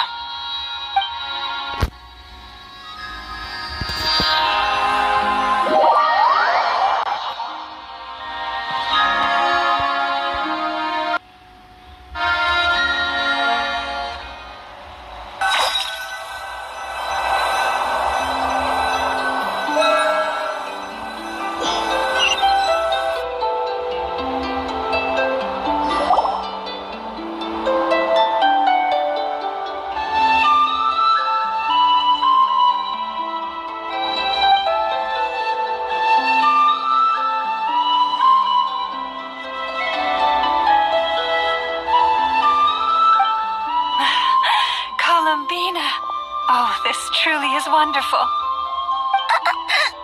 Llama, I can't breathe. Ha-ha! Just in time for Moon Prayer Night. It's good to have you back, Miss Columbina. Yeah, we were worried sick. Thank you, my friends. With your help, I now have a name that belongs to me. Columbina Hyposelenia. Where's the second half from? You added it yourself? That's right. It means... Born beneath the moon. Yes. And by extension, it can also mean born beneath this world. A fine name.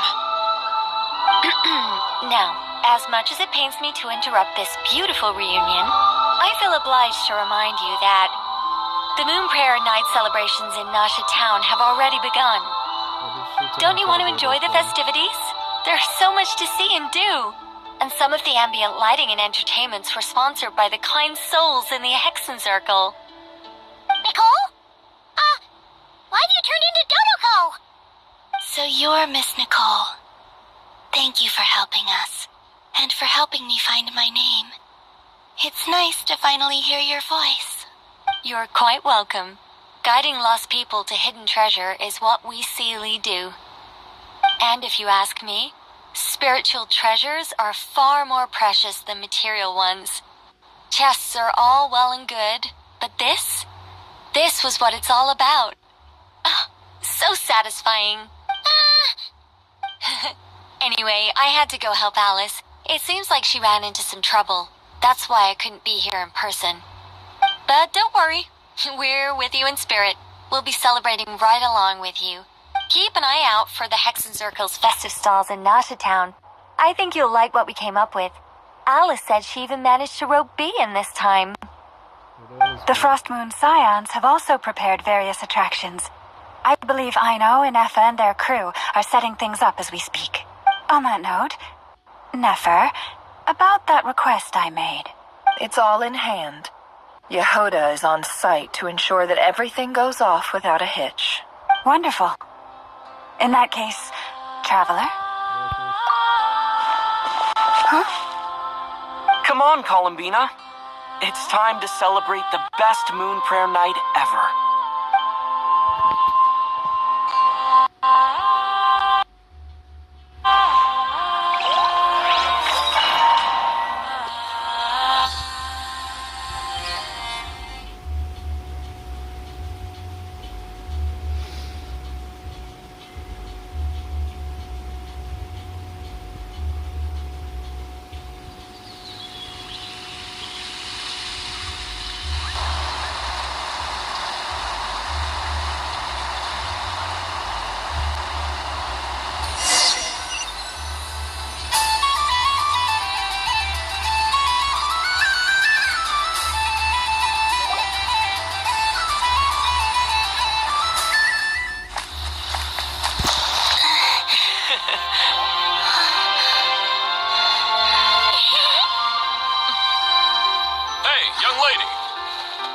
Some Moon Prayer Night candy? Happy Moon Prayer Night. Oh, yeah. I almost forgot to say. Welcome home, Moon Goddess.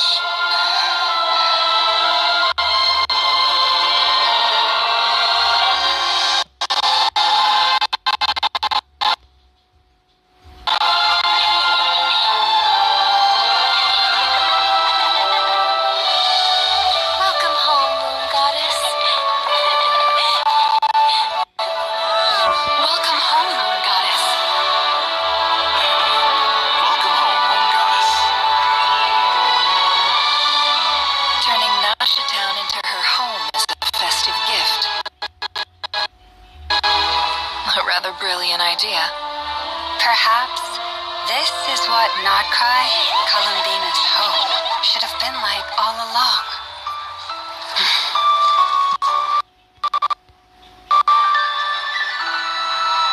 Thank you for the gift. I like it a lot.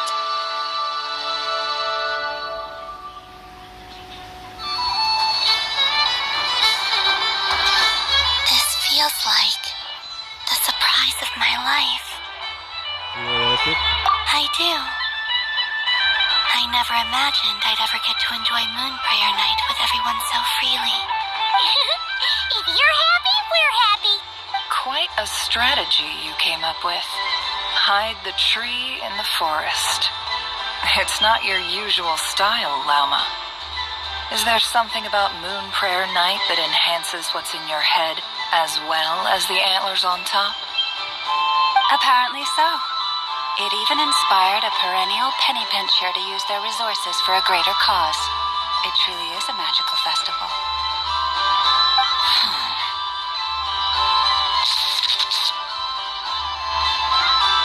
I see it now. This bickering actually a sign of a strong relationship. Huh? What's everyone doing here? Oh! Miss Columbina, you're back! Yes, I'm fine now. Thanks for your concern. How's your progress with Alice's assignment? Very well indeed. I've never heard her sound so excited. Isn't she always quite excitable? Not like this. This time, her excitement seems more serious. Seems like she's had a major breakthrough. She said she'll contact us once she knows more. In the meantime, we're free to relax and have some fun. Enjoy the time off while it lasts. I have a feeling that our next task won't be so simple.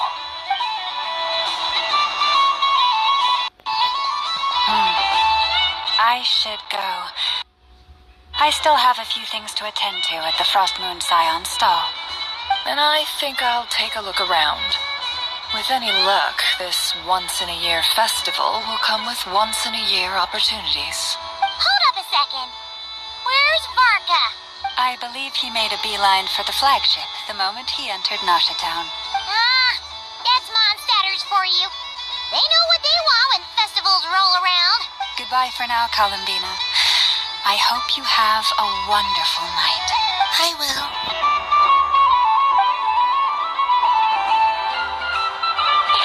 Well, in that case, don't just stand there. Get out there and have some fun. You'll definitely get a warm welcome at every stall. Oh, also, take this map with you. It's a guide to the festival.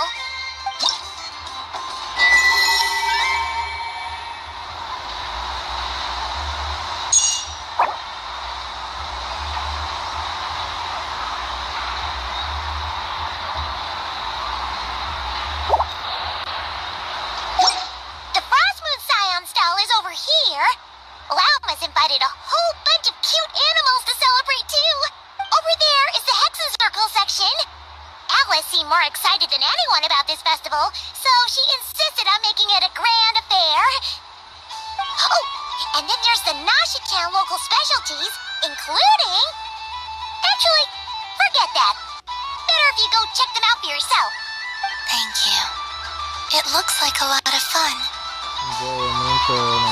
You're not coming with me? We'll be around. But don't you want to browse by yourself for a bit first?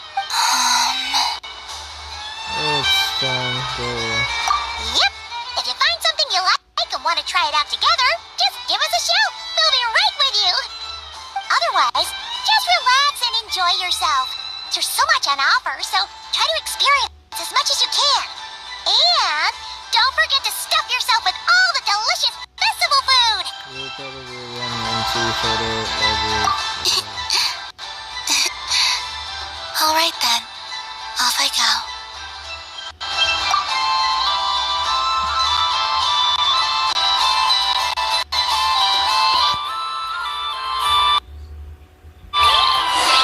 Where should I go first?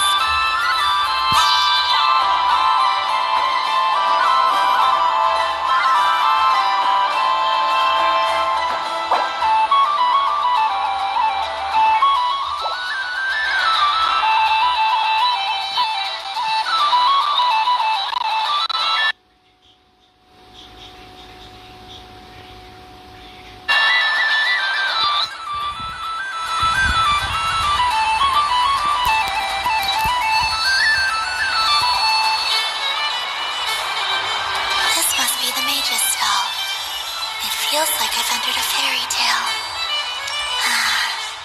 How lovely.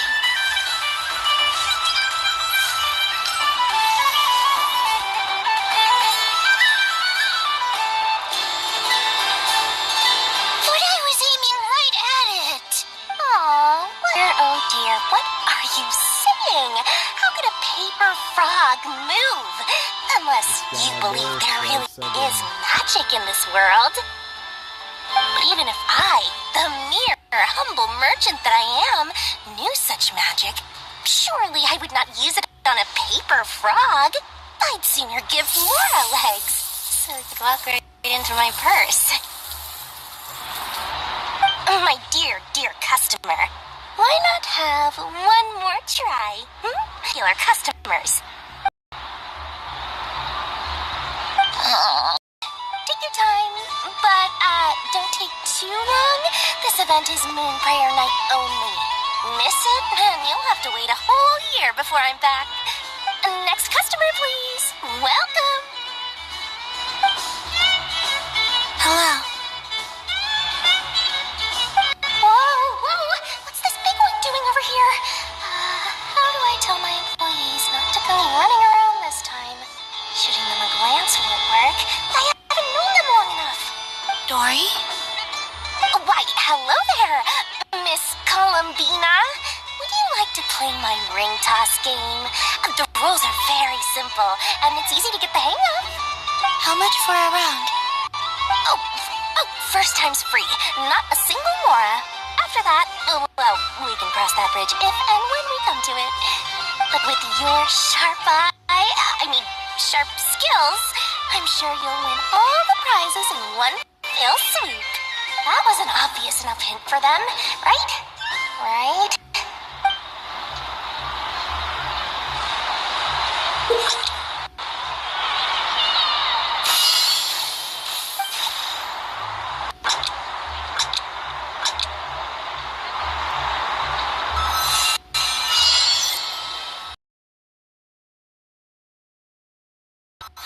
Peanuts.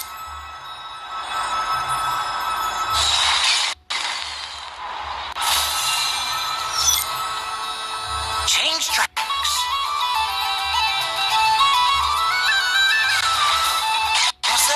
Roselle, should we move or not? Just a tiny bit. All right, then I'll... Oh, sugar plums, not the clock hands. How do I move the legs again?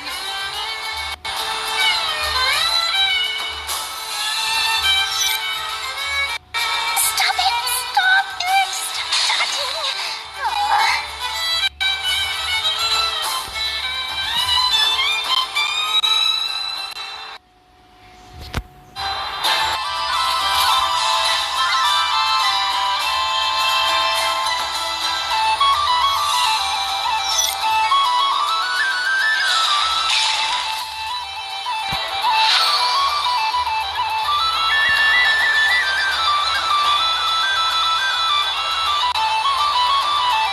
Let's see now.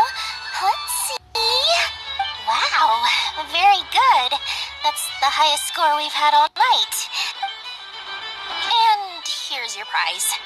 Now, how about another round? As for the cost... Happy Moon Prayer Night, Miss Columbina. Happy Moon Prayer Night, Durin and Hat Guy. Are you here to play the game? Yes.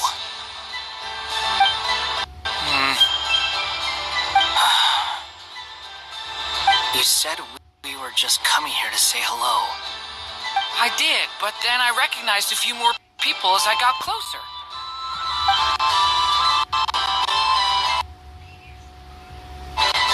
Do my eyes deceive me? Is that... It's our little dragon. He's all grown up. Someone's popular.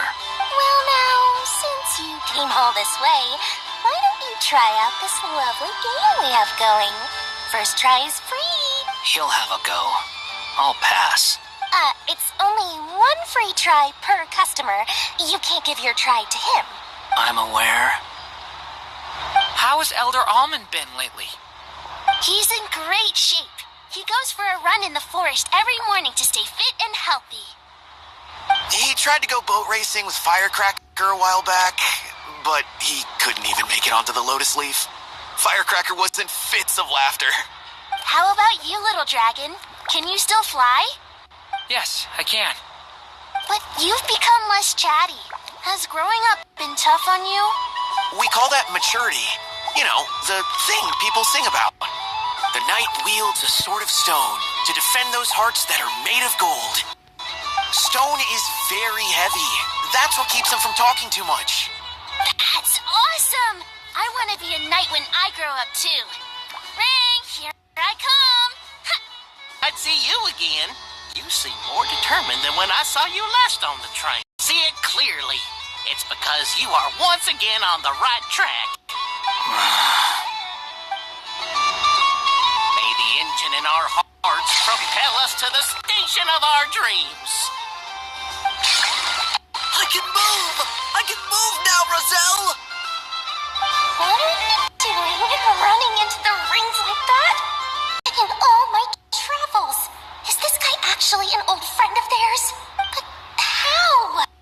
They're origami animals and clockwork people from a fairy tale.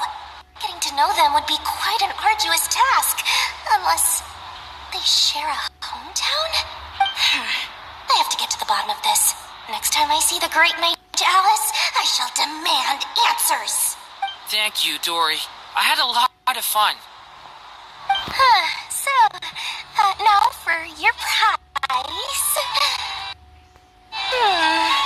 Where did I put it? Give me a moment to dig it out. Oh, sweet grand prize. How I wish I didn't have to let you go. Good thing I've already turned a profit from the customers earlier in the night. Otherwise, I'd have wasted all my hard work. Okay, I'm back. What? I leave for 2 seconds and someone's already claimed the grand prize?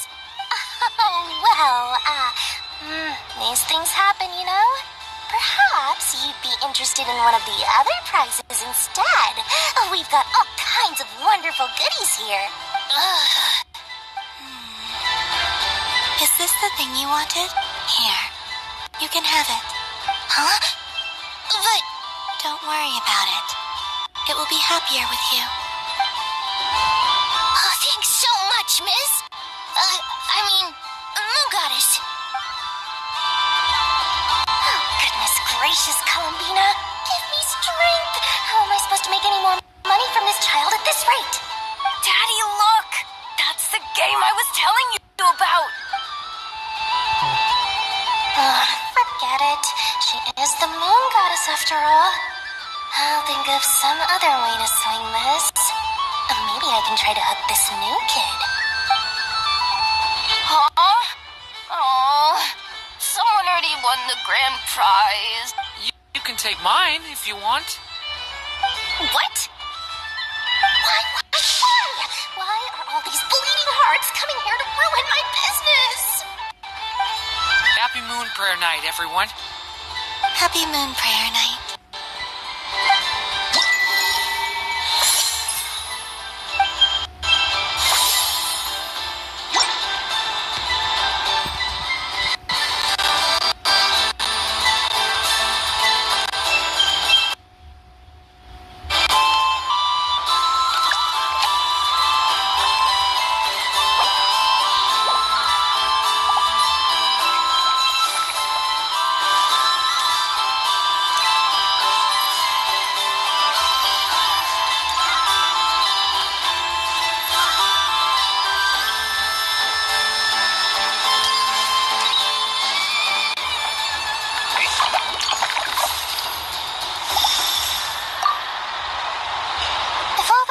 Are gone, I might as well close up shop for the day.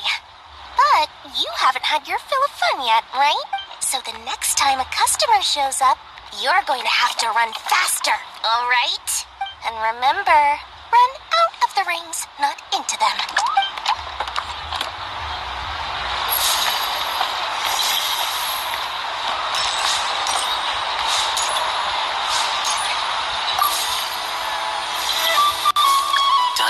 Do-gooder yet?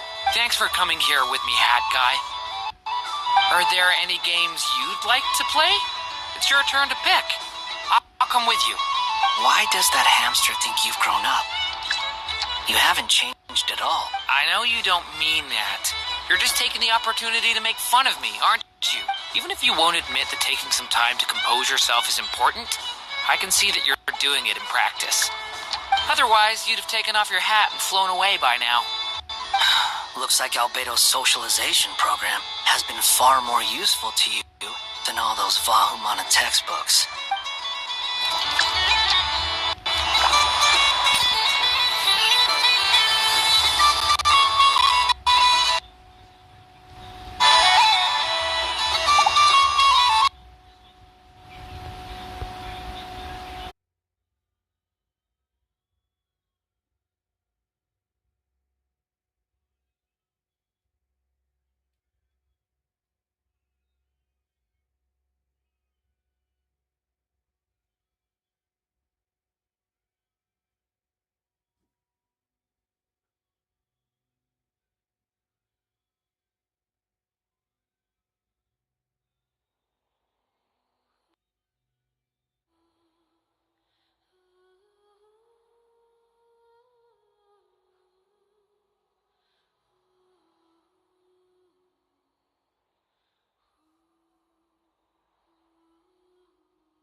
see that so.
Except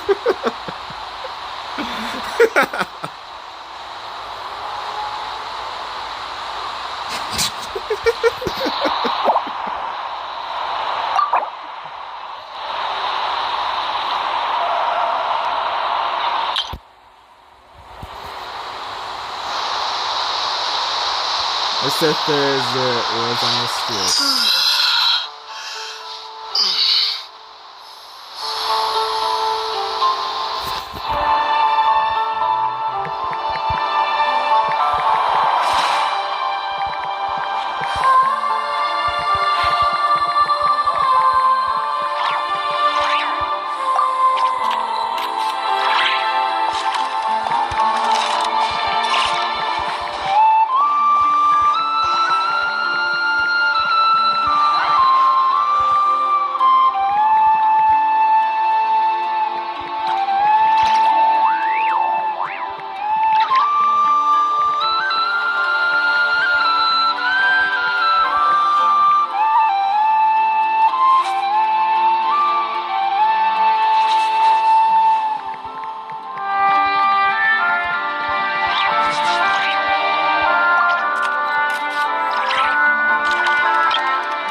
Just let me go.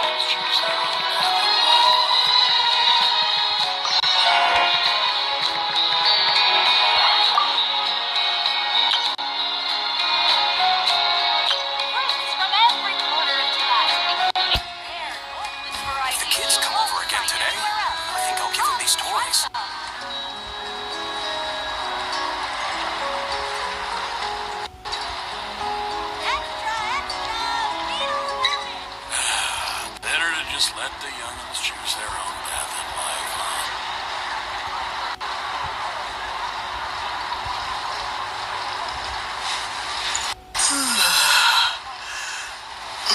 From every corner of Tibet, including rare Northland varieties you won't find anywhere else. If the kids come over again today, I think I'll give them these toys.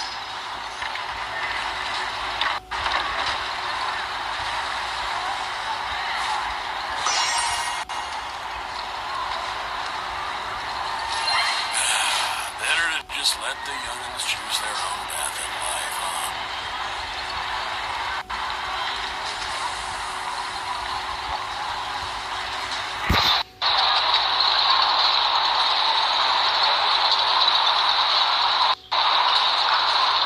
Fruits from every If the kids come over again today, rare I think I'll give them these varieties toys. you won't find anywhere else. Come, try some.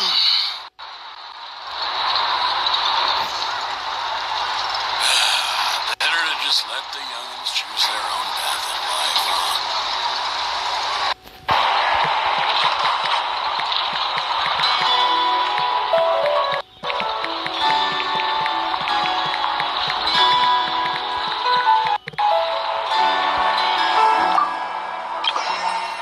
If the kids come over again today, I think I'll give them these toys. Corner of Tibet, including rare Northland varieties you won't find anywhere else. Come, try some.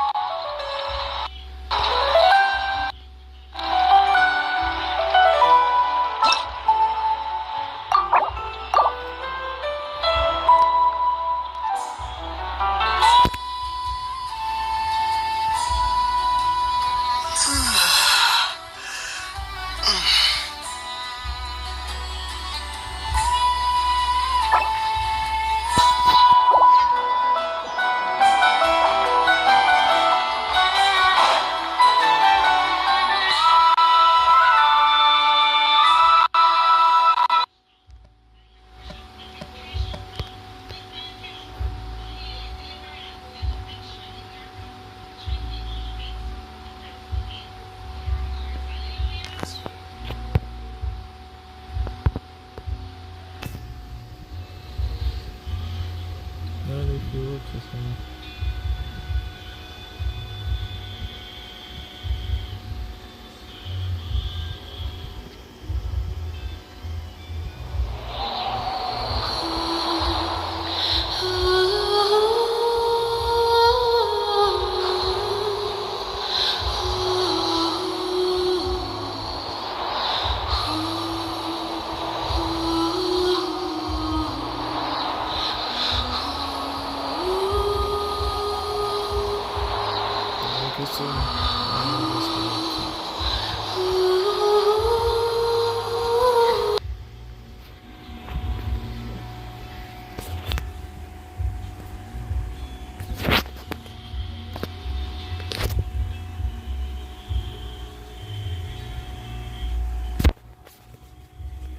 They can just